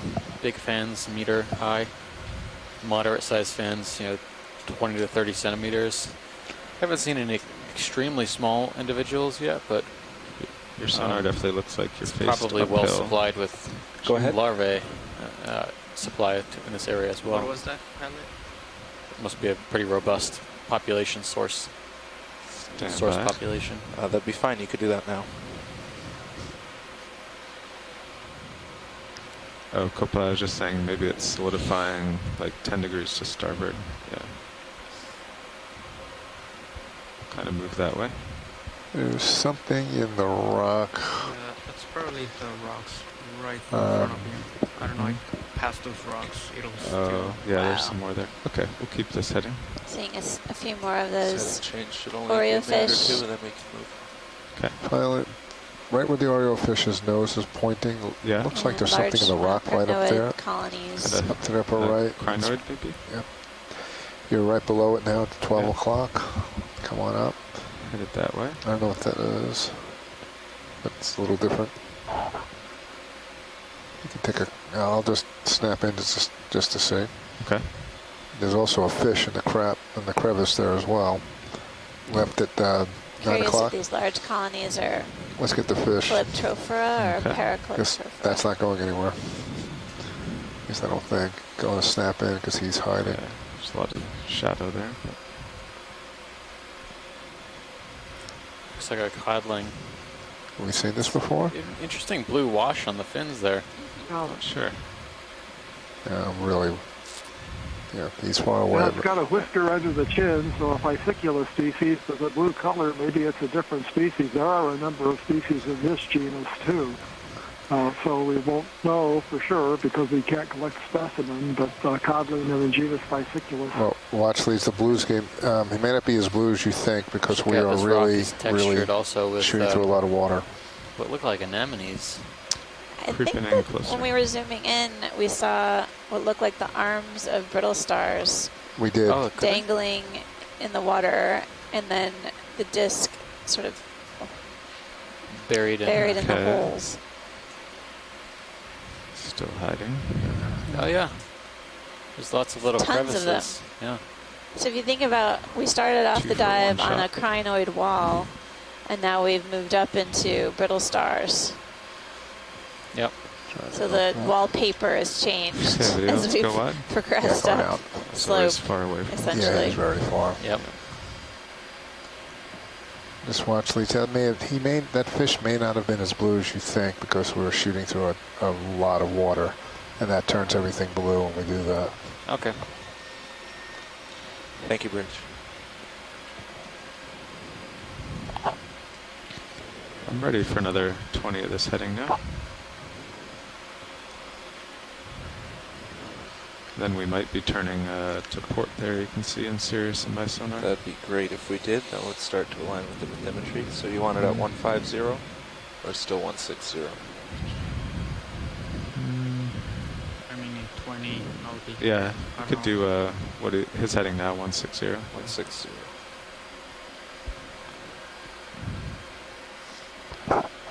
Bridge nav.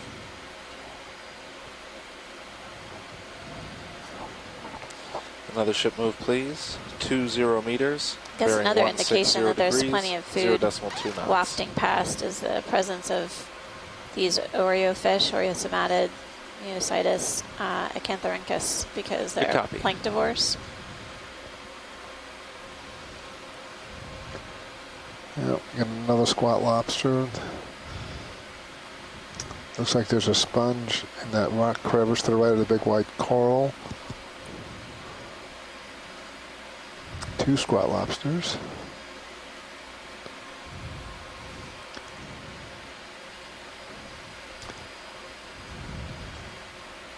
Is that another Anthomastus Yeah. down there?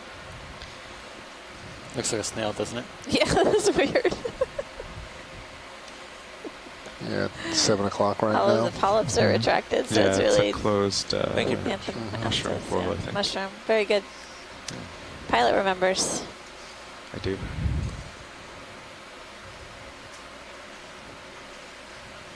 So we're now only 90 meters off from the bathymetry instead of 125. It's getting better.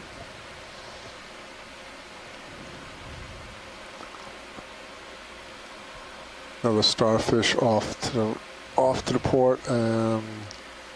Just There's another shrimp. Go ahead. Heterocarpus in the backside of that. Yep. Scleractinian colony. This place is busy. Looks like. I know. It's almost like too much to zoom on. Right. Don't know where to go. We've never really seen shrimp until this dive associated directly on the coral colony. Want to do a let's do a quickie. on this guy? At least Try to hold it on the sites we've 10 been seconds to. or whatever. Yeah. I mean, it is a great spot Going in. to That's perch really nice. themselves Hold on that. Going in tighter. up off the seafloor. Yep. But you're right, mostly they've been in cracks and crevices or kind of low to the floor. Coming to starboard. Yep. Just float a little bit that way, Carl. Going in more. That's all we got. After this front row, I saw a different kind of sea star to the left-hand side. Okay. So did we.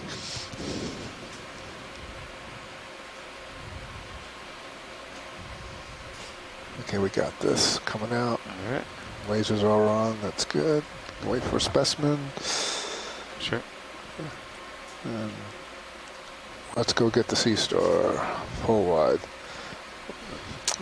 10 o'clock. Yeah. Directly below 12 o'clock. The Oreo Fish just went right by it. You see it there? Yeah. Coming in. Keep coming up. Yeah, I'll get a lot closer. Yep. I've got some tether now. There's a giant fan in front of it, of course.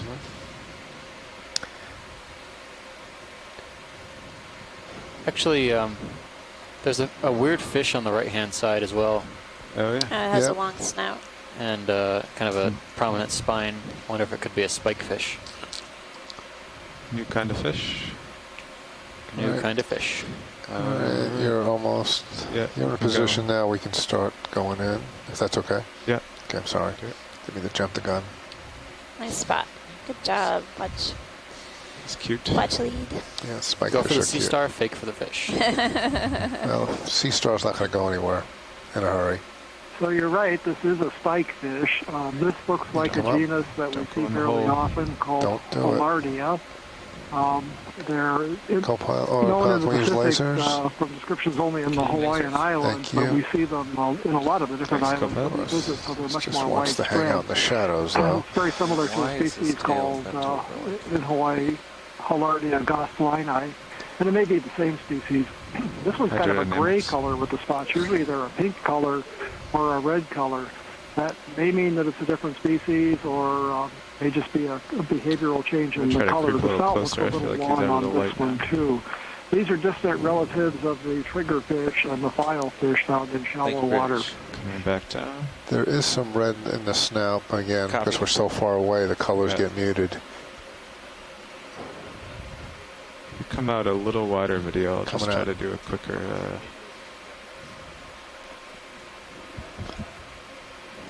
closer.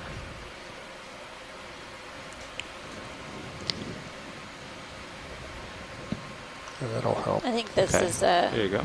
really a treat to be able to zoom in on these rock surfaces, because you see it's much all better. of these sponges, and then I've been seeing some different types of polychaetes living in tubes. You can move this tail. And the arms of these ophiuroids or brittle stars, kind of squiggly looking appendages dangling out from the rocks, and their central disc is hidden within the cracks. A little squat lobster in there. Really patiently letting us image it here, a type of spike fish. And back up. Yep. And he's cooperating.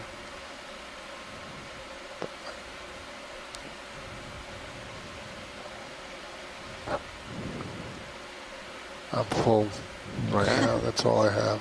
It's got a really... So you can see the mouth is upturned on this very odd mouth morphology. Look at that. I'd have to look up what these things are thought to feed on. I thought some of them were maybe feed on scales of other fishes, actually, some of the ones with longer snouts, or maybe on corals or on ophiuroids. But I'll have to look that up. Yeah, Bruce, it reminds me of the butterfly fish that we see in shallow water coral reef environments in terms of their sort of long snout, small mouth. I have view great for 86, but eating, I don't think I'm coral polyps you or should small be about things. We're adjusting the heading again. He's chasing the wind around a bit, but it's pretty light. Shouldn't be any problems. Wow. Thank you, Nev. Several large fans in view here.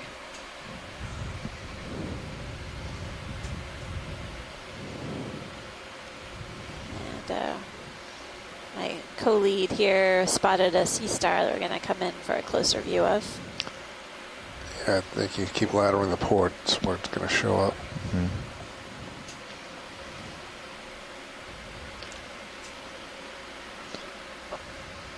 Your fish just chased down another little spot lobster, and you'll notice that these guys can swim by flapping their abdomen and going backwards. That's the major difference between them and a true crab. Spin a little to port to keep A me in lot of these view, little co-pilot. fellows belong to a family called the Immunities that have pigmented eyes. A lot of them are red, and they have them standing on their pincers, which is species specific, but there may be about 60 there's some rocks species over there. belonging to a variety of genera. Right now, it's very, way. very difficult to identify. But we can go in from here.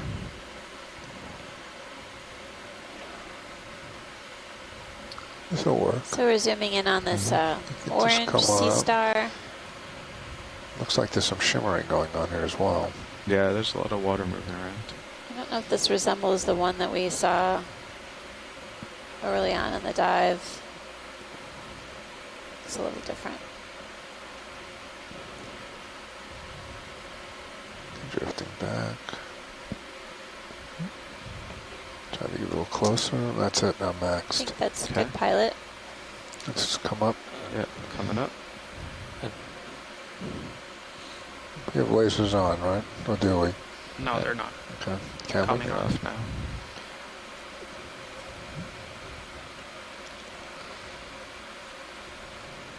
Okay, coming out.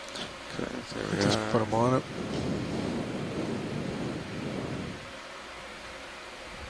Okay. Pilot, do you want to lower swing arms a little bit in so you can? Yeah, why don't you ship put more them power? each up a little. All right, copy that. I wouldn't say this is the same. We collected this on an earlier dive. Pow pow. Doesn't look the same, does it? That would be stow position, right? Bring it. Yeah, and make sure This one before you seems move like it's them growing to move them both outboard. plainer. I mean, This they one has more both look like overlap. they're outboard, so it should be fine. So it may be but different. if you stow them while they're inboard, they could hit the manipulators. Copy that.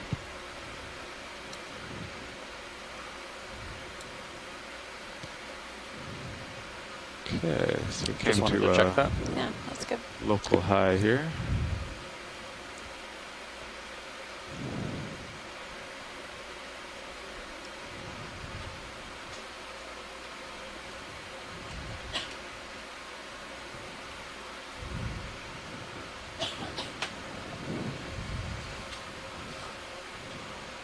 Marking up the map a fair bit. We'll give feedback.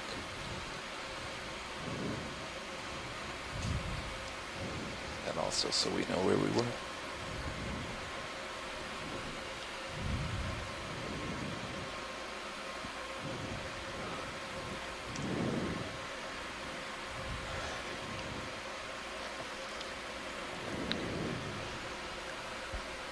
Video to pilot. Go ahead. Can you just, if I zoom in just a touch, I'll lose that flare. It's from the that's from the swing arm being brought in. I can If I go in, get rid of the flare. if I go in this much, I'll lose it. Is that all right? Yeah, that's okay. Okay. Yeah. Yeah, I keep it in. That's not.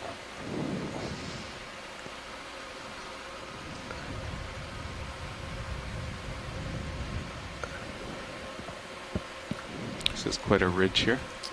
It is a steep feature for sure. Hey, co-pilot, why don't you turn to face me, and then we'll move you to the top of this feature. Copy that. Remember, I'm still swinging towards 160. Yeah. Actually, now, am I still swinging to 160? No, you should be It's there stationary on by top now. there. I can watch your sonar if you like. See, it's On top where? the right. That would be a lower right. Oh, this Yeah, little see white. it? Yeah, what's that white thing? No, we can do a quick zoom. No, I don't think you're moving, co-pilot. Copy that. Thank you, Yeah, man. so it's just a white piece of Yeah, okay, Yeah. go wide. going back out.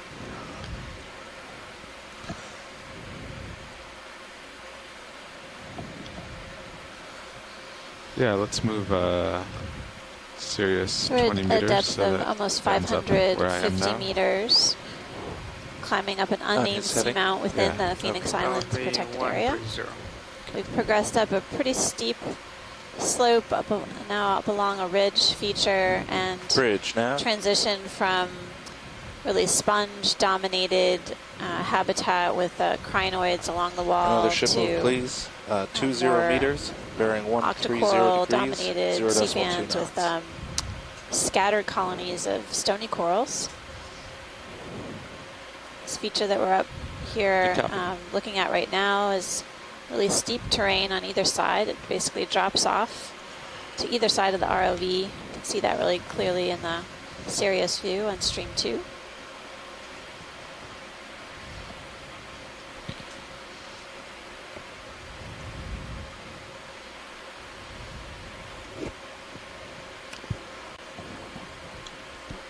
So if I wanted to bail out here, I would turn to port to get some of these that corals here look like in. they're similar sizes. Thank you, Bridge. I would turn to port and drive under Sirius. We may but downslope if the has ship encountered lost some. DP, There were larger headed to the west colonies as well. What would we do?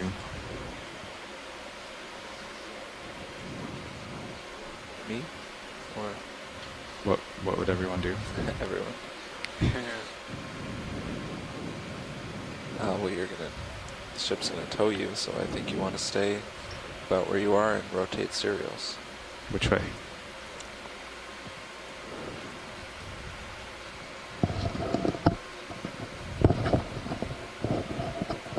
To my starboard side. Yep. 180 to starboard. Yeah, I agree. Half a turn. But first you come up, so we're deltas and more like 20.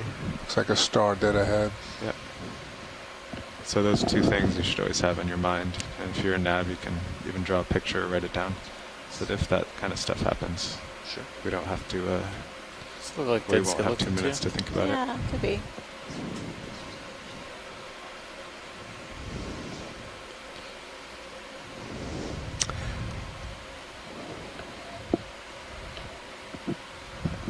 So watch lead, we're waiting here on this sharp ridge. There's a lot of current. Sirius should be headed my way soon.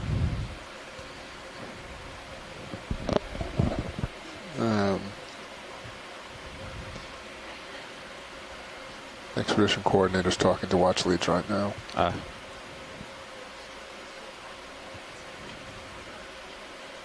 Something tells me there'll be interest in the starfish, but I don't know. I think it's the same one we just looked at. Yeah, it is, but... Yeah. Well, I'll sidle off to port a little. Yep. There's a white squat lobster on top. At 1 o'clock from the lasers.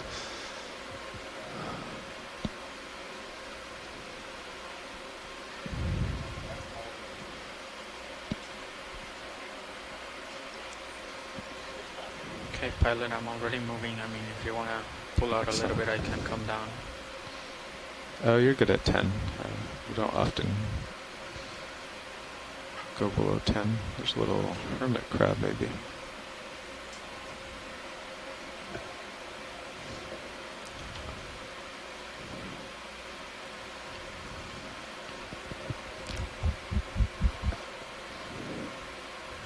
There it is.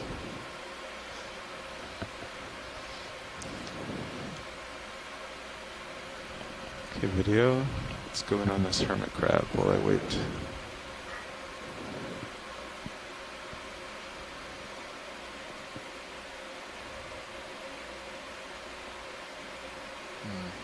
Try it again. Step put. Yeah.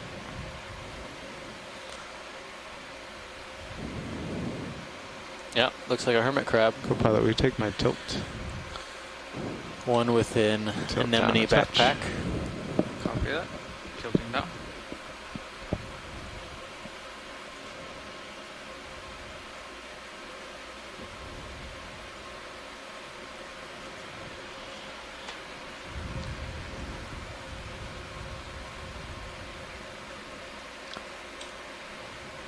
Wow.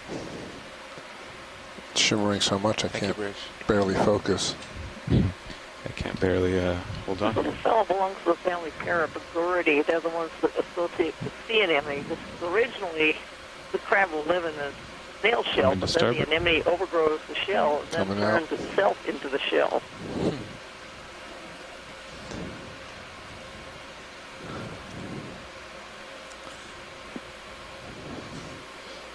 Thanks, Mary.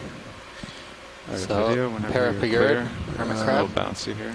Anemone backpack. Yeah, I think we got the first go around. It's, all right, coming out. Your fault. Thank you. Looks like the shell has been completely turned into the anemone at this point. Thank you. Yeah, I might have just moved yours. So. There's a dark stalk right between the lasers now. Right there, yep. Is there any way to snap zoom on that? Yeah, let's just do a quick one video. Okay, so it just looks like something living on. Yeah, very old. Possibly. Didn't turn out to be a snap zoom, of course. Yeah, that's all right. It's a very old, probably one of these primnoid fans. It seems to be bent 90 degrees though, parallel to the ground. Lots of mixing going on here. Yeah. Not sure what else we can make about that. Coming up to hang on to life, or that's something else that's settled and overgrowing it? Yeah, I mean, it looked scaly. The polyps looked scaly. We wouldn't know without a better look, but I think it's definitely got the girth of width for this type of colony we're seeing on the ridges.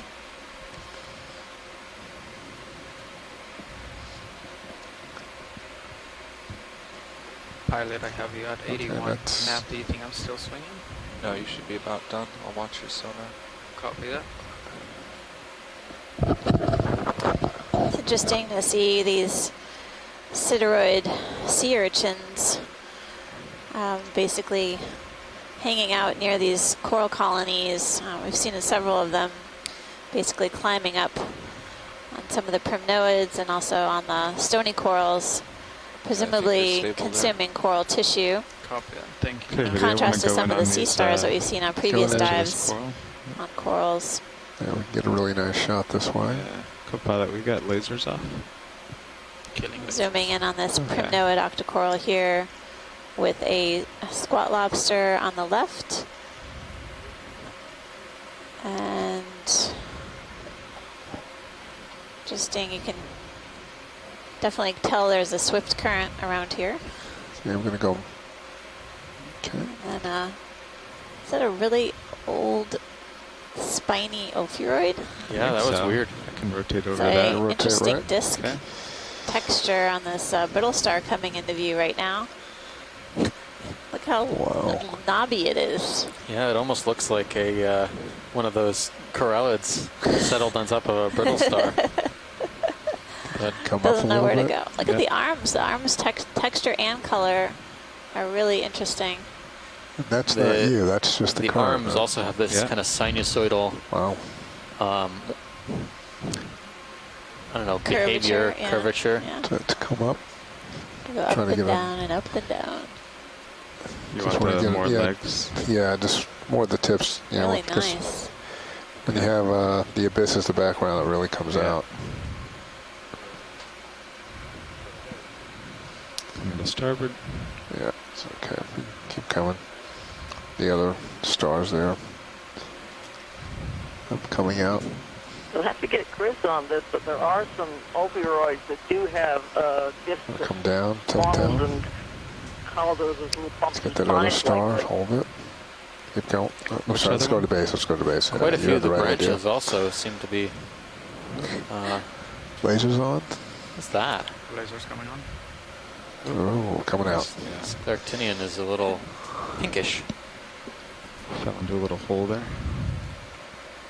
This might be something overgrowing. I'm getting very confused with these pink sightings. I think that was a Move on now. Put it in tether. Scleractinian Anelopsamia being overgrown by something. So this current upwelling. Well, yeah, definitely upwelling. I keep drifting up. And we're not looking at it right now, but did the ground cover species change yet again? Looks like we're still seeing these large primnoid octocoral fans. I'm Yeah, it's not very hard seeing for my starboard. I'm not seeing much in the way of the stony corals like we were For seeing down the below, due although there south. might be some scattered colonies coming up.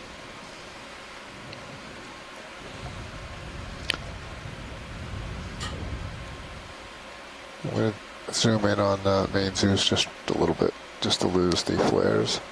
Okay. Okay. All right, so here if I go off stick for a moment, start going north. Yes, you do. So the current changed direction again? Yeah, it's from the south Okay. now on this very sharp ridge. Interesting. I'm wondering how much higher this will climb.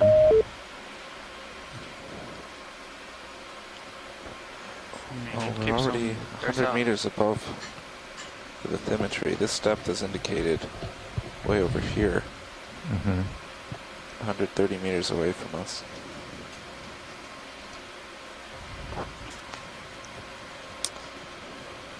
The pilots just noticed that the current changed direction. Yet again. As we progress upslope, Pilot, do you want me to follow you? we're basically at with a the depth of 550 maybe meters. Change my heading by 20 We're degrees? still seeing That's how it really looks large in primnoid Yeah, fans, that sounds good. octocoral Copy fans, and scattered colonies of these stony corals.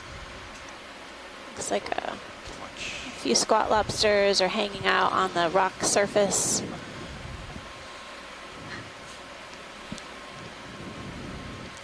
Here's another example of, I think, what these two primnoids could be on the right-hand side. So you have one up front, and then you have one in the back. I wonder if they're just, you know, some of the colonies have been modified in their growth by predation or something. Are being whipped around. I'm still in the not. currents, possibly? I'm still not sure. Yeah. If they're different or growth not. Dead ahead.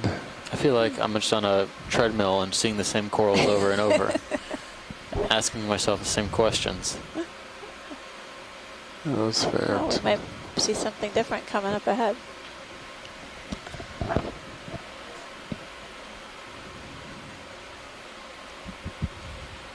Massive blocks though here. I'm really pleased to see such large colonies growing on these I think that's seafloor that features. might be a different fish.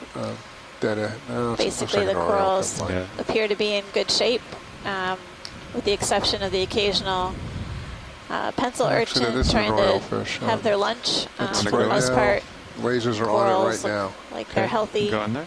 Ooh, check out this fish. Oh, yeah, it is. Never mind. Turn to a different direction. No, they're okay. These Oreo fish are trying to put on a display, so we Never mind. take a Sorry closer about look that. at them. He was faking me out by.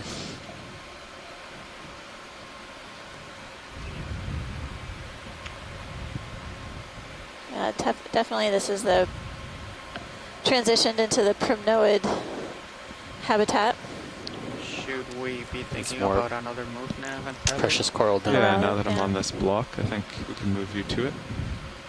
Definitely seeing some erosional Yeah. features Okay, or I think these he's only back about small 15 caves meters, but and depressions in the rock, if we get above it, we can do 20. possibly caused by wave Yeah, well, let's do energy over 15. time.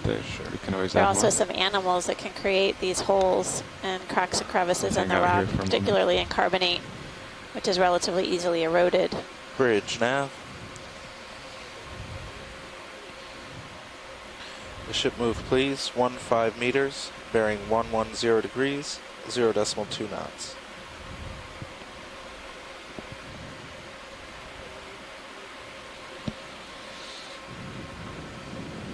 Good copy. Video, let's zoom on this pink here while I wait. Sorry about that. Going in. Going. Come on down. Yep. Come down.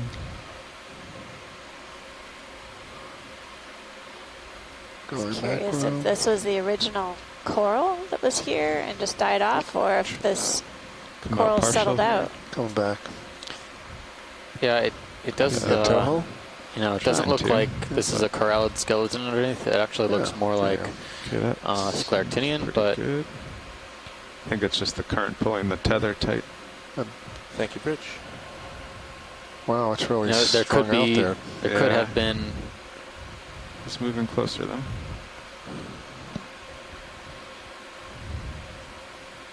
I'm not sure. There could have been a a few polyps left over on a nearby coral, and overgrew and recolonized, or this could just be the stragglers. If this is a corallid base, you can tilt up. Trying to outrun the growth of hydroids. There you go. Keep coming. Outgrow the hydroids. It's a good strategy. That's a great view of the rock face too. Now this does look like scleractinian rather than corallid underneath. Okay, coming See up. the arms of the brittle stars extended out from the rock too. Serious position in these currents too. Make sure it doesn't suddenly take off to the north. Okay. Which happens occasionally. It's probably the most frustrating thing that can happen. If you take a look at the Stream 2 feed, Sirius Cam, basically you can see that the rocks that we're progressing over, these large boulder features, have one after another of these primnoid octocoral fans, essentially oriented in the same direction. I have to sign off. Enjoy the rest of the dive. Bye. Thank you, Mary. Appreciate you joining us.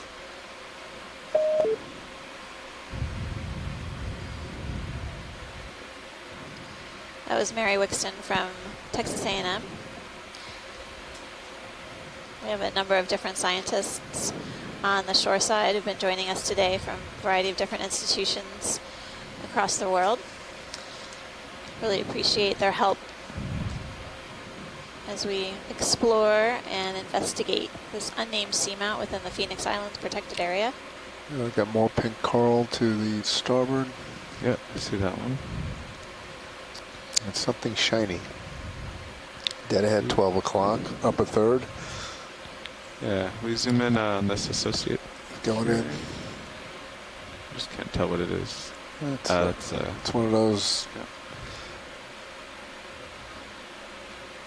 Squat lobster? No, it's brittle star. Oh, there's another picture of that ophiuroid from Tim. Yeah, it's incredible. Let's go all the way on that. Curious how old these ophiuroids are, but the texture on the disc is really different than anything I've ever seen. Hard to focus because you can see the show. Go wide there. I wonder if we can. Can you go wide? Maybe get it too far. Yeah. We could try if there's interest on both sides. I'm really curious what that colony is over on the right-hand side. It's kind of pink and blocky. Yeah. Well, actually, did you say there might be interest in collecting this one? Or? Well, not immediately. Not yet. Okay. We'll keep our eyes out and we'll have a discussion. These corals and likely these ophiuroids aren't going to be super rare. I think we have a good selection, so we'll keep it going as is. But on the right-hand side, there's a weird red wash on a carbonate block, maybe a coral. That's it? Yep. That is... I think I can get over there.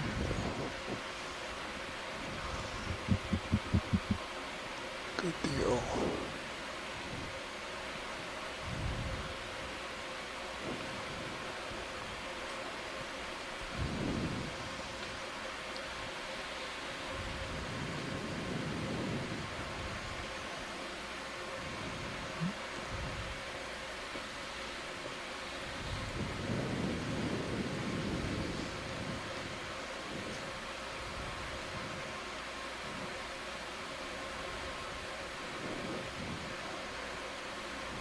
Okay, let's try from here. Yeah.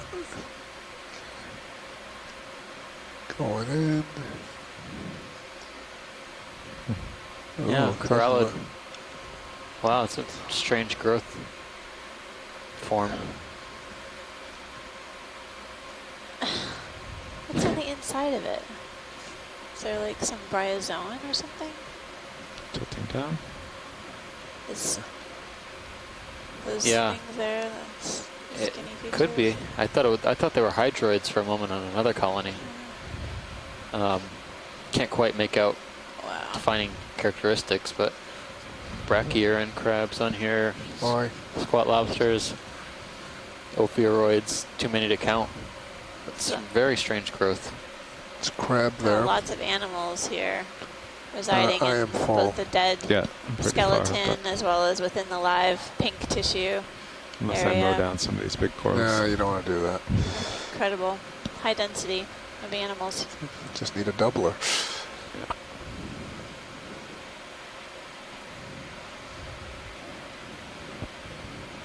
Okay, coming out slow. Specimen with lasers. Very good. Okay, onwards. Moving on. Should be done moving by now. Copy that. Thank you, now.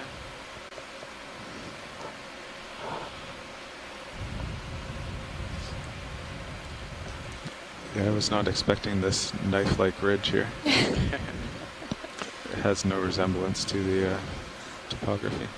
I appreciate you rolling with it, pilot. No problem. It's pretty obvious which direction to go in. Yeah, no ambiguity here. Upslope would be good.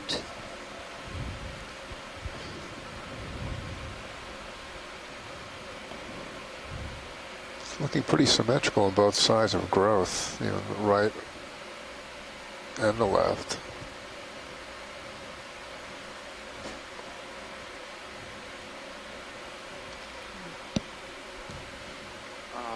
I definitely feel like we found another rich spot within Phoenix Island's protected area in terms of density of corals alone. For sure. 30. For sure. Yeah, we could do another Most 20. likely old growths as well. Okay. Same direction, 110. Yeah. Another scorpainid in that hole. Pilot, yeah, can we zoom on that? Pilot? I know you guys saw one More earlier, like but D2's not heading. sure if we got a good view of the fins. Whatever you think. There he is. We did not. Well, hopefully he'll Looks like a Stay little there. I scorpion think fish they on want the zooms little on this. sand pocket. We'll wait. We've got plenty of tether. Yeah, we're going to try and get a closer look, Bruce, to see if we can get a better view of the fins.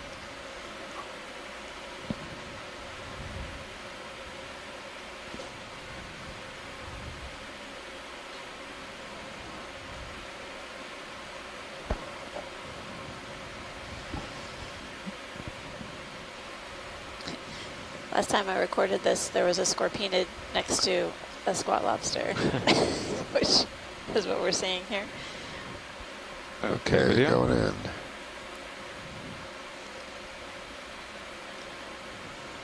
It seems to be An cooperating. encrusting sponge in the bottom of that too. If you want to, Yeah, I'm trying to center him up here. Yeah, this looks like it's got the same fin morphology of thickened lower rays on the pectoral fin.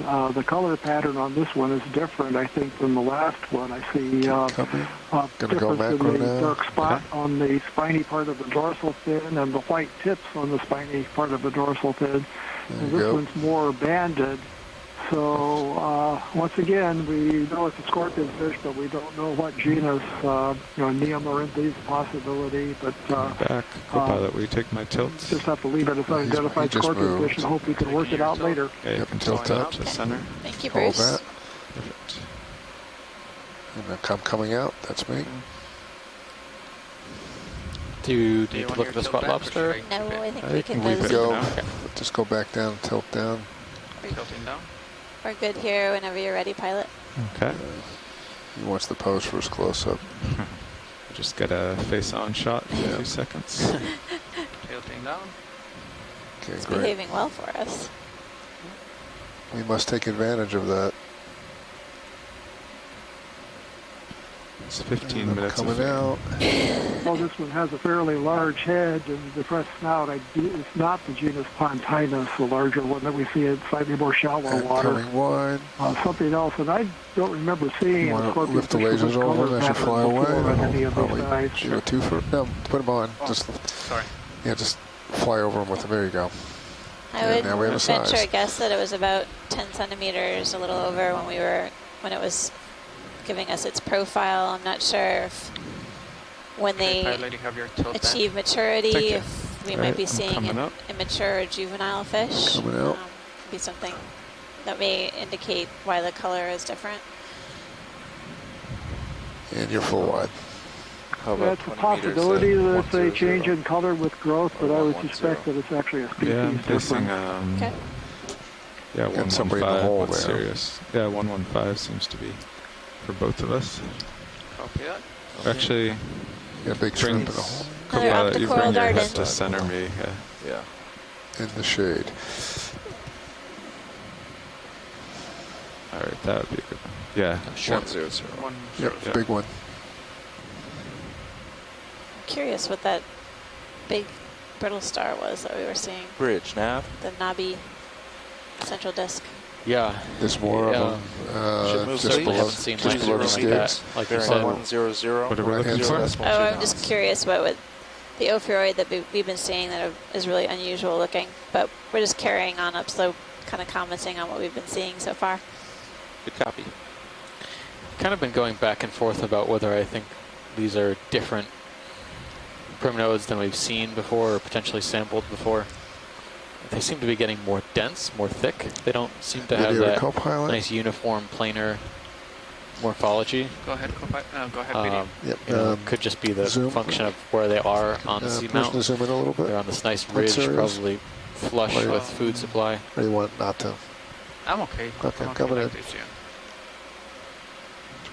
Just let me just tilt up a Interesting how little some bit. of these fans have really clear associates on the edges, and then others are basically look like, at least at this level, devoid of associates. We're not We're heating so seeing much now. brittle stars or obvious arms or limbs of anything. Of course. Yeah, unlike some of the plexaurids we were seeing at other sites where every single one, regardless of its size, has some sort of ophiuroid associate. Wondering how these animals make a choice, how they choose which one to settle on. Everyone chose this one in front Yeah, of us. exactly. Yeah. They I guess did. the neighborhood is good. Yeah. A little Coming far out a video, little but yeah, let's just see what they all are. Yep. Let me get the co-pilot settled first. Yep. Okay, you're full wide. Going in. BD.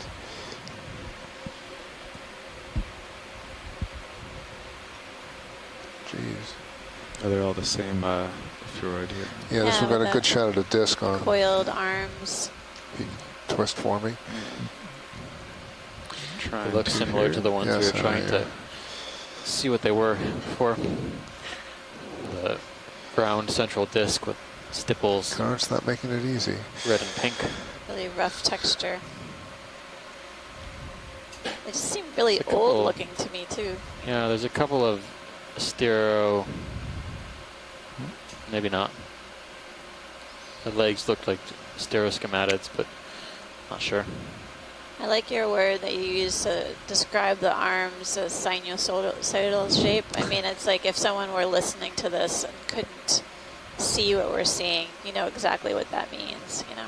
It's a good visual. It's like a radio show. We're zooming in on this octocoral with brittle stars that have sinusoidal arms.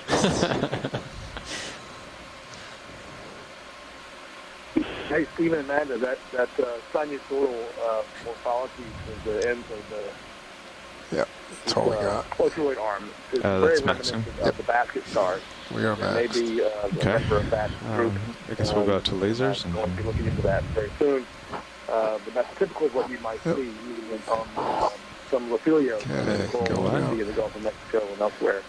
Have these things on there that are closely related to basket stars. Interesting. That's a great demo. Thank you. Thanks, Tim. That's Tim Schenk from Woods Hole Oceanographic Institution.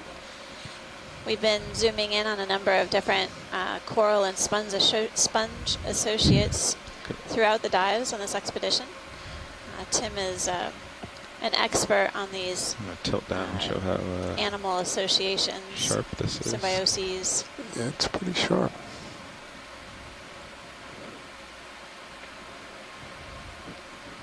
And the zooms are helping Tim resolve basically what we're seeing, hopefully with enough imagery to better identify what we're looking at. You can zoom in a bit to crop out the... Thanks.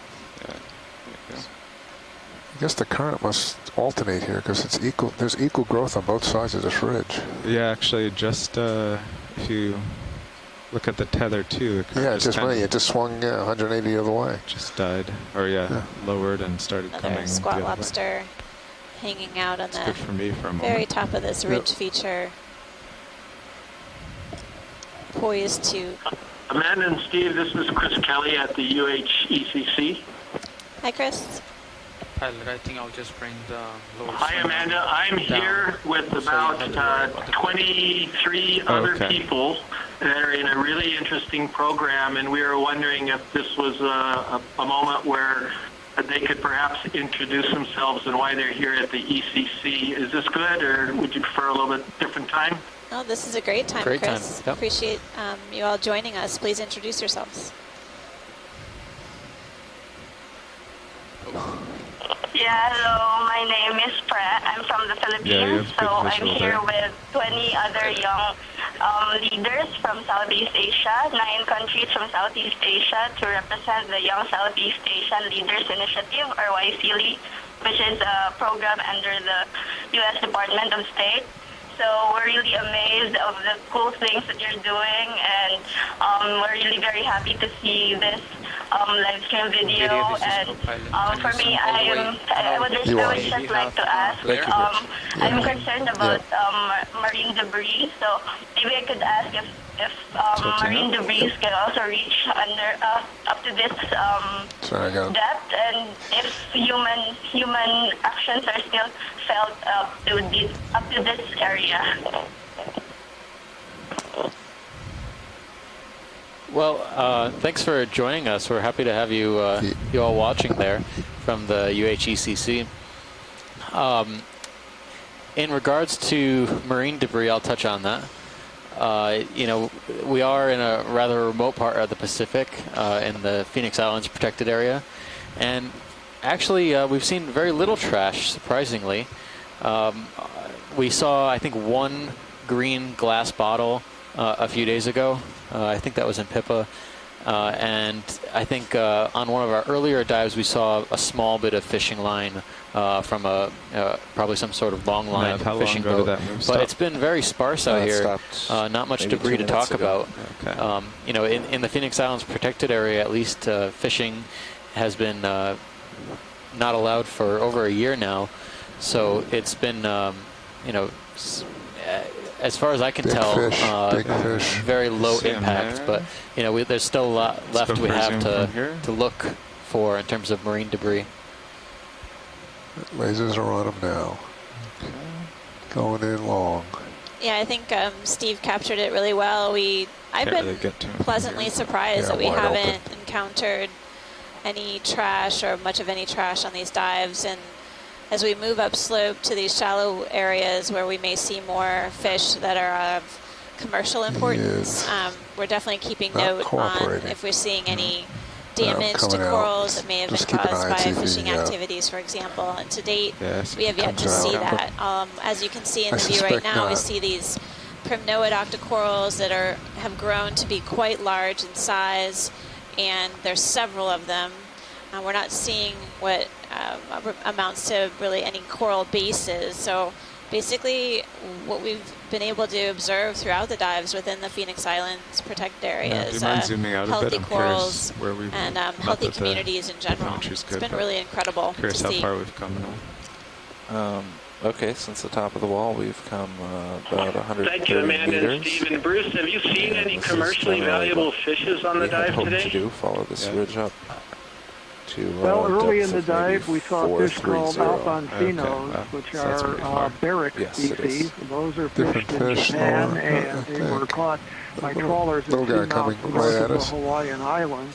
They're valuable. And we're seeing a few individuals. We actually just saw one a couple of minutes ago of roughies. Those are not commercially important species here in the Phoenix Islands or other oceanic islands in the Pacific. Around Australia and New Zealand, there were large aggregations of orange roughies, and they were fished rather heavily. We'd like to let the ship move. It turns out 20 meters, can live bearing to be well over 100 years 0.2 old knots. and reproduce very slowly, replace themselves very slowly. So the roughy fisheries were not sustainable.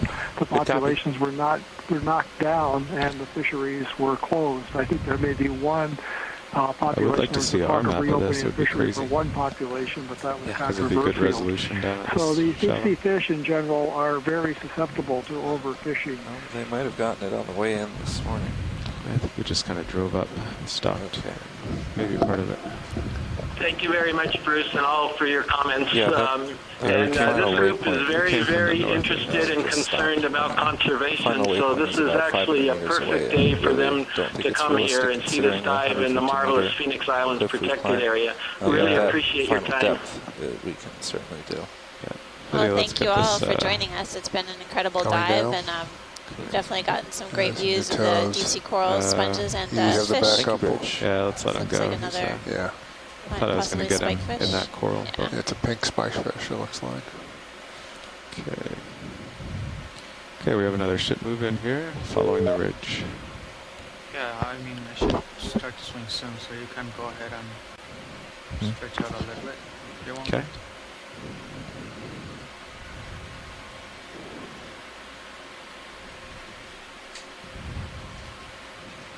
This may actually start to line up with the bathymetry better anyways. If it so many of these Oreo dories all over the place.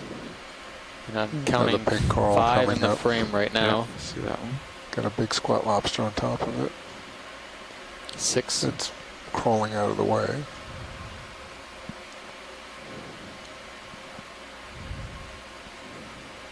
You know, it's really remarkable since this family was not known from the Central Pacific until just 12 years ago or so. The abundance here is just astonishing. It's a good example of how little we know about the deep waters of the Central Pacific. Because you have such an abundance of this species, and they were previously unknown in this area. There's also an orange fish here. It was just out of the light pool. It's a dory as well. Oh, we've seen this one? It's just, yeah, kind of in the lights. Okay, I hadn't seen it in the so last hour. It's a little brighter. Would you like a zoom on this pink coral? Yeah, it's I think in a good position. Actually both of these, if you want to set down, we can.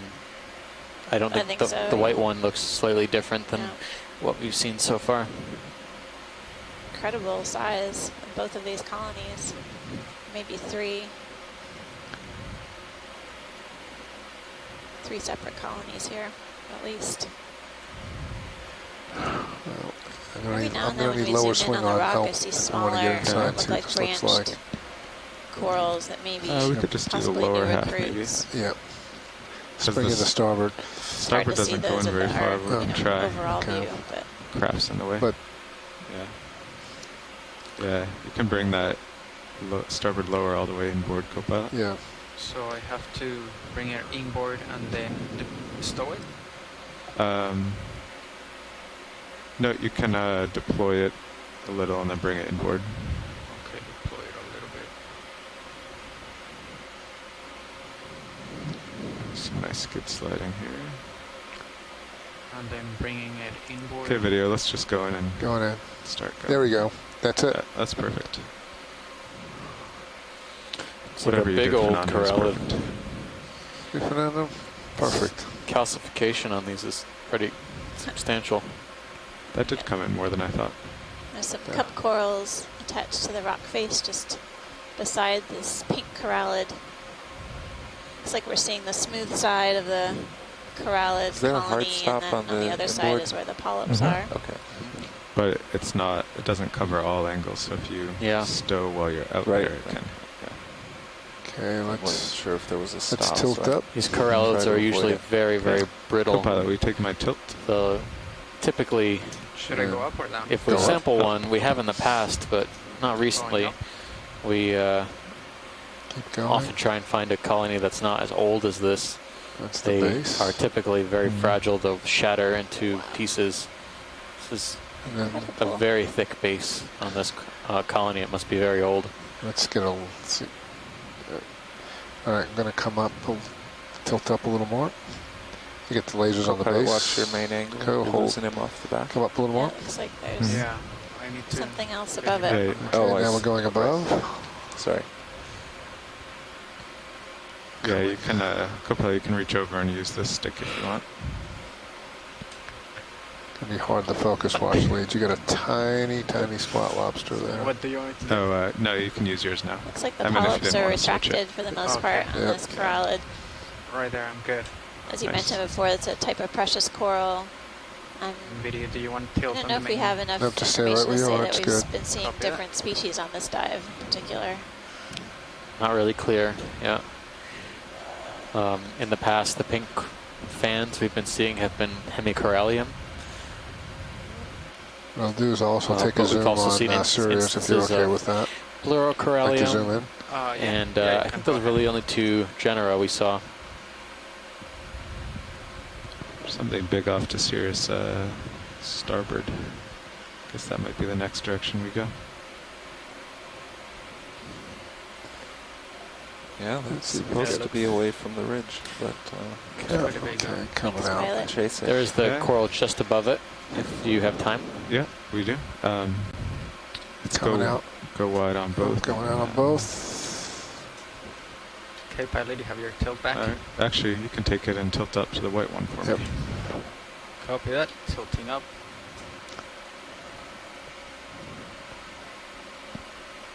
Okay.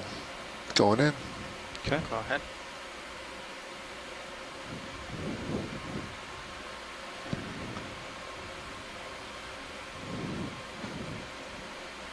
Going in some more. All right, Carl, just hold position. I'm going to do that again. Okay. And here we go.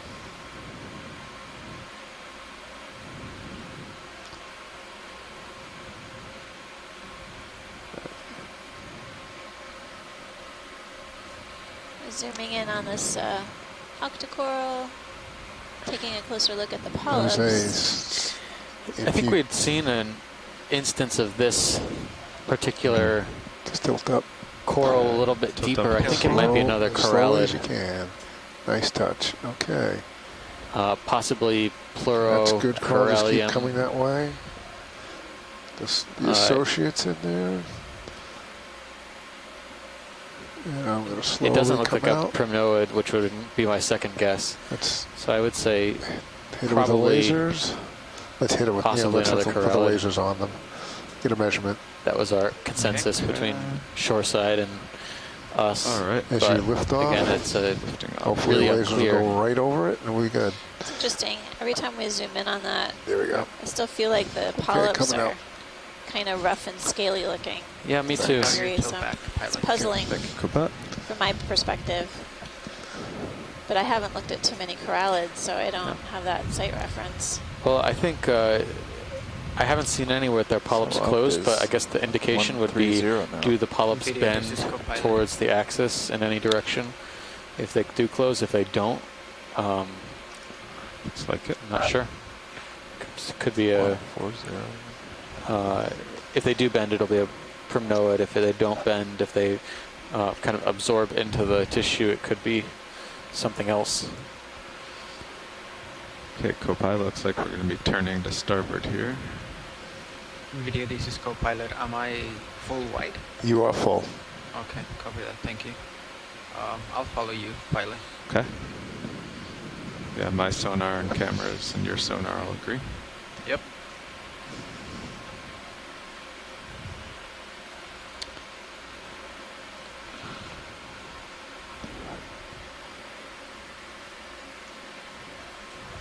Go ahead.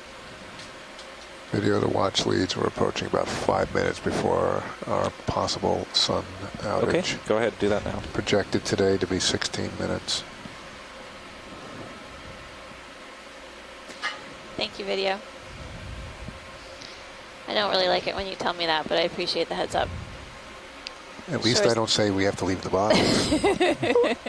It's true. The shoreside, it is approaching that time of day when we may have sun fade interrupting our technology and streaming capabilities.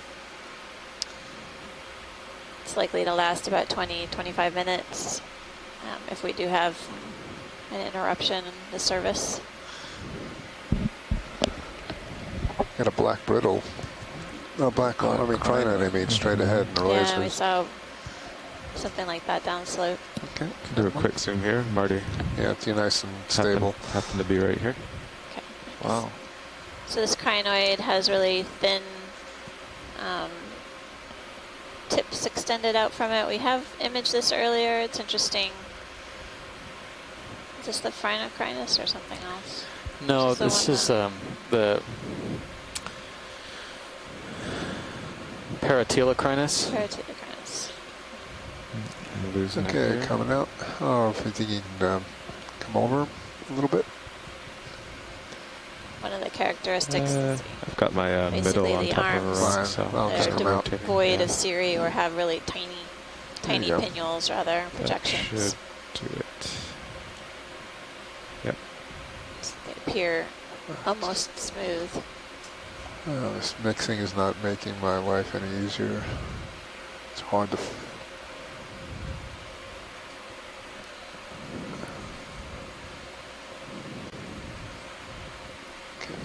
It's not making my life easier either. Nope, coming out. Okay. All right, everything agrees. We're lined up to the nearest uphill, about 130. These squat lobsters really know where to hang out. Kind of on the top of this ridge feature, but seeing them perched on rock surfaces all day. I think it's another... This is one of those Oreo fishes. Oh, just that. It's just, okay. Yeah, when they're that way, it looks like a totally different fish. Wants to get on view on the camera here. Providing different perspectives. It's probably actually trying to find food in the water column. Couldn't care less about us necessarily. As we approach this wall feature, I'm seeing a vase-like sponge. Okay, let's get another 20 meters this way. Right. Oh yeah, stretch out. Yeah. The base sponge at 3 o'clock right now. Yeah, I see that. Okay. We'll wait here a moment for tether, see if there's anything below me.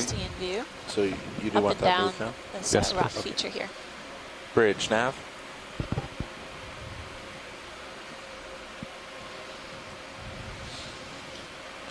We'd like another ship move, please. 20 meters. Bearing 130, 0.2 knots. Co-pilot, we put my starboard lower back to where it was. Copy that. Good copy.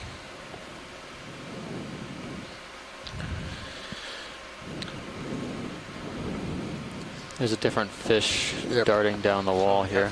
I think there's 2 of them actually. They're both floating. It's good. On the center right. All right. They look like Epigonets. Try to get a look while you're... stand by. Is it this one in the center? Yeah, it's the one right now. Yeah. Okay. Sort of flipping for you. Another one of those guys. Deep water cardinal fish. I love the remarkable coloration on this. On these epigonids. Beautiful blues with black perimeter around the fins. Silvery scales. Sort of a royal blue color as well. It's me coming out. Thank you, Bridge. It's interesting how Bruce remarked a few hundred meters deeper that we might start to see them, and indeed we have. So they have some depth restriction. Watch lead nav. Hi, Nav. So as we've been discussing, the ridges we're seeing don't really match the bathymetry we had ahead of time, so I'd just like to make sure we can continue to want to go up and kind of ignore the waypoints. Is that right? Yeah, we're basically wanting to become shallower eventually. Yep, we'll keep following the ridges. Follow the ridge and decline in depth. So based on basically what depth we're at, where are we, or where might we end up at this current pace relative to our final endpoint? Well, so we're at 535 meters on our on the map we had ahead of time. That puts us over here somewhere between waypoint 2 and 3. And our final depth we were aiming for was, I believe, about 420 meters. So maybe we'll hit that somewhere in this range, that depth, which we should be able to get to. Pilot, I'm already swaying, so if you want, you can pull out. Okay. Okay, thanks, I think pilot. that's really just a guess. Sounds good. should, at this rate, be able to cover the depth range that we were looking for today. Super. Great. Thank you very much. Yeah, that's. Are you pointing at the coral or the sponge? Both. There's a lot Oh, of there are a sponges. couple. Oh my gosh, look. There's several of them. There's, yeah, I see 4 in my Yep, screen. at least 4. Barrel sponges. Want to Are take we a look at one? transitioning into another Yeah, habitat I'm just type creeping or what? closer. Yep. I'll have to take Maybe. I don't know if we're able to take a peek inside, pilot, but Yeah. it'd be pretty cool to see. You think you can Down the pirouette Cuskeal. around? Okay, I'm slowly gaining tether here. When you think you can make the pirouette when you get enough tether? I think you can.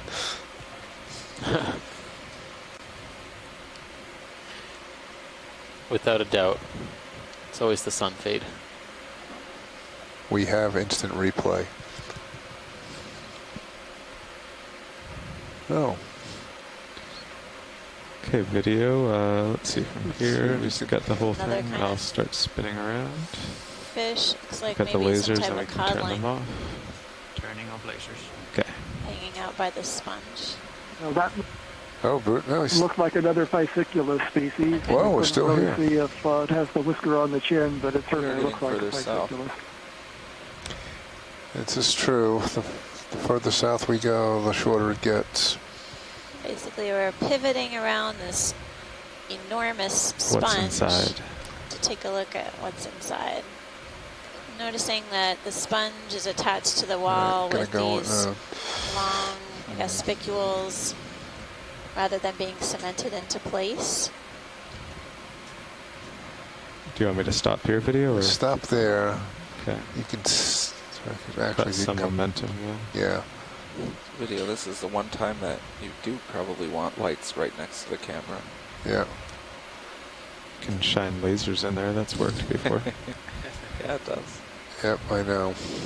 Come on down, bring it back. I don't know if we're going to be able to find anything in there. I'm surprised there's not anything living in there in the first place.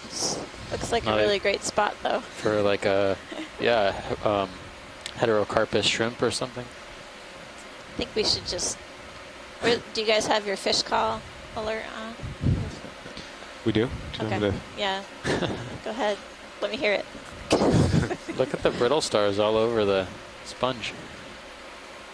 Tiny, tiny little brittle stars. All right, I'm looking in as best I can. Okay. Oh. I think if you maybe if you bring the upper port swing arm in a little bit, that might throw some light inside. Stand by. How much further does Sirius have to go? The move already stopped. Interesting so view how from many minutes Sirius. do You can see think this now? Or should it be vertical almost drop of this ledge feature and several. that's We're looking good at for a this, sponge. and, I can see I think several we'll have in to start Sirius moving view up. along with the sea fans. You tilt I up, think there's a so. good I angle. think so. What's your angle? Oh, 90.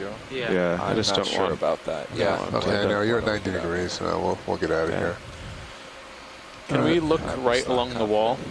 If just to look down the length of the wall, I thought I saw some other going in? fans. As long as you stay here, co-pilot, I'm happy. I just looked up and saw you getting close. So. Yeah. I'm But watching I his did sonar. hear the bridge saying that we. Yes, will this stop, so. ship stopped, but I don't know Okay. exactly where you are. I think we're good.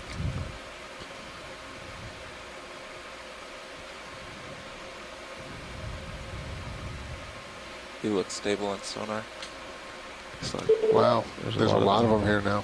Yeah, that looks like some different fans down there. Video, you can zoom in a touch Hello, to who's the this? skid there if you want. Perfect. Hello, this is Amanda on the Okeanos Explorer. Hello. Hi, how are you doing? Good. Can you hear me okay? Yes, we can hear you loud and clear. Be aware we're going to lose it. Oh, good. Okay, well, this is the Okeanos, right? Yep, this is the Okeanos Explorer. I'm Amanda Demopoulos speaking, and I have Steve Oskovich here. Do you guys mind introducing yourselves? Well, hi, Amanda. Hi, Steve. My name is Greg Stone, and I'm the Chief Ocean Scientist for Conservation International. And I'm also I'm on the Phoenix Islands Protected Area Board trustee. And I have with me on the line the PIPA Cultural Ambassador from Kiribati and the Honorary Consulate. Her name is Madam Christine Green.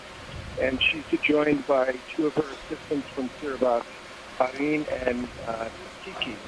And I'm going to turn it over to them in a second. I just wanted to take a moment to tell you how thrilled I am, the work you're doing, been following it, and I'm so excited you've explored those deep areas around the Phoenix Islands. I've spent a lot of time myself in the shallow water, dropped a few deep cameras down here and there and saw things, but the fact that you've been surveying around Carondelet and Info and around the island, I am just so happy and thankful that you've done this. Very important for the world, very important for the ocean. So just to be a part of it for one moment here is extremely gratifying.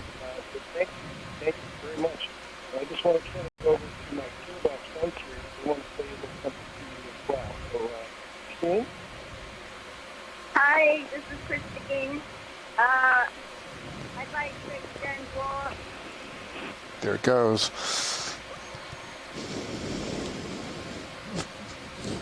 Oh. We're in sun fade. Okay, video. Let's do a zoom on this. –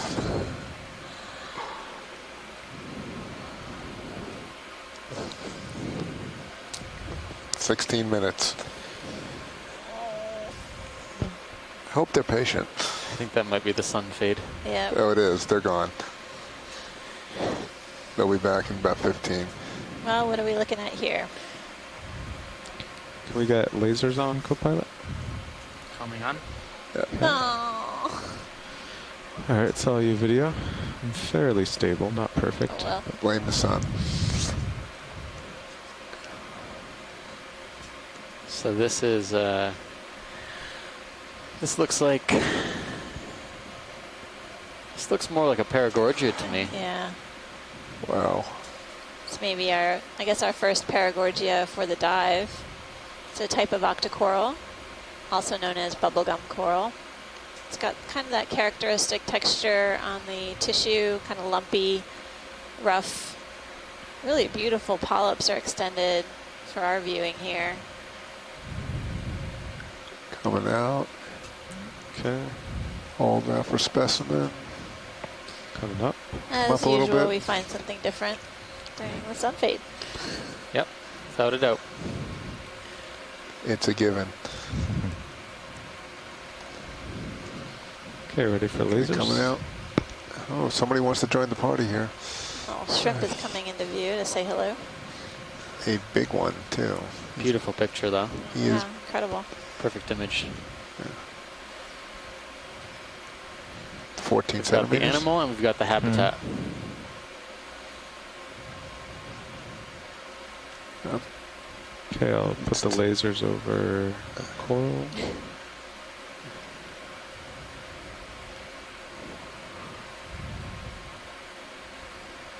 There we go. Yeah, we're getting into shadows now. Yeah. He's big one. He's healthy. He's a thanks, meal. Pilot. Thank you. Coming out. That's lobster sized. Yes. At least langoustine sized. Yeah. Wow. Okay, definitely time to move on here. We've got pretty steep terrain coming up. And it still looks like it's wrapping around to Sirius's starboard. Still seeing a fair amount of coral rubble in these cracks and crevices or depressions on the seafloor.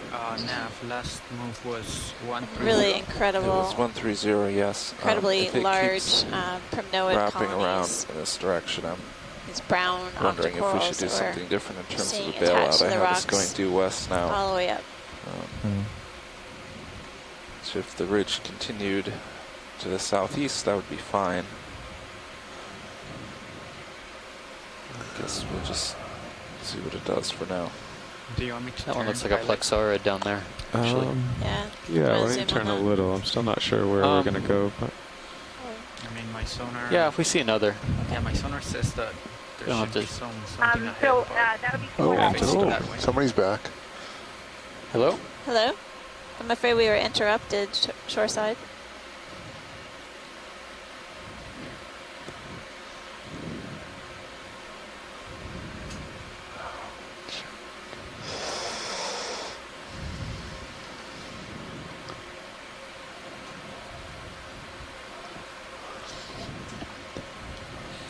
Okay, well I will leave this edge and see what's over here.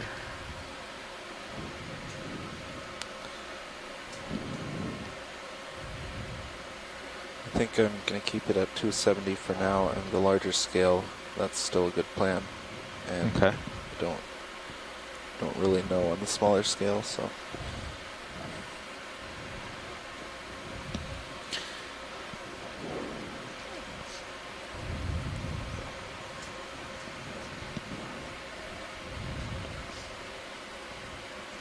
Well, we know northwest is down slope.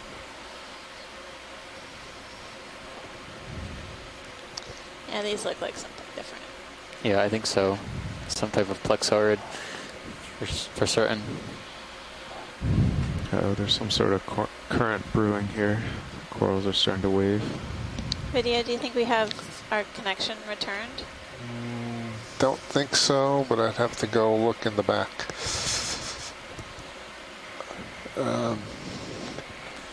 Any chance to zoom We on? have not yet returned. We're still out of the network. Okay, thanks. Pilots on the left-hand side, the yellow golden coral looks a little bit different. Sure. Than the other tan fans in the back. The ones I insulted 2 hours ago. They won't take it personally. They're used to it. We know that's What you heard before we were back for about 7 seconds, but we've been out Sounds otherwise. good, Cooper. Okay. I mean, Thank you, video. Yep. Yeah, we're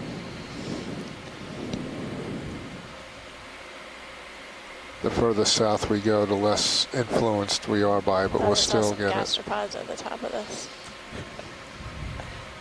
Yeah, this is what's going on here? Bridge nav. This is crazy. I'd like to change our yellow So what we're looking at in front of us looks like a yellow plexaurid octocoral. There you go, hold that.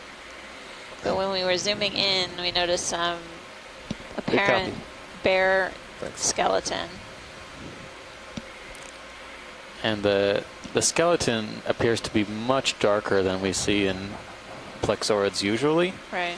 And then the tissue overlying that bare skeleton was extremely thin. It could be overgrowth or regrowth on something that has been dead for a while. Or is it possible that something came in and removed the tissue and then the same coral is basically healing? Could be that as well. Just keep but this drifting this port is like you want to just twist some pretty so slightly. Okay. Old skeleton. Look how dark it is. Incredible. Yeah. See if we can get try to get macro on the bare skeleton. On the bare skeleton, I'm seeing branches of hydroids. Looks like some barnacles. Nice holding. And you see that yellow tissue. And I think at the very top, I also noticed some See if we can tilt up. snails. Is that just shimmering, or is it's shimmering? Okay.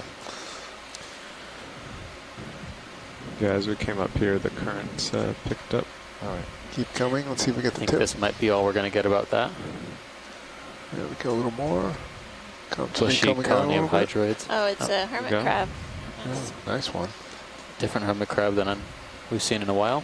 You can, banded. You can twist your head hermit crab of to some port type. a little bit. Yeah, I might lose my toe, but I We'll give it a shot. I mean, this is bonus. Yeah. Now the ship door will be opening for the next 10 minutes. Again, it's the ship door opening for the next 10 minutes. Do you want any candy? Are you okay? Anybody need any candy? We're good. I'm good. The ship store is now open for 10 minutes. Ship store is now open. I Nice scene. have not been to the ship store yet. Pilot's so serious. He's not going to answer me. I'll take a Mountain Dew. Okay. All right, let's carry on. Thanks for the zoom on that. That's great. So who knows? I mean, that bare skeleton may have been caused by some of the urchins that we've been seeing on the dive.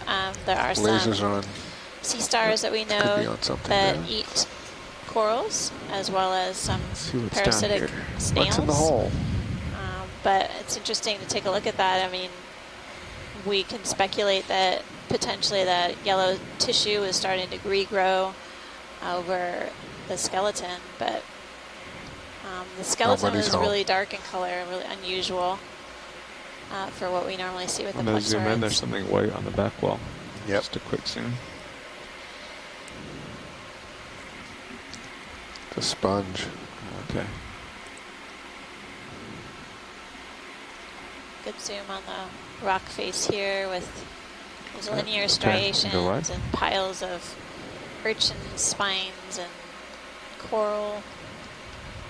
We're still seeing these brittle star arms extended from the rock wall with their...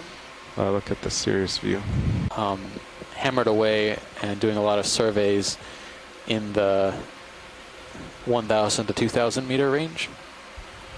This is our shallowest dive within the protected area. It's a time for another move.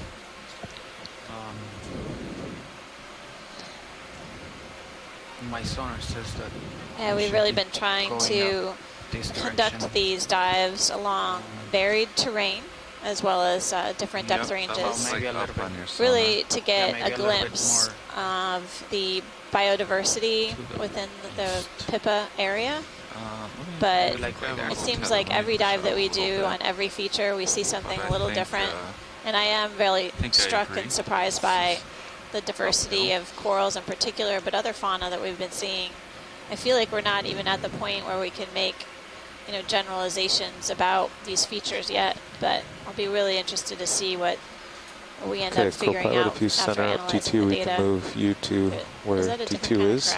Yeah, what kind of crab is below us? Right below us? Yeah. Yep. All right, let me, just out of screen. Yep, let me get back. That is 140. Okay. Comfortable with that, pilot? Yes, 140 sounds good. Maybe more like 130, but whatever co-pilot's saying, we can follow that. Come on in, video. Video to pilot when you get a chance. You need to move your mic a little closer to your mouth. Sure. What is that? What the heck? What is that? That's right. All right, guy up. I'm Is that 3/4 here. Just stay put. It's funny. It looks like Wow. the weird knobby ophiuroids that we've been seeing. It looks like a mushroom coral. Let's just see and if a you can crab rattle. combo. There you go. And if you can...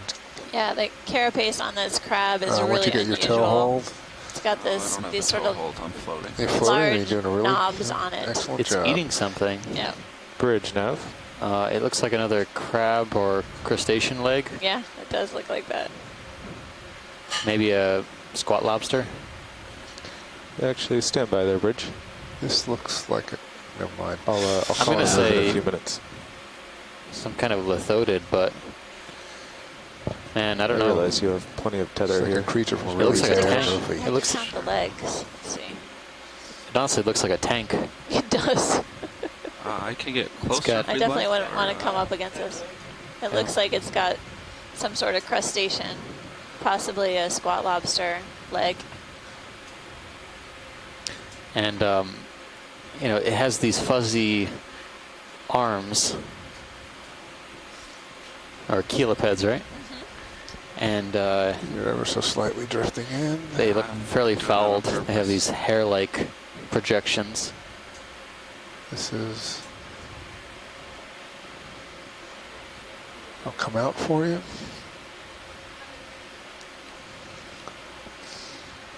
Oh, I've got to get back up to it. Yep. Coming out. There you go. And hopefully we can get an ID on that. I'll come out for you again. Sure. Okay, hold that, Dave.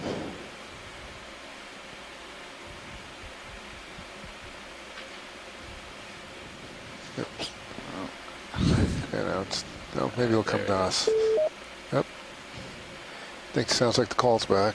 Greg Stone calling back to reconnect you to where we left off a few minutes ago when the sunspot blocked the signal. So I'm turning you back over to the Kiribati diplomatic team that's based in Los Angeles. So back to you, Christine, Adine, and Kiki. Thank you, Greg. Hi. Hi, Christine. Can you guys hear us? Yes, we can hear you. Okay, so I'm going to pass it over to my cousin again, and he will be addressing you all in Sudarcaster. Loosen it again. Why don't you come on out? Yeah, I'm coming out. Probably are good on that.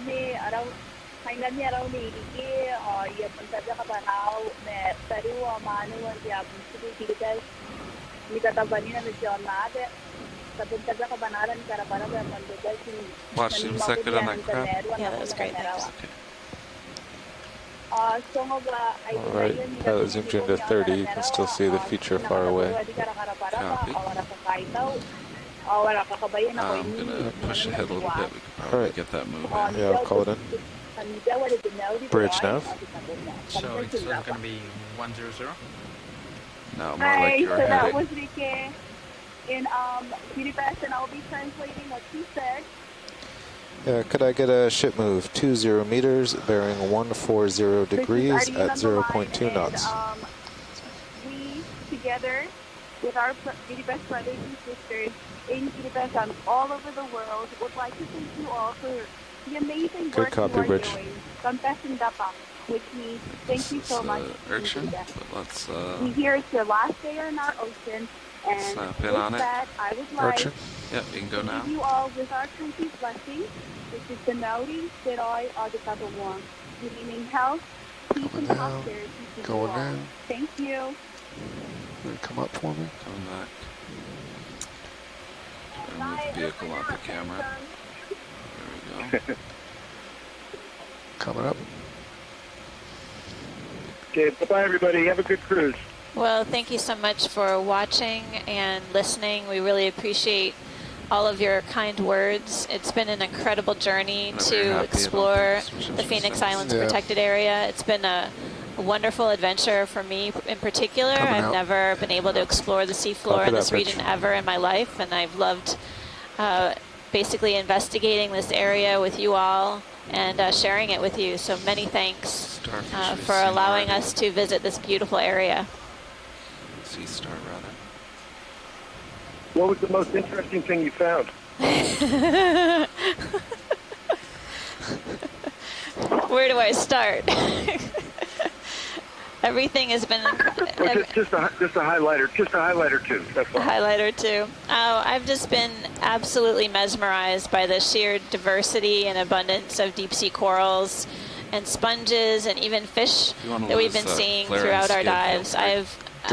I can't believe how incredibly beautiful this region is, and it seems like every dive that we do here on the Okeanos Explorer, we encounter something different. So I think what has been most thrilling is that sheer level of anticipation, knowing that we may see something new or different that we've never seen before. And that's been absolutely wonderful and fabulous.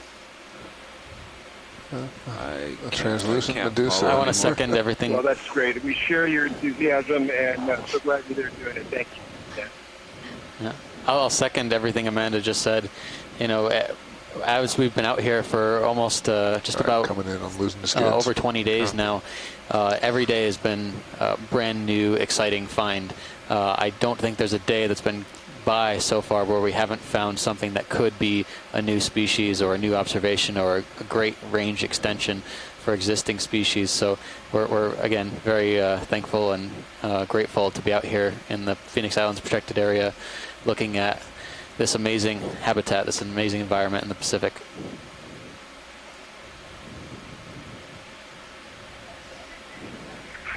Fantastic. Yeah, it reminds me of my first trip there about 20 years ago, that scenes of never-ending wilderness I thought would never end. And you saw the deep part of it. That's great. Let's go well, glad you had a successful and hopefully a safe trip, and be really looking forward to all your results.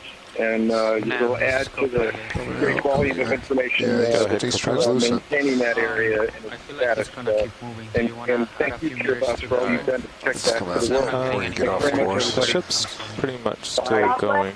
Okay. Yeah, so you're good. Thank you. Thank you very much. I think it gets steeper up here. Pilot, can we drop down? Sorry. There might be that white fan. Yep, we can look at that fan. Just on the bottom of the screen looks different than the other fans around it. Yes, it does. Now that's facing a little downhill, but I'll try to get us a good view of that.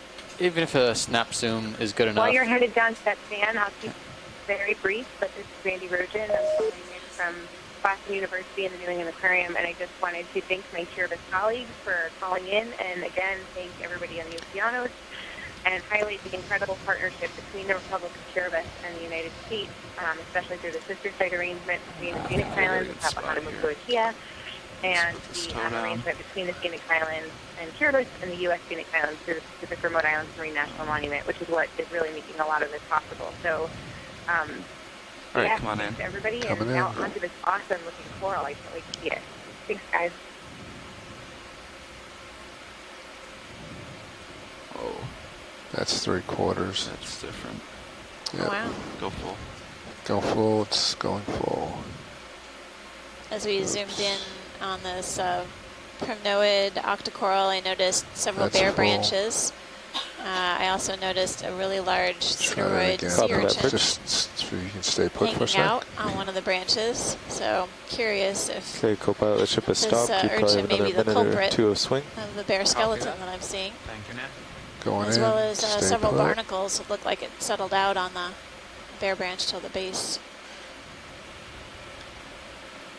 It's interesting. It's as if the urchin attaches at one level and then works its way up to the very tip. I think you can And tilt I guess down. it must go for the urchin. slide over to the next branch and go work its way up again. And It's very bit by patchy bit. and not very methodical like the brutal sea stars. The skeleton looks stripped clean in some areas, but we are able to see some branches that have some polyps available present. I wonder if this this kind of grazing could be. We've seen a number of instances of it so far. I wonder if this type of grazing could be diagnostic to look at proxies for food web. For food webs in the deep sea environment, if we see patchy mid-branch grazing or grazed spots, could that be indicative of urchins versus, perhaps one whole linear length of the colony or one whole branch being devoured could be indicative of sea star grazing? It's an interesting idea. Get the base. I think it's blocked. It's definitely pretty characteristic of this area. I'm curious if we were to come back here several years later, would we see basically areas that had healed, or would that bare skeleton persist? Given this is a really large colony, this sea urchin has quite a bit to munch on over time. Forget him. Is that enough for here? Yeah, that was great, Pilot. Do we have a guess on this type of primnoid? I will check for you. Copy that. Coming down a little bit. That Oreo tricked me. E2. All right, Pile, I'm going to lose the skids. Go for it. Done.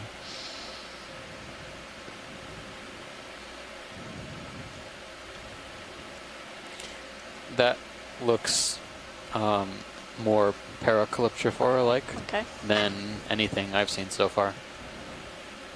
We've seen that genus on seamounts in the Caribbean, too. Exactly. We've sampled them, so I know that it may be a different species out here, but that growth form is really characteristic.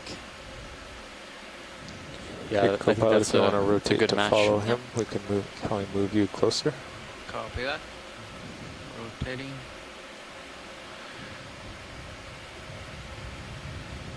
That is 1, 2, So 0. let's just look at this rock for a little bit.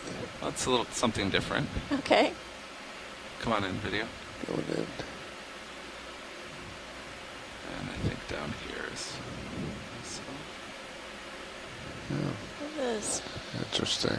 Looks like little pits and depressions in this rock face.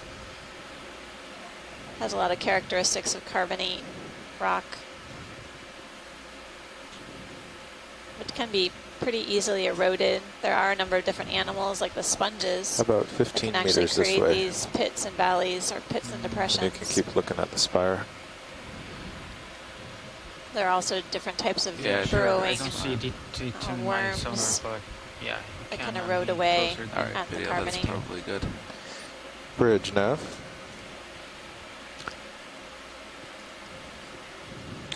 Could have a ship move 15 meters, bearing 120 degrees at 0.2 knots.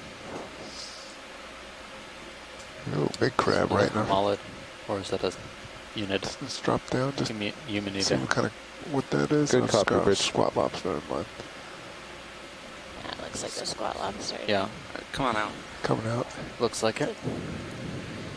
All right, we seem to have found another fairly steep section. All right. So on up. Hopefully this one doesn't end in a sheer cliff. Hopefully not. Definitely clear found the above end me. of the sidewalk.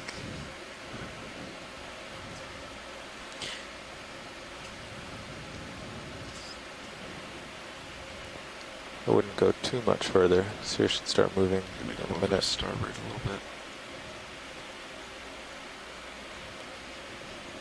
Copy that, Bridge.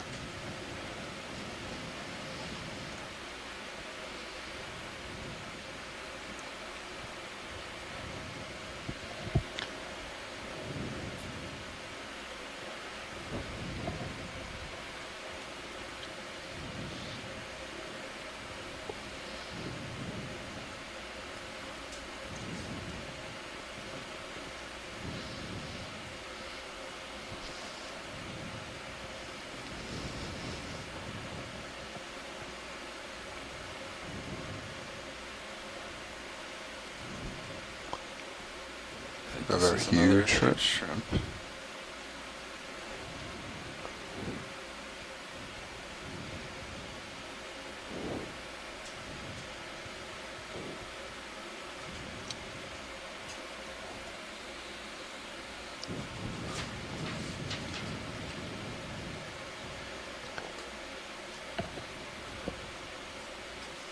Got something in that fan to the about 3 o'clock from the lasers now. You Yep, see that's it? a little far. I know, but once we get there, it looks.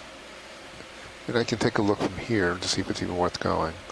If you're okay with Stephen that? Amandic, is it possible to get a quick zoom on the fan on the right there? Yeah, that seems to have science so right interest. where the lasers are now. Go. Go. Yeah, thank you. Yeah, that'd be great. The We can help you with. Not chronoid. Yeah. Okay. All right, thank you. Sure. Thanks, pilot. It's a good zoom. Got another view of this crinoid associate, or feather star on a Yeah, as we primnoid. get closer, we'll actually get color. But yeah. Video, do you want to laser yourself? it's not a particularly pretty shot from no. here. I think they wanted it. I think we got the ID they were looking for. Okay. It's going back. Let's see. Looks like we got a little bit of tether. Another Oreo. And this looks very red for that distance. Yeah, this must be extremely.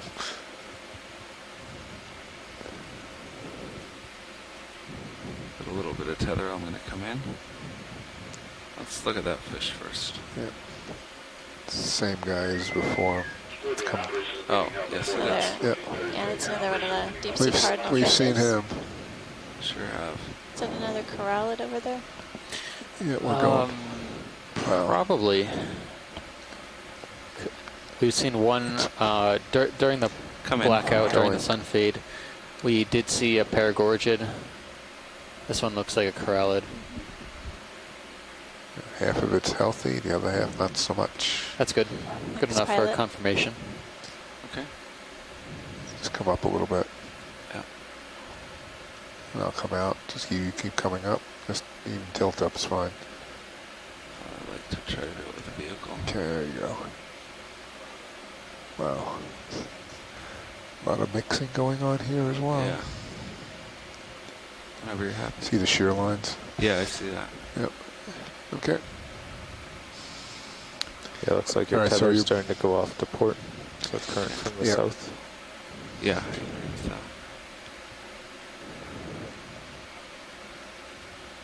All right, we'll look up and go up.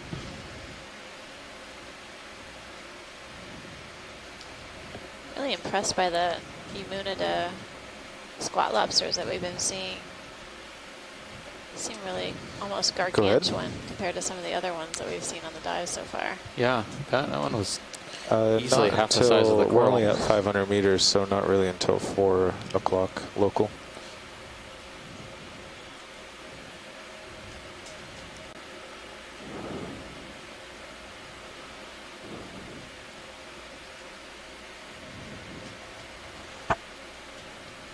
You know what the interesting part about this too is now that I'm seeing off to the right hand side, there's a base where a coral was attached.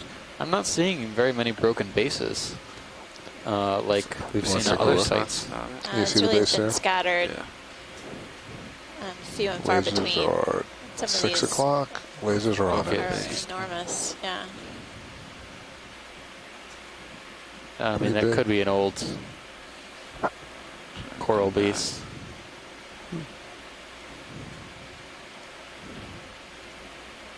It'll rise up. But down the slope, look at those ophiuroid arms. No, it's just, it's like a shag carpet of ophiuroids, of brittle stars. Come out. Yeah. All of them waving in the currents. All right, you're full.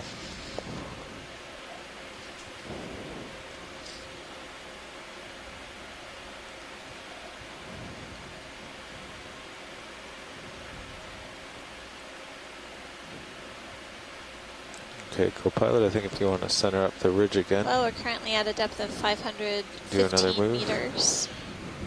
Yeah, I think. And we've been making our that way 140, upslope. which is what we just moved. We started around 750 meters water depth. It's about 100. And we've progressed up a really steep feature initially, and then for a while now we've been basically moving along this ridge line, which drops off on either side. What is that? Your tether's going quite tight in the current there. Yeah, I can see that. I would adjust lateral starboard and back up, and then we'll get Center of the colony looks to be missing. Okay. Maybe grazed off. Video, can we snap on this before I do that? On this damaged one. That looks like a bamboo coral we were seeing a lot earlier. You can get a little closer Do we for me? see how many? Do you have the tether? No, you already stretched that. I just saw that. All right, let me reach out then. Possible Isodella. Okay. But when we get there, this looks like someone drove a truck right through it. Might be some sea star. Grazed the center of the colony, broke off. Or some other form of damage. Interesting. bridge nav. Wide open. Surprisingly, could I have not a ship lot of move? these 20 meters, bearing 100 degrees, 0.2 knots. I guess tan or brownish colored fans appear to have a lot of grazers on them. I think it's the sideroids were on top of mostly the Enelopsemia earlier, as well as some other primnoids, but there's a lot of colonies here. I'm not surprised there aren't more sideroids. Yeah, definitely a lot of choices. I think that's your current blowing. Maybe some food preferences. Oh boy, you are. Copy that, bridge. Pilot, once a move is in, there was a fan in the way distance on the other rock feature that we could see. Off to the left? Yeah. Okay, we'll see if we can get that when we get a little closer. Okay. The current has really picked up. Still the same direction. It's moving from south to north. But I'm having to fight it, and it's affecting the tether.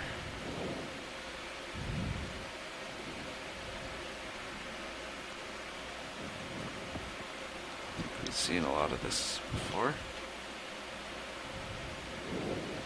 Snap in on it while we wait. Okay, I'll snap as we go by. Sure. We don't want to upset the corallids, though, by nicknaming it. Yeah, they. So I think the corallids in general, I'm seeing more and more of these kind of. I hesitate to call them platy, and they're obviously still branched, but they have these weird, very dense branched growth forms on this ridge feature. And we're still seeing a number of these ophiuroid or brittle star arms sort of dangling and extended into the water column. It's like every Bridge available F space, every nook and cranny, crevice. Yeah, I'd like to adjust the bailout direction to 270.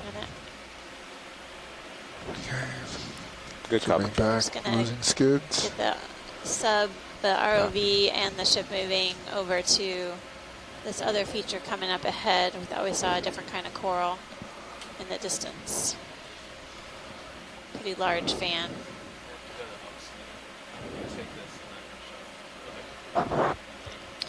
It's interesting, that dark skeleton that we've been observing, the exposed branches of this primnoid that may have been, eaten or whatever.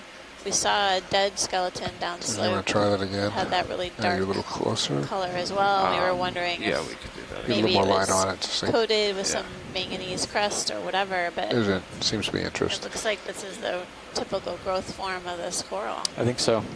So we're moving in this general direction. We can get a closer view on this damaged one before we go for that fan in the distance. I don't think we need to get a better view of the damaged one. Okay. Maybe we can scan around during that time if we have some time to kill. This current, at least it's consistent. It's not swirling or anything.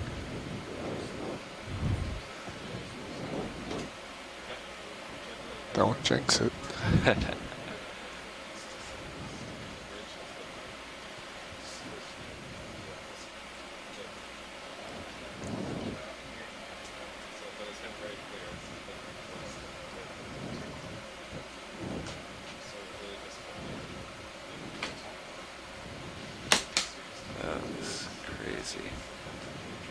Is that real or is that shimmering?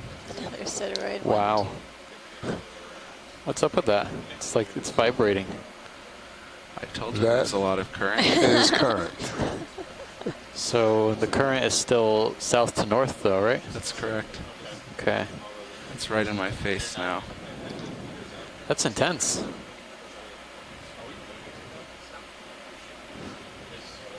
Let's get a little closer on that. So if you're on shoreside, take a look at the tips of this coral colony and get an indication of how fast the current is moving. Hey, Nav, is the ship moving or is it stationary? Whoa. I think the ship is stationary. Come up some And more. Cirrus should be as well by now? Tilt up if you can. Some of these branches of this 27. primnoid are Yeah, just Cirrus might have another few vibrating in the meters, current. but it was a 20-meter move, started Violently, 6 I'm minutes ago. surprised. Gotcha. No wonder the polyps aren't out. Losing my footing. Does it look like the Coming back, polyps are tilt down. descending along the branches, moving pointed downward? Okay. Tilt down a little more. I'm pretty stable. You can come in more if you want. Yeah, I just want it to come down. Good. Going in. Oh, I moved again. Trying to focus on that. That's not going to help. It's a very agitated coral. It's actually moving around in the swift currents. If you're just tuning in, basically the pilot's been noticing a pretty decent current from south to north orientation. Let's tilt down so we get something You can see not that quite this as coral is shaky. relatively rigid in structure. And we noticed that the polyps Good, were all hold that. retracted, possibly Hey, due Nav, to what this type samples of do we have? disturbance. We currently have 0 samples. And yeah, the polyps all look like they're pointed downward that we've been seeing throughout the dive.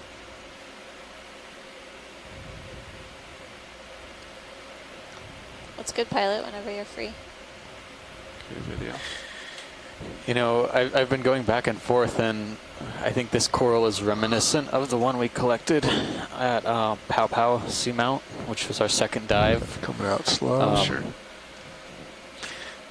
Still not 100% certain. I think the colony morphology is a little bit different, but I think you could make a good case that it is the same coral. I think back then we identified it as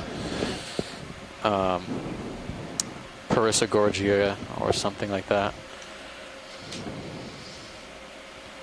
All right. Well, now we can look at that that fan that you were interested in earlier. Okay. So I'm going to head over to that. I'm losing the skids, if that's all right. Go. Brighten up. Should be coming into view about now. There it is. Oh, wow.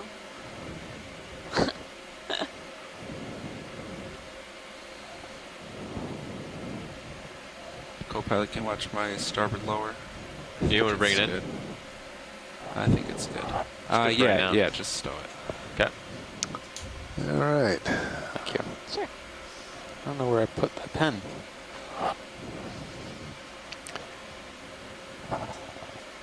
I go for a toe hold?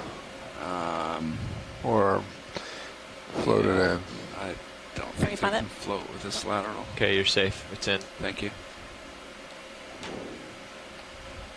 All right, try floating. We'll just try it. So we're getting a closer look at this bamboo coral. See a lot of bare branches Okay, in sight right now.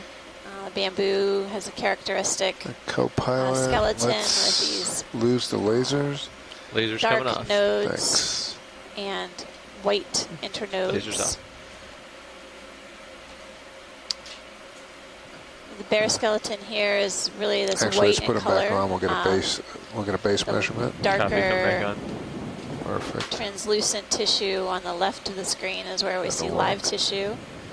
As we Going carry back on row. up the branches kill of this him now. I think bamboo, we we'll got get a some better size. idea Yeah, of you can the kill them. polyps, the shape. Right. On Okay, these Dave, just bare keep coming branches, port. we're seeing some hydroids growing. So You're my come dolly starboard a little bit less. You're my dolly shot. Keep coming. And when we move upward, we take a look at where the branches are coming off of the skeleton. Tiny Looks like polyps. it's coming at the nodes. So it's a nodal brancher type of bamboo.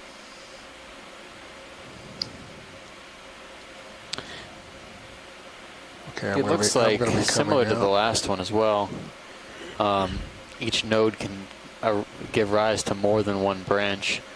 It isn't the case necessarily for all the branches at all the nodes, altitude. but at least the smaller, thinner branches appear to be giving rise to branches out each side of the This node. is pretty big. Right. Now I'm coming out while you keep rising. Just keep going up. Yep. I wish I had a smoother zoom. Wish I had a smoother move. Okay. There's a different fish on the bottom of the colony as well. Different? Okay. There's Yeah. one that's right below it right now, not in the front, in the foreground, in the background as well. Did we get a size on that? Yeah, No. We got the base. we got the base. Okay. I was looking at my screen. Let's try this fish. This might be barracks, but it's the smaller individual, much darker. No, don't float downhill. You're drifting ever away a little turns. bit too. It looks like Coming a out. roughy to me. Come on. Pretty substantial chunk blown off right there. All right. You can try to chase it. You'll be doing it backwards. I know. There he is. Okay. Tilt down. Yeah, it looks like. That's maxed down. Ruffy? No, it's maxed down. Yeah. No, it's all right. Or barracks. Yeah. Didn't quite have the fin to the No, barracks. this is a roughy. No, this is a roughy. Amanda wins this one. It's got the rounder head and not as elongate. The barracks are always a reddish color, reddish silvery color. The roughies can be variable. They can even change colors behaviorally a little bit from this darker color to the lighter pinkish color. This one definitely has dark membranes between the spines. You can see it's getting lighter now as it's filmed, maybe as it's getting more stressed. So I think this is probably Hoplostethus crassuspinus. It may be that the others that we saw were larger individuals. This one looks substantially smaller than the ones that we saw before. So a small roughie in the genus Hoplostethus. Thank you, Bruce. Pilot, back. We don't need to stress out the fish too much. Come on out.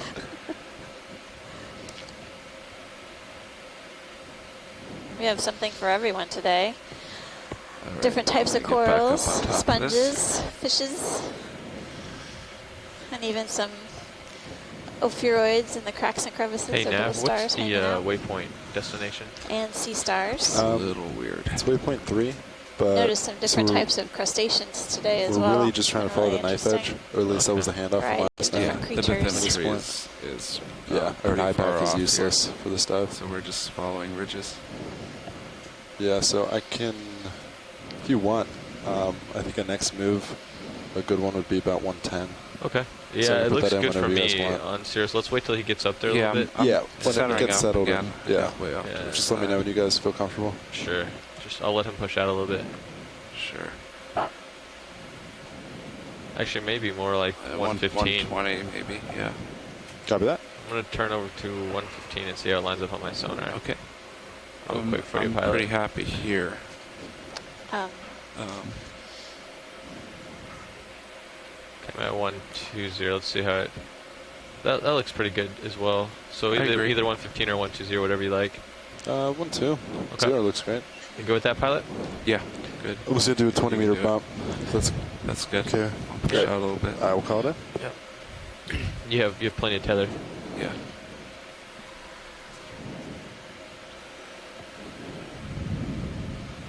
All right, moving on up.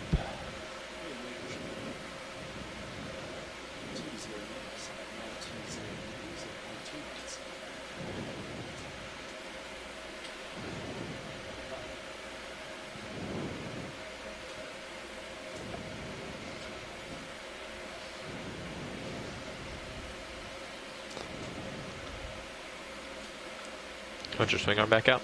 Yeah, you can do that. Okay. Thank you, co-pilot.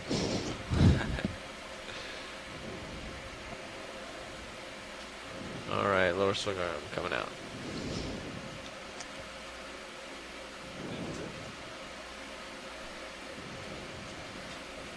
That's a tether. That's a fish. There's something in between those two corals. Fish. Yeah. That's a very well camouflaged fish. Yes. Yeah. Excellent blending. And he's trying to hide from me. And he's doing a good job. Yeah, so we have our first goosefish of the dive. We saw a lot of these on other shallow dives. This one has a different color pattern than those that we saw, but the colors are variable on these. It's a type of anglerfish. It would have a lure on the top of the head. To get an ID on this, we would need to see that to tell what sort of flap it has at the end and also the other spine. Gotta cooperate. So we're probably not going to be able to get an ID on this. Probably a Lophioides. I might be able to go around the other side of this coral. It's a goosefish, anglerfish. It's an ambush predator. This one is shy. It's walking on its yeah, if I went left, pelvic it'd be a little fins, better, though. trying to get away. Oh, no. Don't land what you're... I think it may have improved its location to allow us to get a better ID. No. Better image of it. It's posing. We're moving, right? We are. Like most fish do. I think I can come around You the can other come. side. You should have a little tether to come forward. Yeah, you're good it's now. It's blown, yeah. It's blown starboard, so if you slowly approach... If you'll come around. It shouldn't yank, it should slowly... It is far away. Straighten out a little. Yeah, co-pilot wants to take my camera. Got it. Okay, all right, Andy, come on down. There we go. Down. Center him up there. I don't see a lure. I don't. Nope. We'll get some good photos and see what our shoreside team can do. I don't see a lure. I see two. Yeah, I don't quite see a spine. I do see a lure though. You do? Oh, there it is. Maybe a small spine. It's draped along his back. That black line? Yeah, we'd be looking at the tip of the first lure, the first spine that comes off to the tip of the snout. And work our way back until we see the end of that to see if it has a black or a white flap or no flap at all. This is a very strange one, though. It's got inflated nostrils. That's me backing I out. don't understand what's going on with that. I don't think he's happy. You can follow it up.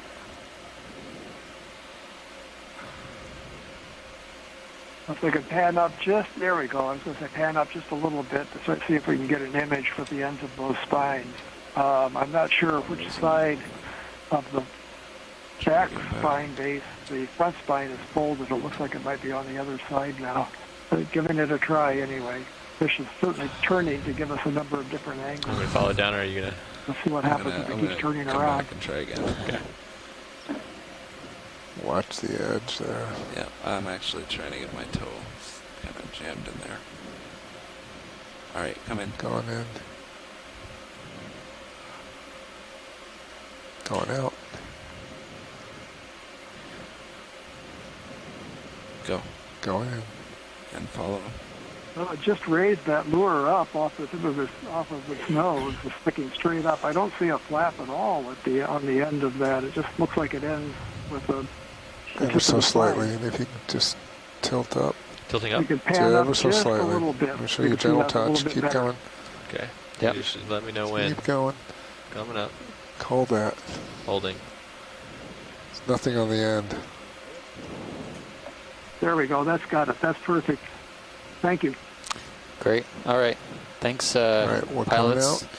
Science is happy. Let's We're get one all set back specimen here. while he's posing. You got your camera back. Sure. You want to laser them? Are they on? Laser's coming on. So I saw what was happening there. The first spine, the lure, was actually folded back so along between the eyes, so I could see that there was a little tail flap at the end. It was the second spine that was elevated up. That was interesting. So we saw the characters that we needed to see very clearly from that excellent videography work. Hand hurts. Okay, you're full wide, pilot. And just slightly in for skid removal. Good. Bring my camera back up and push ahead.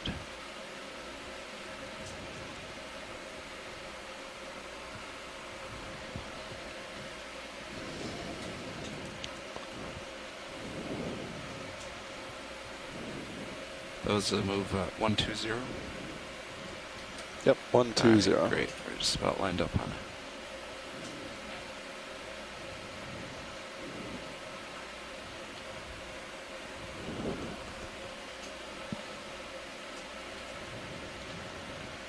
Another crab on this fan, or I think a squat lobster. We keep seeing that.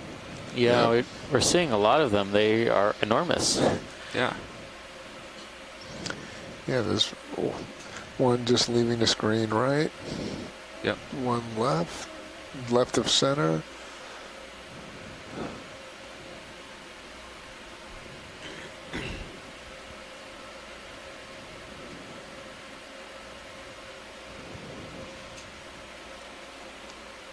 What's this? Is it just a hole? Yeah. Looks different. It's a hole. It's a hole.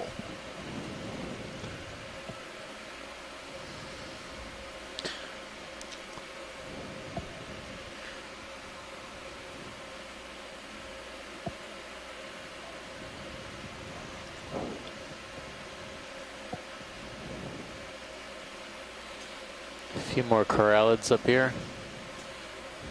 The one on the left-hand side seems to be a corallid. I don't think we need to zoom on that one in particular. Okay. We've gotten pretty good imagery of those pink colonies with white tips. It's a bunch of sideroids. Floating. I think I spoke too soon about all the Sudarcaster urchins in the area. There's quite a few. Is that just an Oreo? Yeah, I think Yeah. so. Another fairly large squat lobster, which is about 1 o'clock from the lasers all the way up. Top third. Yep. They're big. They are big.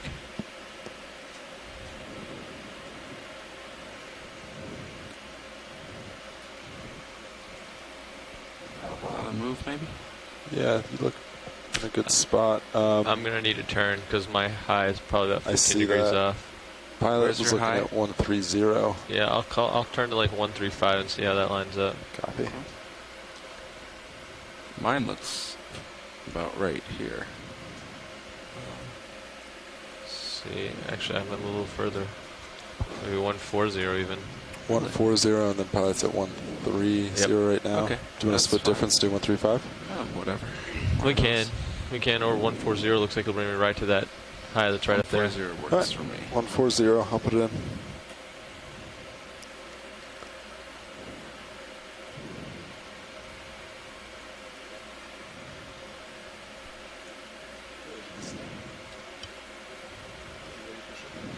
I think we've seen all this before. We're just going to keep moving ahead. Yep.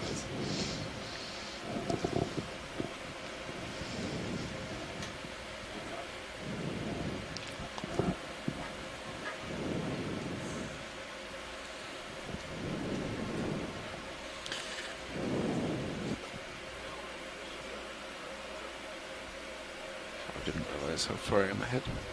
No, you're good. Hey, let's chase this. Oh, yes. You're good. It's shiny. Glowing in the dark out here. Shiny, therefore we should chase it. Yes. I think That's why I'm following it. I think we're going with Tinafor on this one. I think so. It's got a really interesting at us. like spiral helix kind of iridescence. That could have just been how fast it was moving though. Tinafores are comb jellies. And you can see their iridescent teens or combs up and down their body. It's Are you full wide? It's Yep, pretty. you're full wide. Wow, okay. A little brief distraction, fireworks in action in the deep sea. Yep. Always nice to Much see. faster than I meant to. Sometimes you have to look up It's after in the looking right. down for so long.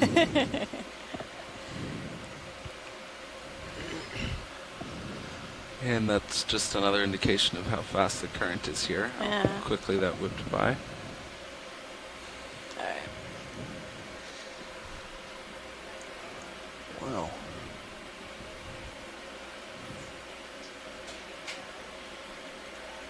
And we're in motion at 140.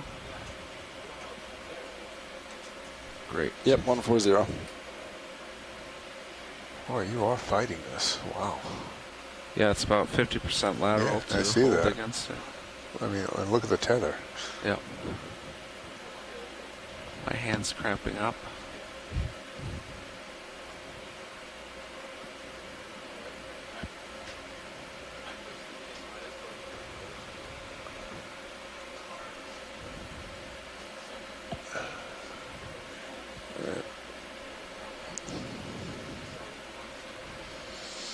You don't have too much more tether right no. now. That's about it. Lots of Oreo fish. Lots of these large fans. Another sea star.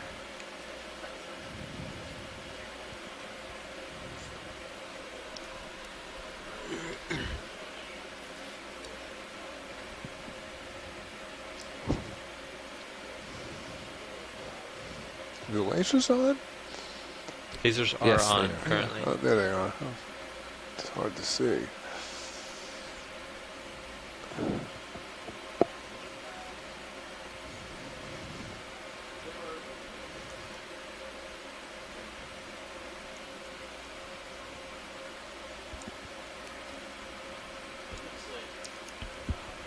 Yep, we got another one coming in on. Alright, we could If you just- try it. I think it's gonna hit me.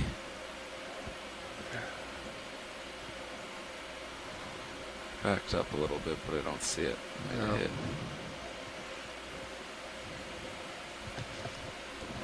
How's it going, pilot? It's going great. All right. Oh, is this the end of the road again? No. I don't think so. I think I got a little bit of tether. Oh yeah, you're good. I'll go check it out. Push out if you'd like. 6 Oreos on screen at once. 6 Oreos on screen at once. Urchin Could down be an there. Oreo record. Wish we had the cookies downstairs. I would need a few Some out a packages few of nights Oreos ago. today to meet my quota. We'd never go to sleep, though. A sugar Oh, kick. that's different, actually. This one's not an Oreo. It's interesting. Why don't you come Maybe. What, this guy? Yeah. Take a look to Same. confirm. No, it tricked me. Yep. That's, you know, it has these different postures. Yeah, from different angles. They Yeah, look like different fish. They've been doing it to us all day. Don't worry about it, pilot. I've been feeling gypped, tricked. They're tricksters out here. Interesting feature that we're progressing here. It looks like the rock is eroded away on either side of this ridge. It's likely carbonate with lots of pits and what are we coming on now? Something big and old. That is Probably both want to of those stay away things. from that. It is. As we go by, if you don't mind snap zooming. Yeah, we'll look at that. I think it's an impressive colony of corallium or hemicorallium, something Yeah, like that. I'll put my face in the Interesting, current. I'll be able to hold a little bit better. ROV view makes it look like the ridge kind of has a Co-pilot, serpentine. I'd like to shape zoom in on it. Sirius a little bit. Snakes all the way up. Sure. Is it Nav, okay with one that? second. Nav, how far do we have in that ship Or the move? Sirius Yeah, view. it just ended. We're good? Yeah. Okay, yeah, you can come in. Okay, coming in. If you can just twist your head just a little bit, if that's... I can do that. That'll probably be our next move anyway. Yeah, okay, I see. I'm just one step ahead of you.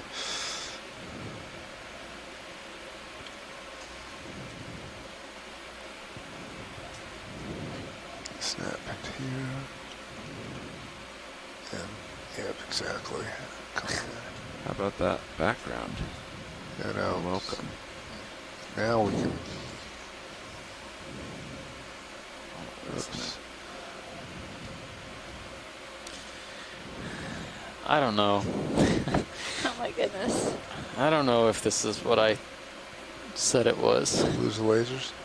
Yeah. Lasers coming off. This looks like some type of paragorgid to me. It's a pretty cool view of D2. Yeah. Sorry, I got Type distracted. of going back to octocoral. The polyps are retracted. Yeah, I'm trying to make the most of the day since It this almost was looked pink the in color calmest day from a we've had distance. so I'm not sure far. if that was just I just made perspective or what. Yep. Breach. We'll need to Kind of get a a neat better shot. kind of along the See if we center can get part the- of the colony. See if we Toward the get the center? base. Yeah, Okay. just to see what kind of branching pattern we have here. It's Wow. absolutely enormous. This is big. Wow, look at the base. I'm trying. Look at the Looks lasers like it on. has 2 squat lobsters Lasers coming on. hanging out on the branches. The way that the branches are moving If you can twist in the a little current, bit. it doesn't Yeah, look I'm like a trying. corallid, I know, I which see is what a you're little doing. bit more stiff. And, come on down. Why don't you take my rotator? Copy. Can we zoom out on Sure. Sirius real quick? Really fleshy Thanks. Okay, tissue yeah, we're good. on the We're plenty good. branches. We're out. All right, go down to the base. Let's Coming hit down the the base. base. Yep. There you go. It's like a really enormous Not colony. quite. Can't laser it. Well, that's close. So, no, that's I right think now. that'll We're not work going to get for it. sizing. Just tilt up a little bit. Just get it on. Yeah, I'm going to be anywhere. pulling you with the tether here. Yeah. There you go. Yeah, I see what's going on there.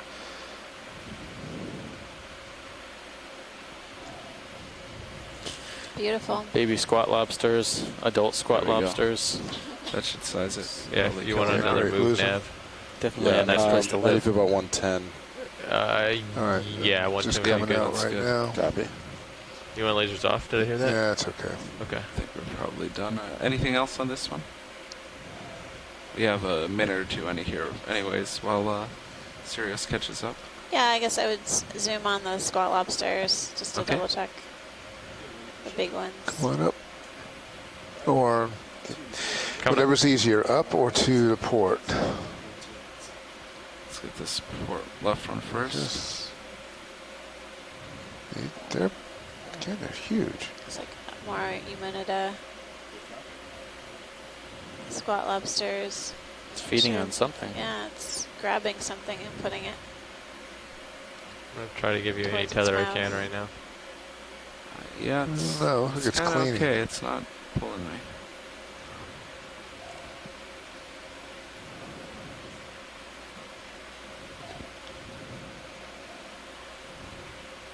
We already have the Sirius view of me sitting there, right?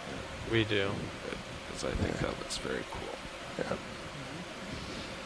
That's macro. We'll try the other one. I think I mentioned this earlier, but I should remind Shoreside that we, during the sun fade, we did see a red Paragorgia. Go for it, Andy. Most undoubtedly. I didn't hear anything. Go ahead. What is tilt up to this. So it's our first Paragorgia of the dive. This is definitely the largest one. Going in. Certainly. Those brittle stars with really dark arms. Whoa. Whoa. Wow. What's going on there?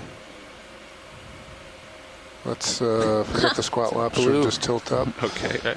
Blue in the face. face. Straight. Just tilt up. Ready to tilt right now? Keep Yesterday was all things white. Today we're seeing ophiuroids that are really dark. Something's up with the brittle stars in this seamount. It's very really different. Incredible. That's going to make it tough still. Black on black. With white in front. With white in front. Yep. Another squat lobster behind it. Falling off here. Yeah, I see that. Actually, he just fell right to my next thing anyway. And he's going to move over for us.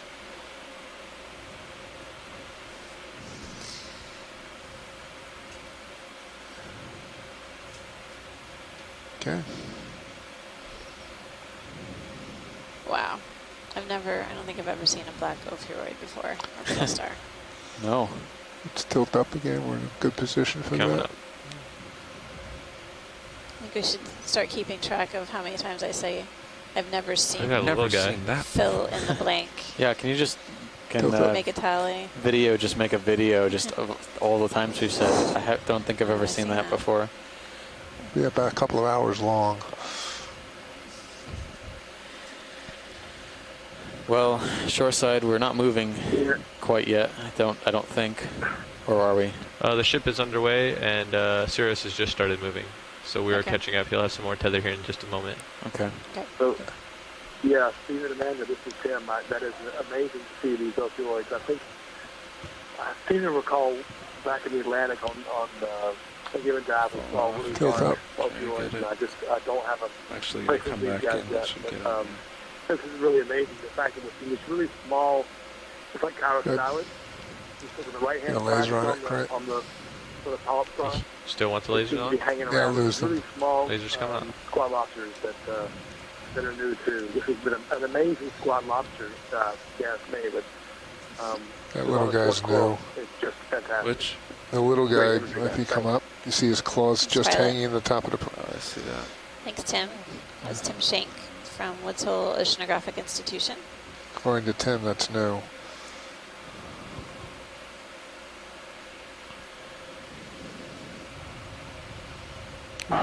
Okay, coming out. Thank you, guys. All right. Nice. All right. Thanks, pilot. That was definitely worth a second look. You are getting your camera back. Thank you. It's a humongous paragorgid octocoral. It's definitely a contender for the biggest coral of the dive, along with some of these primnoids. And no, I think the primnoids were bigger than the corallids earlier. Yeah, pods. That looks about to be the move too. So maybe another minute of swing, but that's about it.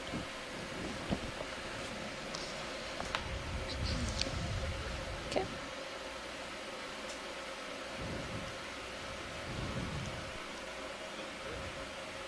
Looks like we have a pretty significant split in the rock here. Yeah, see that? Yeah.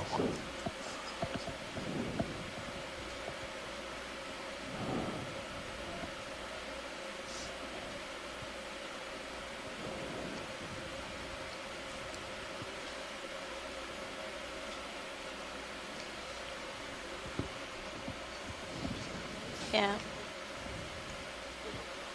Do you want me to throw another move in? 110, 105, I think still looks pretty good. Looks like we're coming upon. Oh, yeah. There's a fish on the right, Dave. Yeah. Pilot. Okay, we'll go for that. Another pink. It's a pink triggerfish, I guess. Looks like another spike fish, but Oh, yeah, I mean spike. I know what I'm talking always about. nice to get a second look.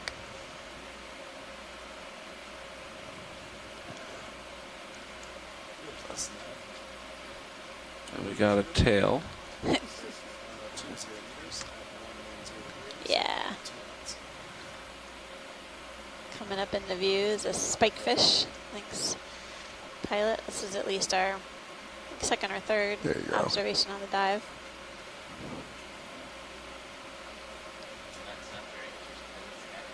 I don't think so. Turn. Oh, we got It's something off to your turning. port in the.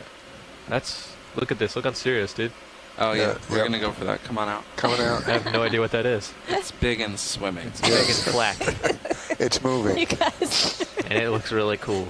I It's thought you were moving. getting excited about that bamboo. Oh, we'll go to that next. but Yeah, it's yeah. not- it's Almost not as swimming. excited. Where is? Oh, it's kind of heading down. It's down over the slope. There it is. There It just goes. popped his head up. No. Keep it Andy, on I'm tether. gonna zoom in on I you. got you on tether. Yeah. I'll I'm try gonna to zoom. get some more. I'm gonna zoom in on you to see if I can find it. Okay. Let me go ahead and right there. There he is. See that thing? What is that? He's over the ledge. Oh. Yeah. It's big. It looks like gonna a try. It looks like a ray, ray. of some, Yeah, or a it skate of does. some Yep. sort. Zoom me out, and I Yeah, can Brandon, help I'm him coming out. I need help. position. Yeah, it might be some sort of skate. Yep. Oh my god. There he is. Cool. There he is. There he is. Yeah. Yep. Oh, you can see it. Going in. Yeah, I'm watching your tether and your cameras, Yeah. so you're okay right Don't now. let me go down Yeah. below. Well, you can go a little down. Just I'm white. Yeah. Ooh. Unfortunately, I gotcha. both of my videos are frozen at the moment. Does this have a I'm gonna rounded give you some, paddle-like end to the room to tail? go. We're under Yes. movement though already, so there's not much more I can do. Bruce, yes. Any sign That's of small all I dorsal got. fins Yeah. along the back I'd or say tail? that. Yeah, we can't get any closer right now, unfortunately. Not able to tell you that. No. Well, my guess is it's probably the deepwater stingray, Plesiobatus davisi. Skates don't, in theory anyway, pull up a little bit, too. I'm occur getting close to the around ground. the Central the Pacific tether's Islands, close. around oceanic islands. They're pretty much We gotta distributed we around gotta the lift up a continental little bit. margins and continental islands. I'm But coming there's up. a common deepwater I'm safe stingray, right now. Plesiobatus You look good on davisi, that we cameras. see on occasion during these dives at these depths. So even though I have a frozen video, I'm guessing we that's saw it. I'll try to review We the saw YouTube video and see what I can find. Oh, great. Thanks, Bruce. Yeah, I'd love to get that follow-up ID from you. Maybe by post-dive. That'd be great. Thanks. Good catch, front row. Yeah, I wish really we could have chased seriously it. thought but- you were looking at the bamboo. I'm getting really excited about it. That's what I was Do pointing you at. want the That thing bamboo? just happened to be We there. can go back. I do want to look at the bamboo. All right, let's see if we can go back and find the bamboo. Hey, where are we in that move, Nav? See this sediment trail? About here? 15 meters out of 20. Cool. So we still got a couple more. Yes, I'd say 2 minutes to swing. Great.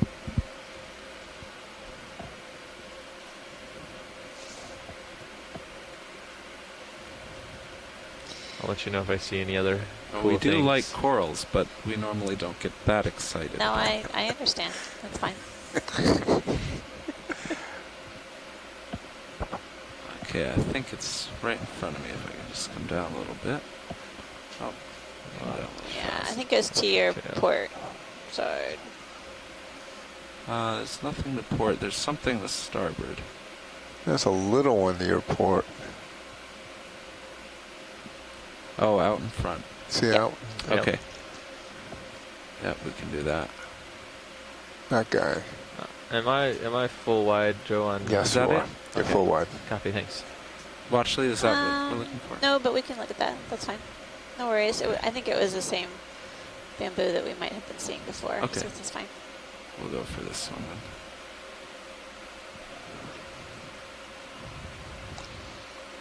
In the Sirius cam stream 2, you can see these linear cracks, it looks like, in the rock, possibly areas that may fail sometime down the line. Come on in. Coming in. I'm trying to get back to it. To help me center me up. To this lateral. Okay, come over. Going in.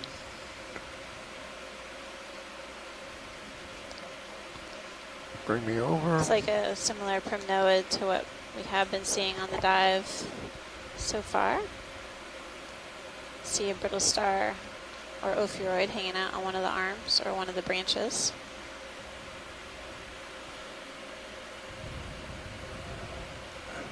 This is good, pilot. Just wanted a second look.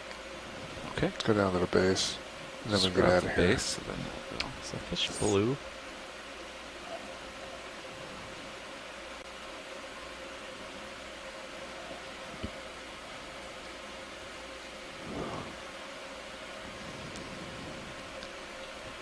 Okay, coming out. Come on out. We have a different fish here. And he's behind me. There's one to your right as well. Another, okay. There's two of them. I don't know if they're different or not. No. Another. This is different. This is a different fish. This is in the family Bramidae, called pomfrets, or in Hawaii, manchong.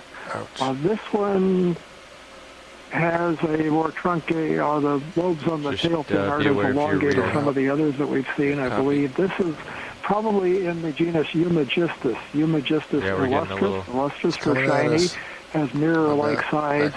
These are caught as food fish, commercially caught, and they're sold in Hawaii restaurants as manchong. I think that's it. And other places in the North Pacific, there are smaller pelagic species that are sold as pomfrets. He's behind me The swimming genus away. Eumagistus is different from most of the other species in the family in that it associates It's got a with really the bottom. nice silhouette there. Or swims slightly above the bottom as compared to being pelagic.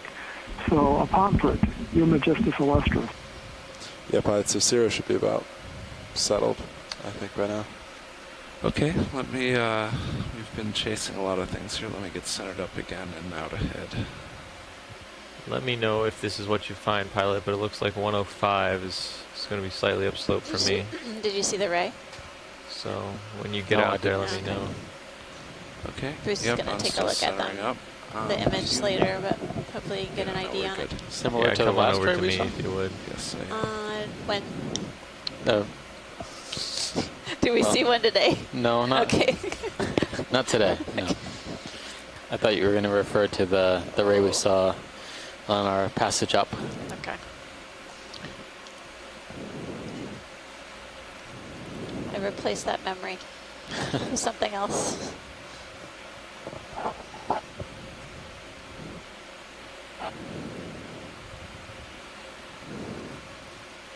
Oh yeah, there it is. It does kind of look like the ray we saw from, yeah, okay.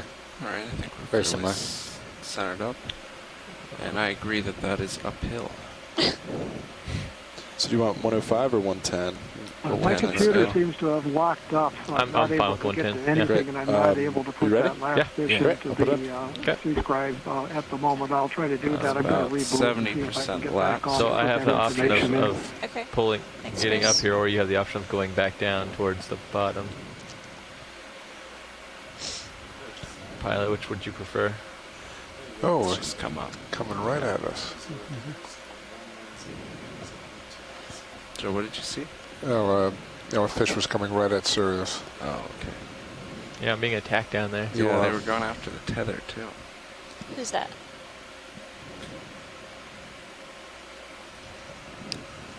What do you guys see, front row? Oh, there was a fish attacking our tether.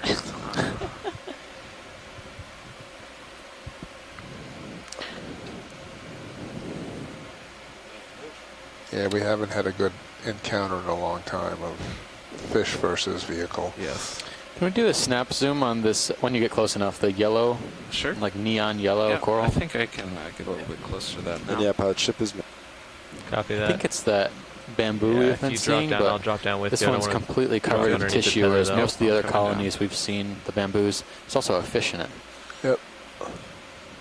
Swimming around There in is. the colony. Like, It come looks in now before. eel-like, potentially. Hey, two Nav, that was fishes at here. 105 or 110? That was Well, on Bruce 10. again. Copy. Check this out and make sure it's not one of the come on gold in. corals, the Kulamana mana. The fish could be an eel. Oh no, maybe not. It's a Cuskeal. There's a roughy in the distance. That fish is a morid. That's an unusual sighting. So again, we'll be looking to see if there's a whisker on the tip of the chin. There is. But take a look and see if you think that this might not be a zoanthid rather than a coral. It does look like a zoanthid covering the skeleton. There is a whisker on the chin. So a type of Where'd he go? morid. Oh, there he is. Want to take my rotator? Sure. And then another Hoplostethus in the background. And it does have a little What do we, whisker on the focus on? chin, so it's a bicyculus species. Lighter color than the two types that we saw previously.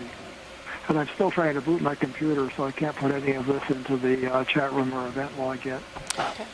So I have had very limited experience with gold corals. I don't think I could tell we're them just facing a different apart direction. from zoanthids, but Slightly. anyone on shore have a more clear opinion of if this could be a gold coral versus just a colony covered with yellow zoanthids? Copy that, Joe. Is a big Lasers on. Okay, as you come, just Andy.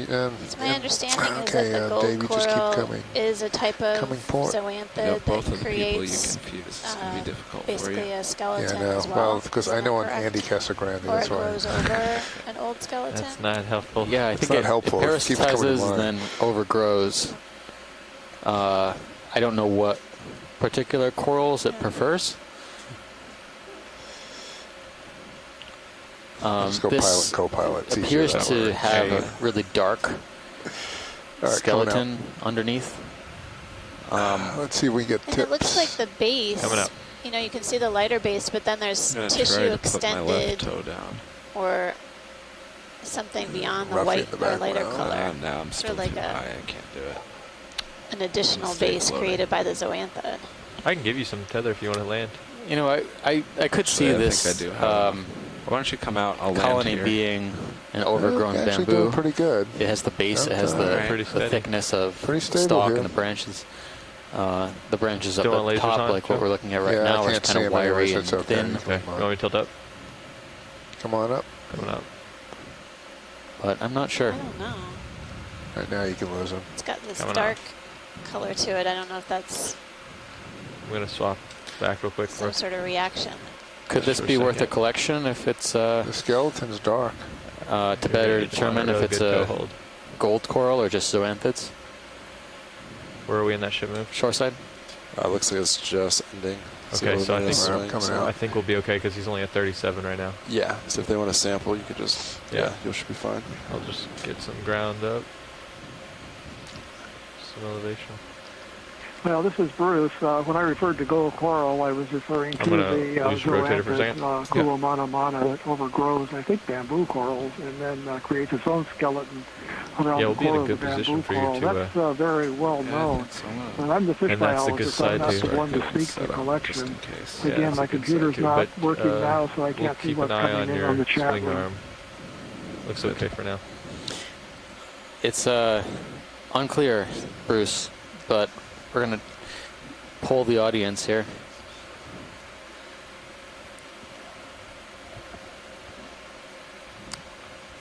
All right, I think we'll set up for a collection.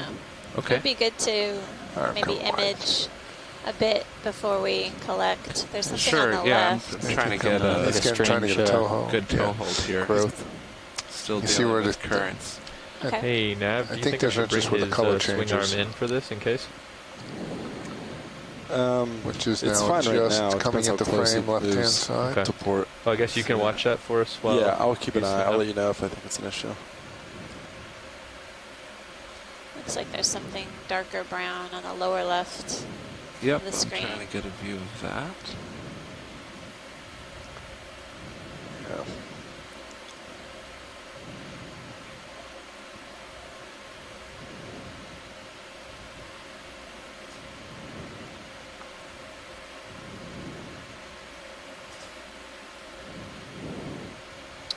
Right, you have to twist a little bit to. Yeah, I kind of have both toes down, so I'm not sure. There you go. That's it. Okay, I'm gonna go in. I'll set up your mini Zeus for you. Copy. There's nothing above us. That's why we Certainly had it up looks there. like it could be. Looks like a browner color. Stand still. Looks healthy. Yeah, this is really amazing. Sorry. Okay, hold that.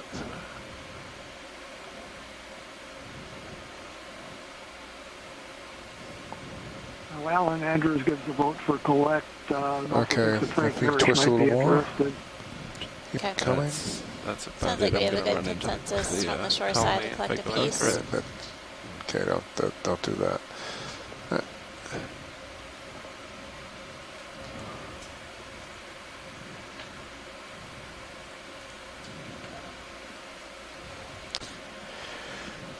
Do we want to try and get both of the zoanthids, or that might be a bit too big of a chunk? Yeah.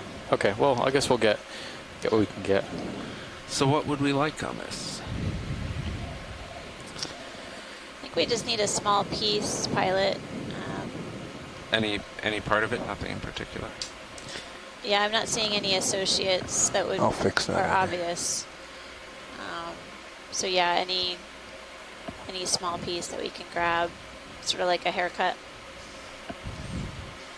Okay. And now you said we it have would be no good before we leave to get lasers samples? on the base as well. That's correct. Zero samples. Want to do that now before you? No, I'm okay. He's in his port here. side then. When Can you we reach do it. over and joy lock me? Yeah. Joy lock. That's auto heading. Let's see how this looks. That looks pretty stable. Pretty stable. Now, if you'll keep an eye on that while I help with this. So All we're looks gonna well. go for a port box, which I think I can actually do while we're on the ground here, but I'm not sure. I think so. We'll deal with that after. Watch closely. Video, can we bring up Mini on my monitor for a second? Surely.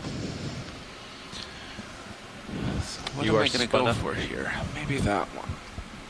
You're spun up and ready to go? Great, thank you. Where's... Where's he?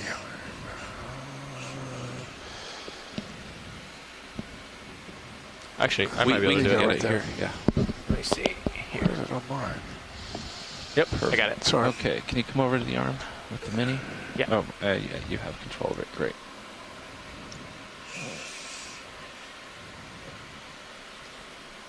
Good there. Still looks stable. Okay. Okay. Bring it up.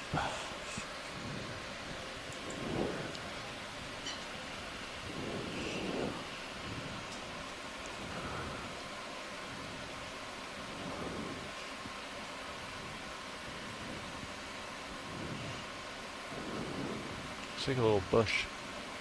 Yeah. Just a shrubbery. Not allowed to make me laugh when sampling. If you want, I can come in closer on Mini if you want. If you need it. Coming around pretty center up if you need it. If it helps, pilot, we want to.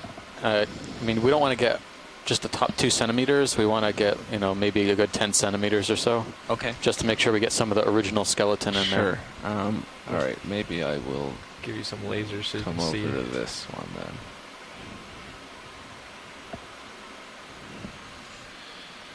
It's too much force. You got 3. Okay.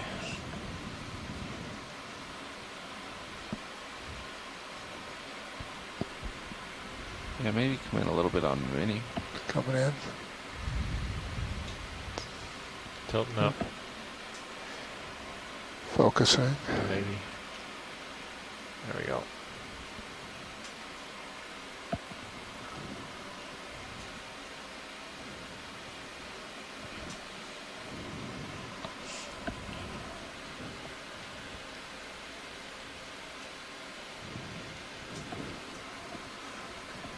Kind of have the arm blocking it. How's that look?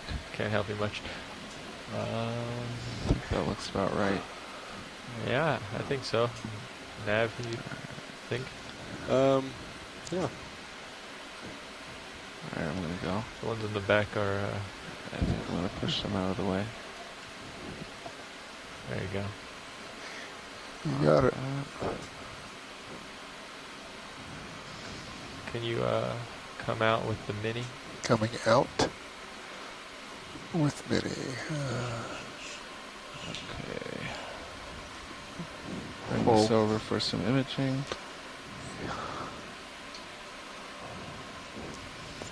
Let's get it in the light as best you can. Oh, it's not going to work against that background, is it? No, it's not. Okay. Maybe we'll look up for it. Let me touch you up. Sure. Yellow on yellow is not very good contrast. Yeah.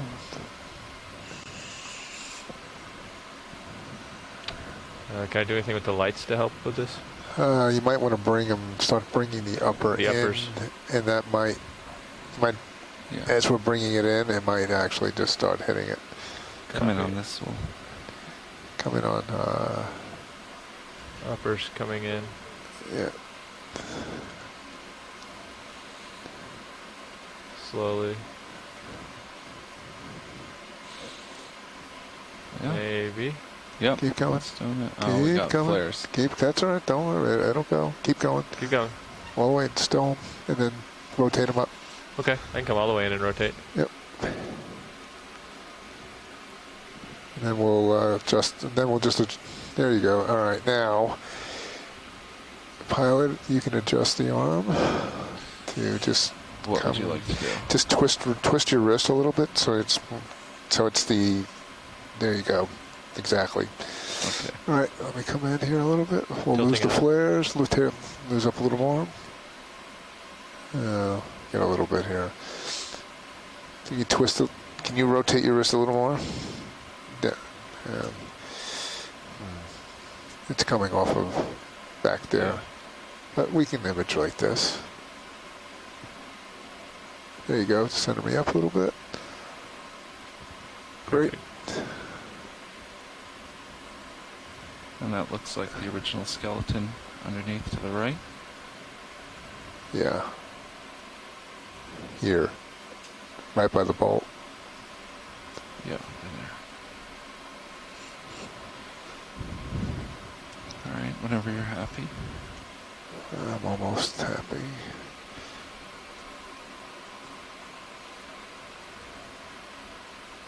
One more move to make it smooth.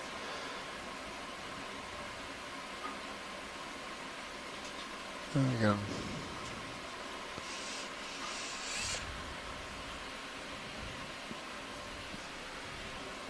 All right, you want to rotate, see if it's even worth it. Rotate your wrist some more. Toward us? Yeah.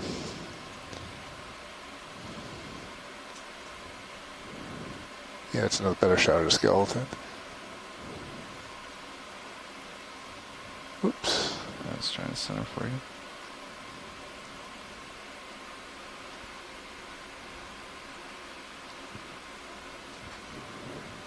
Want me to try to center that? Yeah, if you can. Yeah. Pretty there you go, right there. Because I think we're looking. The dark stuff. Yes. That's what we want. Okay, forward. And back. Rack forward.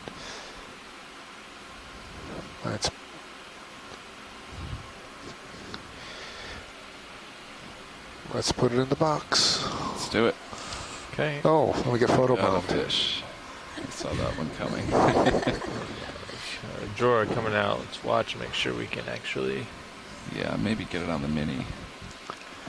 Which? Yeah, I didn't know how to my main spell back. it. That's not my main. It's a Pomfret. Come around here. You got your mini? No, I got the main. You got the mini. I will rotate down then. You know, that was the Pomfret again. It looks like I'm not going to get my computer back today. It's just not operating, so I'm not going to be able to type in the names. Can you spell out the genus for us while we're sitting here? That's good. I think you said Imagistus. E-U... Oh, come on. All right, this will easily I'll try. I may be off base, but it's E-U-M... I can zoom in too on that. G-I-S-T-U-S. Okay, thanks. E-U-G-E-M-I-S-T-U-S. If you want a closer look on Minnie, I can give it to you. Thanks, Bruce. I think we're good like this. That's fine too.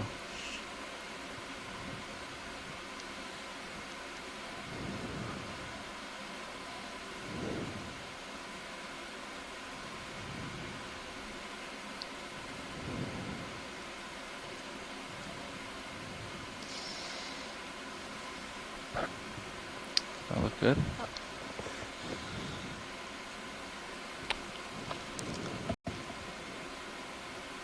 You're in. I get a little piece. Yeah, you see it. A little bit stuck there. Still got a little bit stuck. There Come you on. go. Nice, Pilot. Good job. All right, close that up. Nice job, Amy. Fish wants its close-up. Really very pretty fish. Silvery. Keeps coming All in right, to say full hello. wide on Minnie. And can you Okay, follow going me full still? wide now. Actually, I can just stow based on the minutes. You are full wide.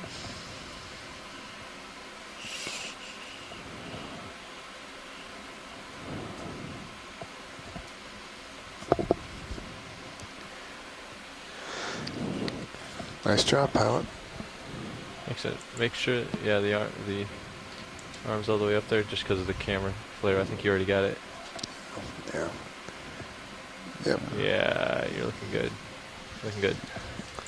All right. Fish keeps coming by. We will chase that fish. Just give That's me a a really minute. beautiful fish. I think it should be called Splendens too. Thanks, everyone. Splendid fish. This looks the same, right? It has this. I don't know what this is. If it's a different zoanthid species, but Yeah. it's- Yeah, I don't know if it's a different color form of the same thing. This is a very old individual, though. I'm gonna put your swing arms. Oh, so you switching? Okay. It looks I'm gonna like put your there's swing a arms back lot out. of original substrate here, probably from a bamboo coral. Yeah. Thanks for the lighting assist. Thanks for letting me know where.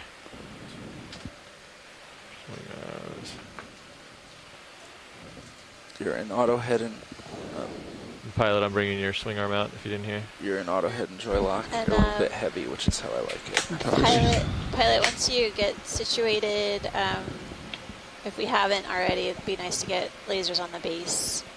Lasers on possible. base, copy. Thank you. Yep. We can see the bay. Yeah, we can. Okay. Lighting director. Now we get that. Interesting. Okay, The polyps extend pilot, all the if way you down can, to Sean, the if you can base. just tilt up a little And bit. there's sort of this Good, dark stop. stained perimeter around it. Hey, Nat, how long do we have on bottom left? About half an hour, a little bit less. Thanks, Pilot. It's perfect. Copy that. I'll let them Wait, know as so well. don't move. Yep, staying still.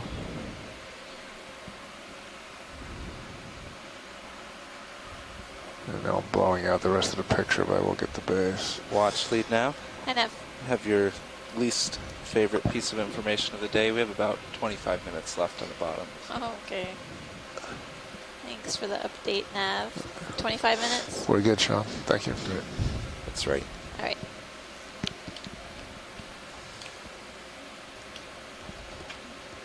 Watch, is anything else in this general area before we move on that you want to look at? Thank you. That was great. Copy that. Beautiful collection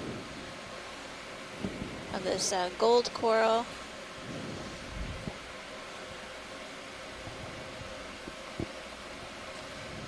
I'm curious. I think it's the first time we've seen this on the expedition. Yeah. I mean, we haven't even seen zoanthids with this much coverage on some parts of the colony, unless it's a specific Paragorgia coralloides or something I got like that. something in my screen, Joe. Yeah, you do. Close to you. And I really can't go. It's going to be hard to go get it. Yeah, I'm going to look That's ahead. just... And that fish is following us. That was cool. That was neat. He's coming around. It was a huge gold coral. Oh, darn. Well, I don't know much about their distribution outside of Hawaii, so this could be he's just a really above you. noteworthy find. Yeah. I don't know if they have Pan-Pacific distribution or not. I know very little about them. I I know if we had, potentially if we had Amy Bacco-Taylor or Brendan Work on the line, they could give us some insights into what they've been finding on their expeditions in the Northwest Hawaiian Islands. The NIP camera's got him. Maybe some shoreside scientists No, he's can pure provide us some silver. insights about their distribution overall. It's in your tail cam. Yeah, he's just... circles. Yeah, he's very interesting. Coming up. He's just coming around again. Got him in the rail cam. Yep, he's going to... Well, now he's going inside the ROV. So he's inside of He's inside. I'm off thrusters. Uh-oh. Yeah, he's coming out the front. You're in neutral. Yeah, I'm off thrusters until the fish exits the vehicle. Thank you very much. Been there, done that. Yes, we have. There he is. Yep. Oh, jeez. Oh, buddy. He's clear you on starboard. Okay. All right. Actually, I lost him again. Yeah, it's... Still seeing coral rubble If scattered right 111 is still upslope on me. So. in these pockets and patches. Yeah, 110. And lots of depression. What look like erosional features in this carbonate block that we've been traversing. This guy must not have much to do. And just so you know, shoreside, basically as we progress up these features, you know, we have been zooming in on what's tall and large and you know, beautiful, such as the corals that we've been imaging, but there are plenty of animals that are living in all of these nooks and crannies. There he is. All along the substrate. He's in the port. He's in the starboard minute. In the port. And main ROV.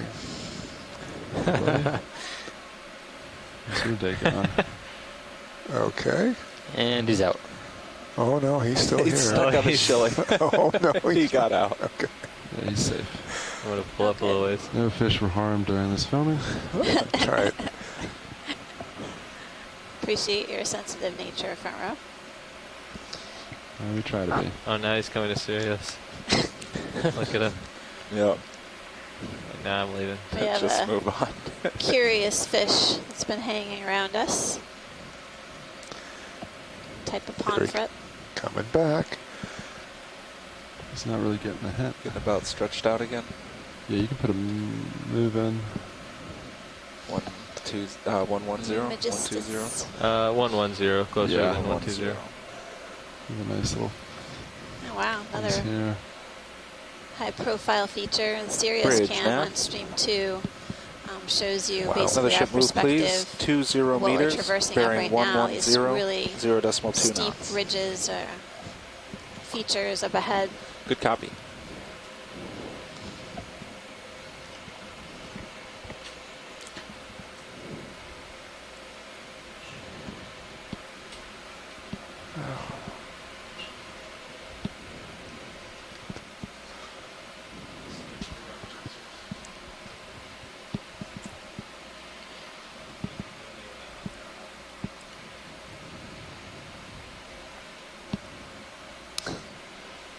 Thank you, Bridge. Is that another bamboo coral hanging off the wall here? It looks that way. Something big. Careful if you go down on It that. might There's a be. big thing there. There's a big one there. Yeah. All right. Back on the wall. There we go. Do anything on this wall, Washley? It's good away from the ship, but Everything. We would like to see everything on this wall. Copy that. It'll just be a couple minutes for ship to move forward. Sure. Okay. In the meantime, Right now. More specifically, It's a different. Let's narrow it down. let's for narrow you. it down a little bit. Copy that. Do you want snap zooms from here? Coming in the center there, that's a different fish. Do you want fish or? Yeah, on the left-hand side, there might be a couple of fish, actually. Do you want me to There's show one in the regular, crevice, port swing arm? and there's one in the lower This wall? left. Yeah. Are you good? That's fine. You're good? Yeah. I'll yell at you if you start getting below the wall. Get the crevice. The one in the crevice looks like a... Yep, that's an Oreo. Another Oreo dory. Yeah, I swear I saw another little one dash away, but I think it might have been an there was epigonid. something else that swam down. But there was sort of a lighter colored fish that I saw, but there was also an epigonid or deep sea cardinal fish. And then for the fans, you want to start with the bamboo? Pilot, we can take a snap on that coral and see if it really is a bamboo. Steve-O? Yes, the bamboo. Okay. It's interesting how If this bamboo is grown, kind of perched on the edge of this I think it is, though. But ridge here. all right, we're snapping. Snap. Oh, yeah.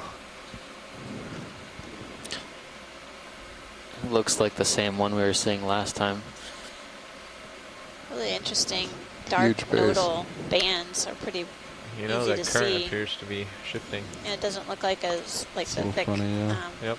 skeleton that we've seen on some of the I other am bamboos. right over the tether currently, so I cannot drop down any. Copy that. Just keep me up. That was his hiding spot. Wow. Yeah. Thanks, Front Row, for capturing the octopus for us Copy on that. video. That was awesome. Oh, it is Friday. Video. Yep. Great.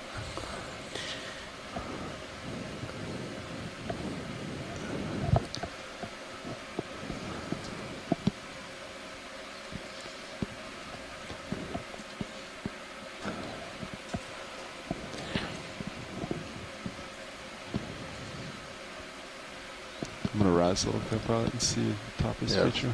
Copy that. Coming up with you. You are full wide. It's like we're seeing a lot of these smaller sponges as we progress up the ridge feature here, this rock wall.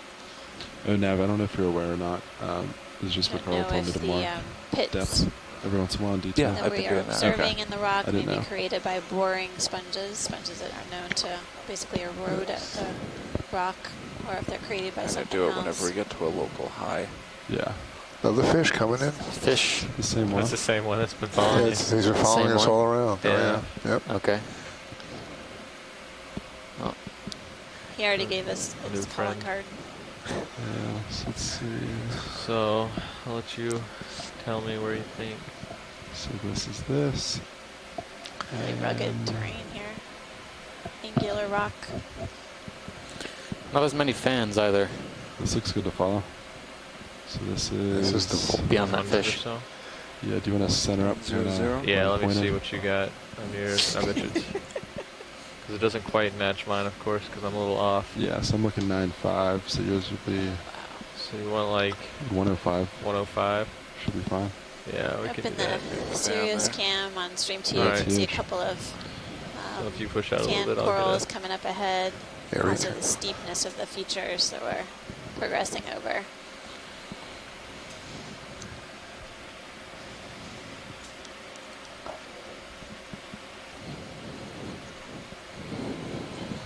Let's start thinking about recovery. This might be the longest the fish has ever followed the vehicle in a while. I think these corals just keep getting bigger and bigger as we go down this ridge line.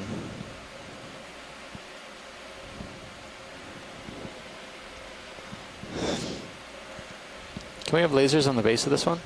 Lasers are just coming out. Yeah. I don't know if they came on. I'll zoom in They're if you tilt. Ah, caught in the act.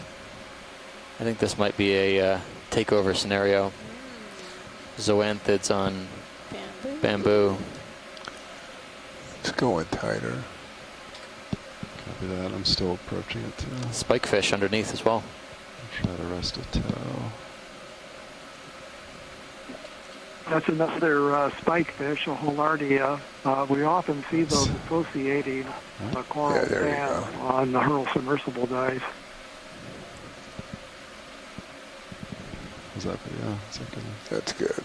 Wonder how long it would take for this zoanthid to completely take over this bamboo. I'll have to go back and read some more about gold corals tonight.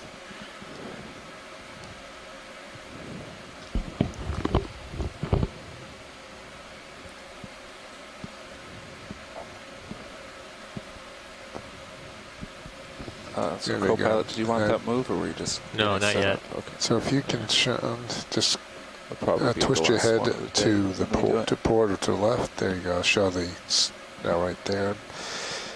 Tilt down. What's our time left, bottom? Down. Hold it. It's about 1600. The nodes are almost completely calcified over some of these lower branches of the bamboo. Yeah, it really is providing an interesting contrast with the yellow zoanthid tissue basically creeping up the dead white skeleton of this bamboo with a sort of paler pink tissue on the left of the live bamboo colony. Sort of almost meeting together. Okay. Great shot. It's beautiful, pilot. All right, pilot, you ready for me to get moving? Yeah. Let's do it at 110. Happy video? Lift off and fly away. Yes. And do it now? Yep. Yeah, this colony bridge nav has to be another ship move, please. At least a meter and a half meters across. Bearing 110 degrees. 0 and it looks like there's more than 2 dimensions to it as well. There might be fans in 3 dimensions.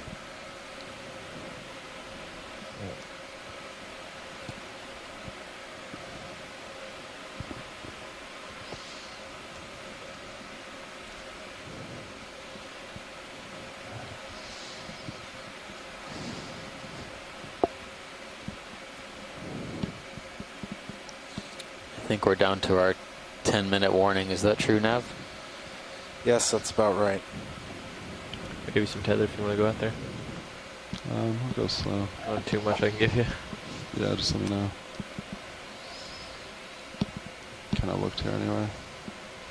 Thank you, Bridge. March there.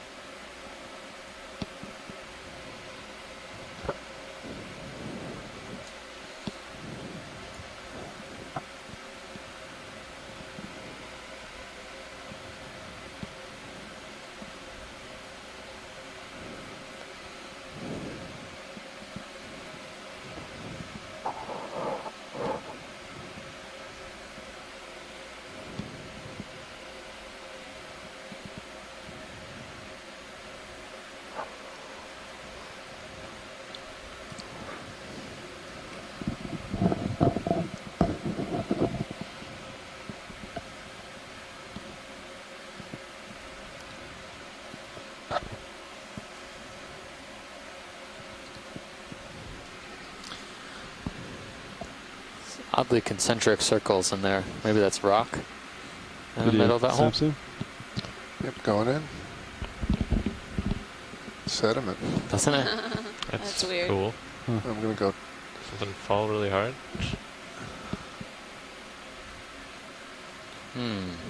It's kind of too perfect to be one of those worms that spirals out. Right, no.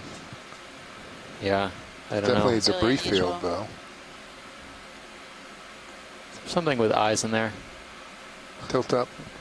No. Tilting up. No. See anything? It looks like it, but right no. on the bottom there. But yeah, but no. Do you want to I think you're looking at the snout of a snake eel. Yeah, I think you're looking at the snout of a snake eel Yeah, that's tilt sticking down. out of that hole. Put the lasers on. You see it now. It's just about dead center. Yeah. But I'm full. Really? I've got no more. I don't know. I get the feeling that it might be a small octopus. Yeah, I think so too. You got plenty of room now because we're moving. Yeah, it's in a hole, but I can kind of get on top of it. Or it could be an eel rock. If you want. Well, actually, do you want me to try to get closer? Sure. All right, video, come on out. It is I Octopus think that was Friday. wishful thinking on my part. Maybe I'll that fish should get retract that. attacked right there. It's really interesting, these careful. Think you just settle. depressions But in the if you rock. don't back up. I got you. Perfect. Now, if you can help me keep a Perfectly look on that over there. Y'all watch swing arms. It's about as far as I'm going to go. Right Well, mainly There is butt. an Swing arms epigonus look good. in there, I'm sure of Yes, that. yes. Just that nice Yes, there is a coral. epigonus, deep sea cardinal fish. Crushed it with my butt. Yeah, there's a big coral behind you, so just don't back up. But other than that, it looks clear. Yep. Okay, tilt down. You have to twist a little bit, right? The left laser's on it. In We're between, just getting hold. another closer look in the center of this to see if we're Oh, that is small. possibly That seeing is something. tiny. Like, who said little octopus? It's a little. I see pteropod tests and urchin spines. Yeah, that's about as Could much be as I can get in gastropod that shell. video. Yeah. I think that's good, Not Pilot. convinced. Thanks. Yeah. After that, Looks like some pieces of bamboo Video. coral as Just well. rise Whatever you straight want. up. Thanks. Stand by, stand by, stand by.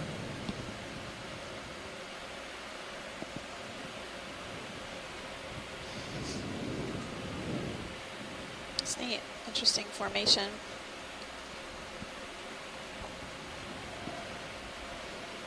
I wonder if the current was swirling around in there because it's all concentrated in the middle.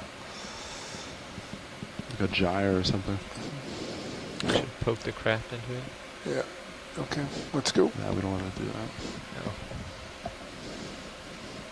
Shilling though. Ah, yes, the shilling. Coming up. Oh. Is this different? Yeah, I think it is. Might be different, yeah. All This right. might be the beardfish. Ouch. Oh, it is a beardfish. Come down. Yeah. Coming up. Saw Side this video. earlier. It's a type of beardfish. Another one. Two more of them to the right.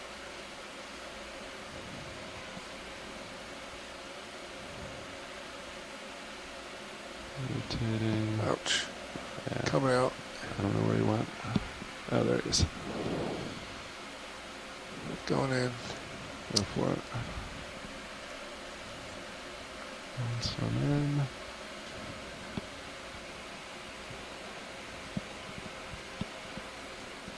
Some parasites on the back, or damage. Where are we in that ship move now? We're done. Coming out. Or did we Pilot. finish? All right. It's good. Copy that. Right now. Have a Alright, video. you're full wide. Nice. You know never to ask me a question like that. And yet I keep asking. It'll take me a while to learn. Push out a little bit. Copy that.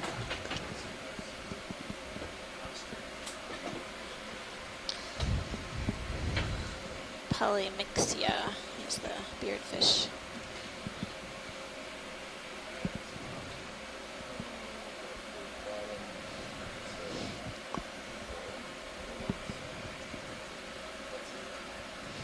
Fish coming up. Cue the really cool thing that we'll never see again. Yeah, it's about that We time, are isn't seeing it? high densities of sea fans Oh, along here. are there a couple fish in the distance? There are. In the distance. I to just the saw them right. swim Looking serious view. Right-hand Coming side? in, turning right now. That's the same one that's been following. I think it's the same Is it one. the same? It is. It's the same guy. Okay. Yeah, the guys He's on put the left. in the distance. He's been over with there. us for a long time. Never mind. Eumagistus. Maybe just don't pay attention and we'll go away. Tried ignoring, but Nope. He's getting really close to those thrusters. yeah. I know. There's a fan over yonder. Take a quick peek at that. Looks like another bamboo. Definitely been seeing some of the largest bamboo colonies up here.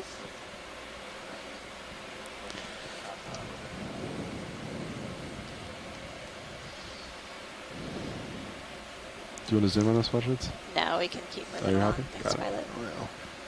Appreciate you checking it out, though. Not a problem.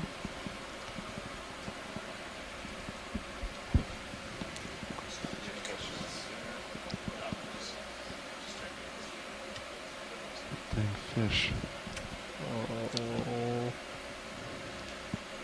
Several sea stars on the top of this promontory. Yeah, it seemed like they're similar. Do you want any zooms on any sea stars? No. Haven't seen them before. Or Copy do you? that. No. Okay.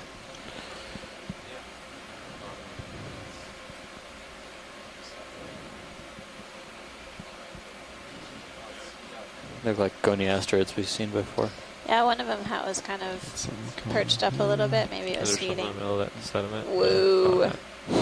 Oh, I knew we would see something cool. Looks like there's more behind it too. My goodness. These look more uniform than some of the ones that we sampled. The base on these could be gold corals. The base looks very well calcified. Do you want Sam's hot shades?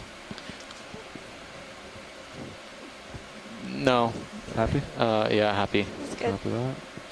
Just commenting, it looked more Kinda like go down this a little bit. a gold coral Copy we've seen in that. photographs than previous ones. Cool. They're huge. Let me know if you want to swing arm in. Copy that. I think it's okay. There's something right below. It might be the same fish below you. 9 point. Cool little spot.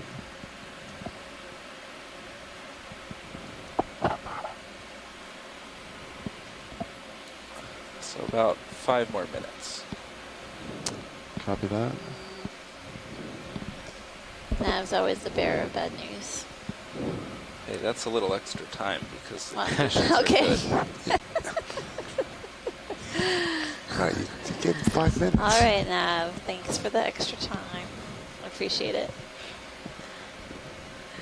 You want to follow you over there since we're probably not going to move? Yeah. You can get one last move in, right? Yeah. We 5 could. minutes. No, not really. I mean, by the time. It's pretty shallow. You could do a quick 20-meter move. What do you want? 100 real quick. If you want to do it. Sure. How about more like maybe 90? All right, for me? 90. Sure. 20 meters. Bridge now. Another ship move, please. 20 meters. Bearing 090. That's really 0.2 interesting. knots. Features on the rock. A lot of these smaller pits or holes could be created by animals, but there's also these sort of larger excavations in the rock that maybe were created by intense waves when there was a lower sea level in this area. There's also potential for this rock feature to fail over time through currents. Video quick snap soon. Snapping.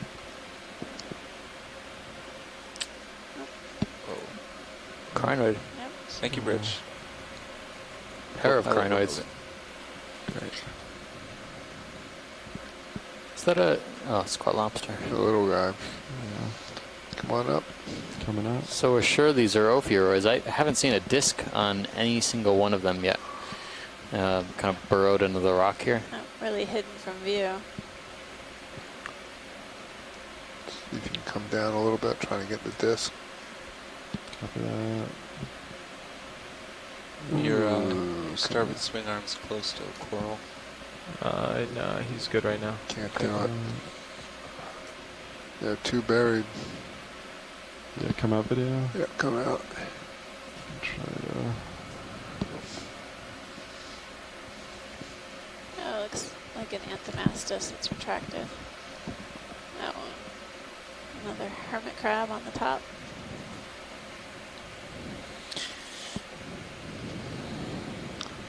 I think I'm pulling tether. Nice feature. Yep, just a little bit. Yeah.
Ooh. Video, did you see some? No, that's a big coral. Wow. Yeah. I guess this will be our last shot. The base is huge. The wall beyond this gold coral. Lasers on base real quick. Possibly, I've seen a number of mushroom corals. This could also be cup corals. I think this is a cup coral. Several cup corals. How much time we have. Yeah. Which is more. Depends how much time we They have. want the cup corals? We Or have they 10 want seconds. Can we do a zoom on the cup coral just in front of this gold coral? There's several of them. Just come at 9 o'clock or just straighten the skid. I don't think we've recorded this particular one. Or right there. Yeah, video, come on in. Come in. Crinoid too. There we go. Hold steady, going in.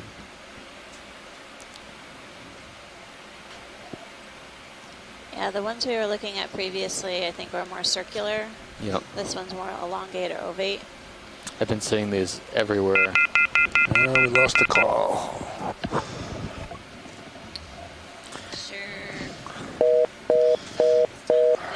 On top of the site here, we're video, I think that's all just the doing a time we quick have. scan. That's about it. You can scan on your way up. If you look at them, We're you can gonna see be all these streaming maroon out to the spots west on the for rock. recovery. Copy that. So Seem to be mostly these. Yeah, watch these. We'll do one last. Can you bring up the wide beam for us? That's it. Seeing more of these sideroid urchins, the pencil urchins, at least a couple more of these gold corals. I can't see that. It's interesting, You can, the you can different put it color, over the dark brown. the and currents then- here. Oh, That's more helpful for me. Bridge is looking at those. Yeah, I don't think they need it just yet. So right at. So the 200. Okay. The westerly current kind of picks up gradually from where we are up to the surface. It looks like There's it a little stays bit north. of yeah, there's a little bit of a north spike, but that'll just bring us to port, which is fine, and then we'll come back to center line. Wow, as look we at that approach the base. surface. It's like a tree trunk. Perfect. It's gonna be a nice Yeah, setup. yeah. That gives another 5 minutes because it looks easy. All right, I'm gonna lift up. So Black coral, coming or up. one of the gold Coming up coral with you. bases. All right. Yeah, I think we'll. Fish. I think the fish wants to come with us. Yeah, come out if you want to start stowing. Yeah. Swing arms. Sure. I can stay right here so you can watch me. Yeah, just give me 1 second here. Yeah, take your time.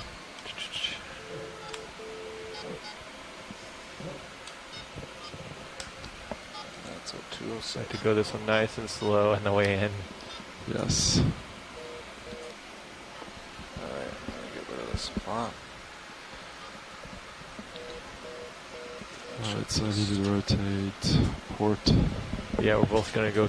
I'm gonna go slightly port, and you'll go fully port. Yeah, well, go 180, or I'll go 180. See.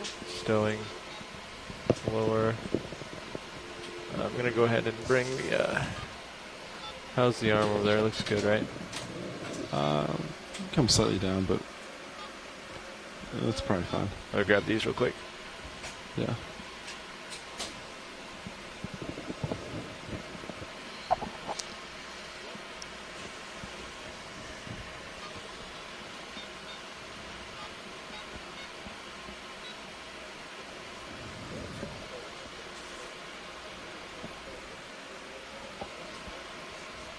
Nice.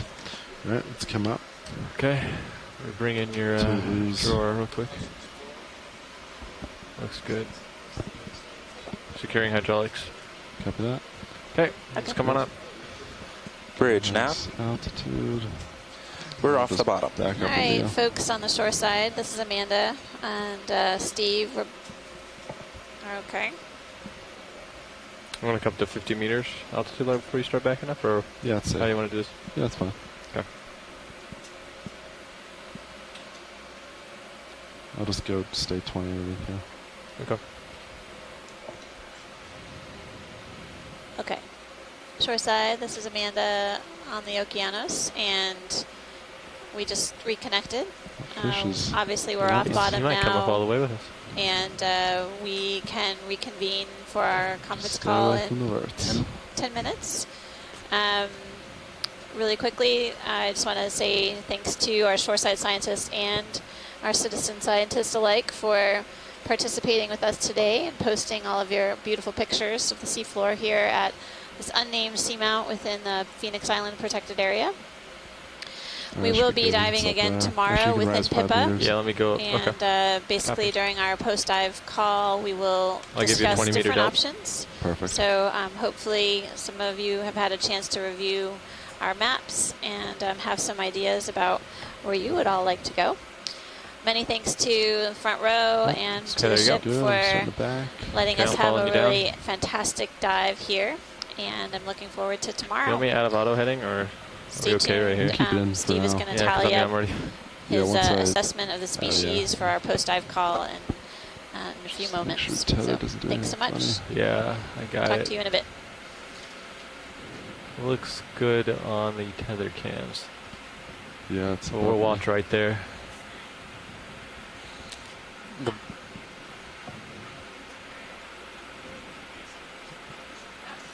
Give it a little flat. It is above you, so perfect. Feel free to turn. Yeah, back a little more. Copy. I'm at 90 now. Alright, copy that. Tether's above me. Looks good. Alright, I'm gonna rotate now.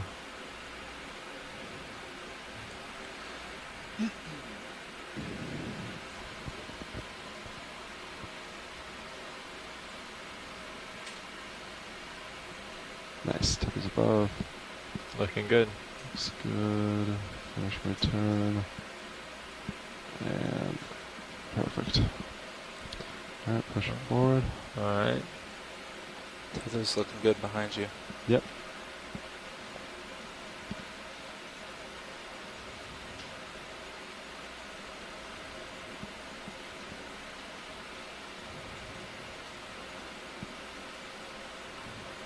Alright, I can see my tether. Cam.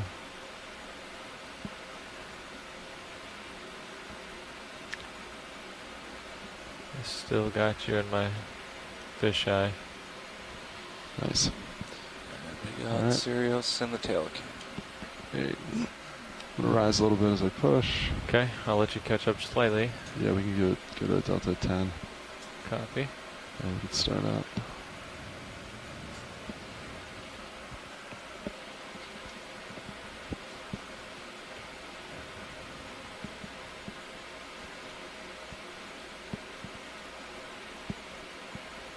You are coming slightly off ship alignment. Copy that, I'm rotating back. There you go. That's looking better.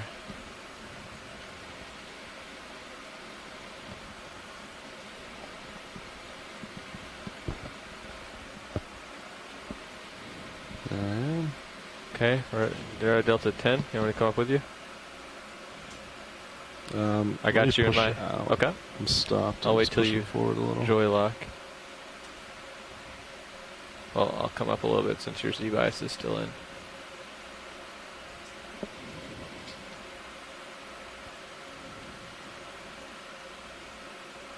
Ready for me to take out auto heading? Yeah, you can go ahead and take it out. Okay.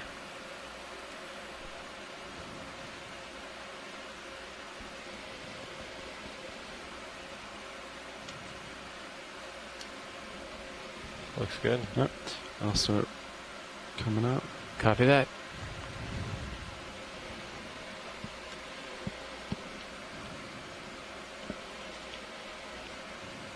And I guess Nav can go ahead and get us half a knot over ground if you're ready, pilot.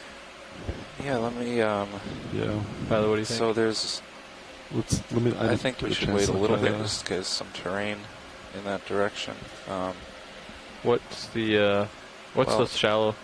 Yeah, I don't trust it. That's the problem. Okay. So we can just keep coming up like this. I would want to be probably clear of about 350 or so before we go forward. That's fine. We can do that. All right. You ready to get a 230? Yeah, go for it. What's the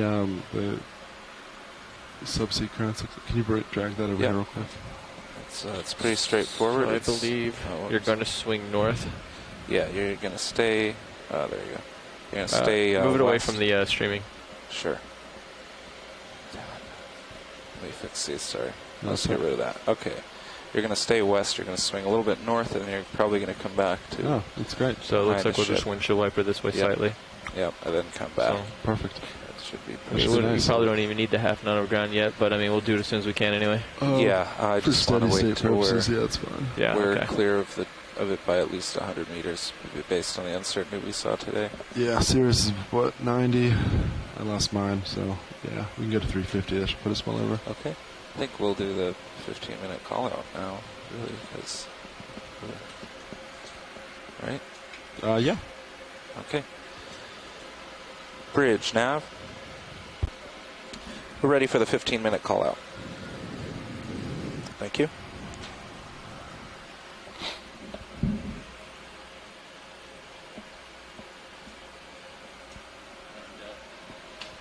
And then nav, when you get a chance, change all my colors.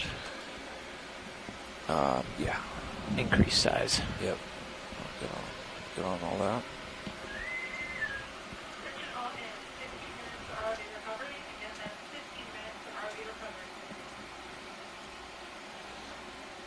Get rid of the...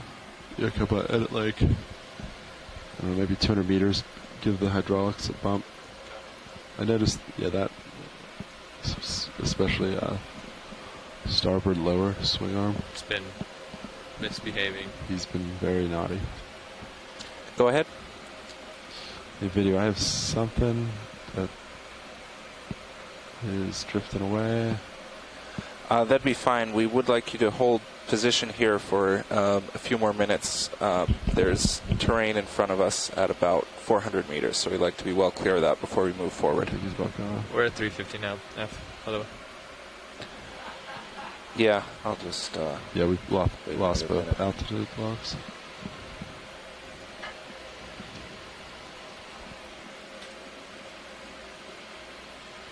I'm going to just look at the full zoomed out map one more time.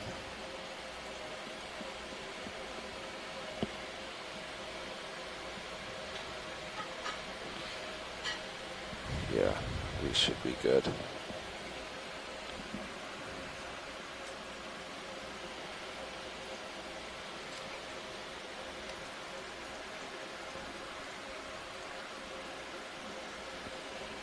And really, we're... I don't think I'm even going to have them start making speed over ground. We'll just wait until we're ready to do it over, over water. It's kind of nice to have it in a steady. It is nice to have it, yeah. All right, we'll do it. Yeah. Okay, I'll ask for that now. Great. Bridge, nav. When you're ready, can you take us out of auto surge and start making half a knot over ground? Thank you.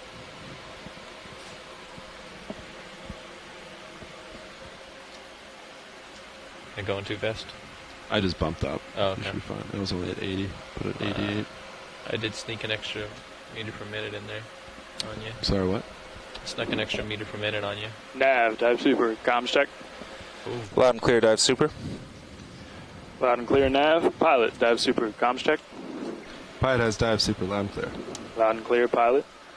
Bridge, dive super, comms check.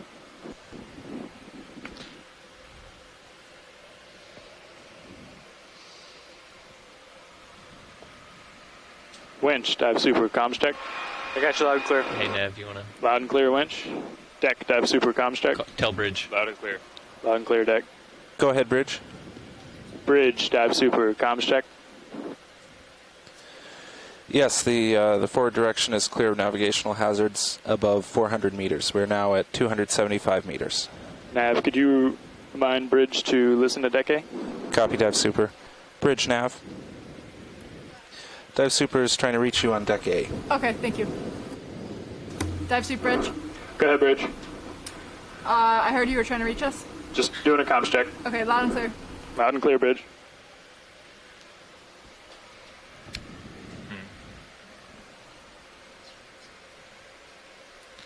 I'd expect us to start heading north shortly here. Yep. I'm going to bring in your hydraulics again.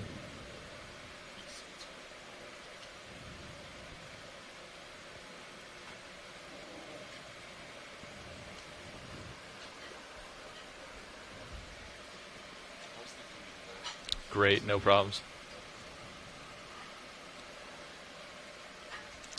Are you getting, you want me to get your bank one? Ready, go. Nav, dive super. Go ahead. Hey, can I have a conditions update, please? Sure. We have the wind 10 knots off our bow. Current is 1.2 knots off the starboard bow. The ship just came out of auto surge. We're making half a knot over ground. We'll slow that to half a knot over water as we enter the surface current. Center rotation midship, port prop, port rudder disengaged. So we're just waiting until we enter the surface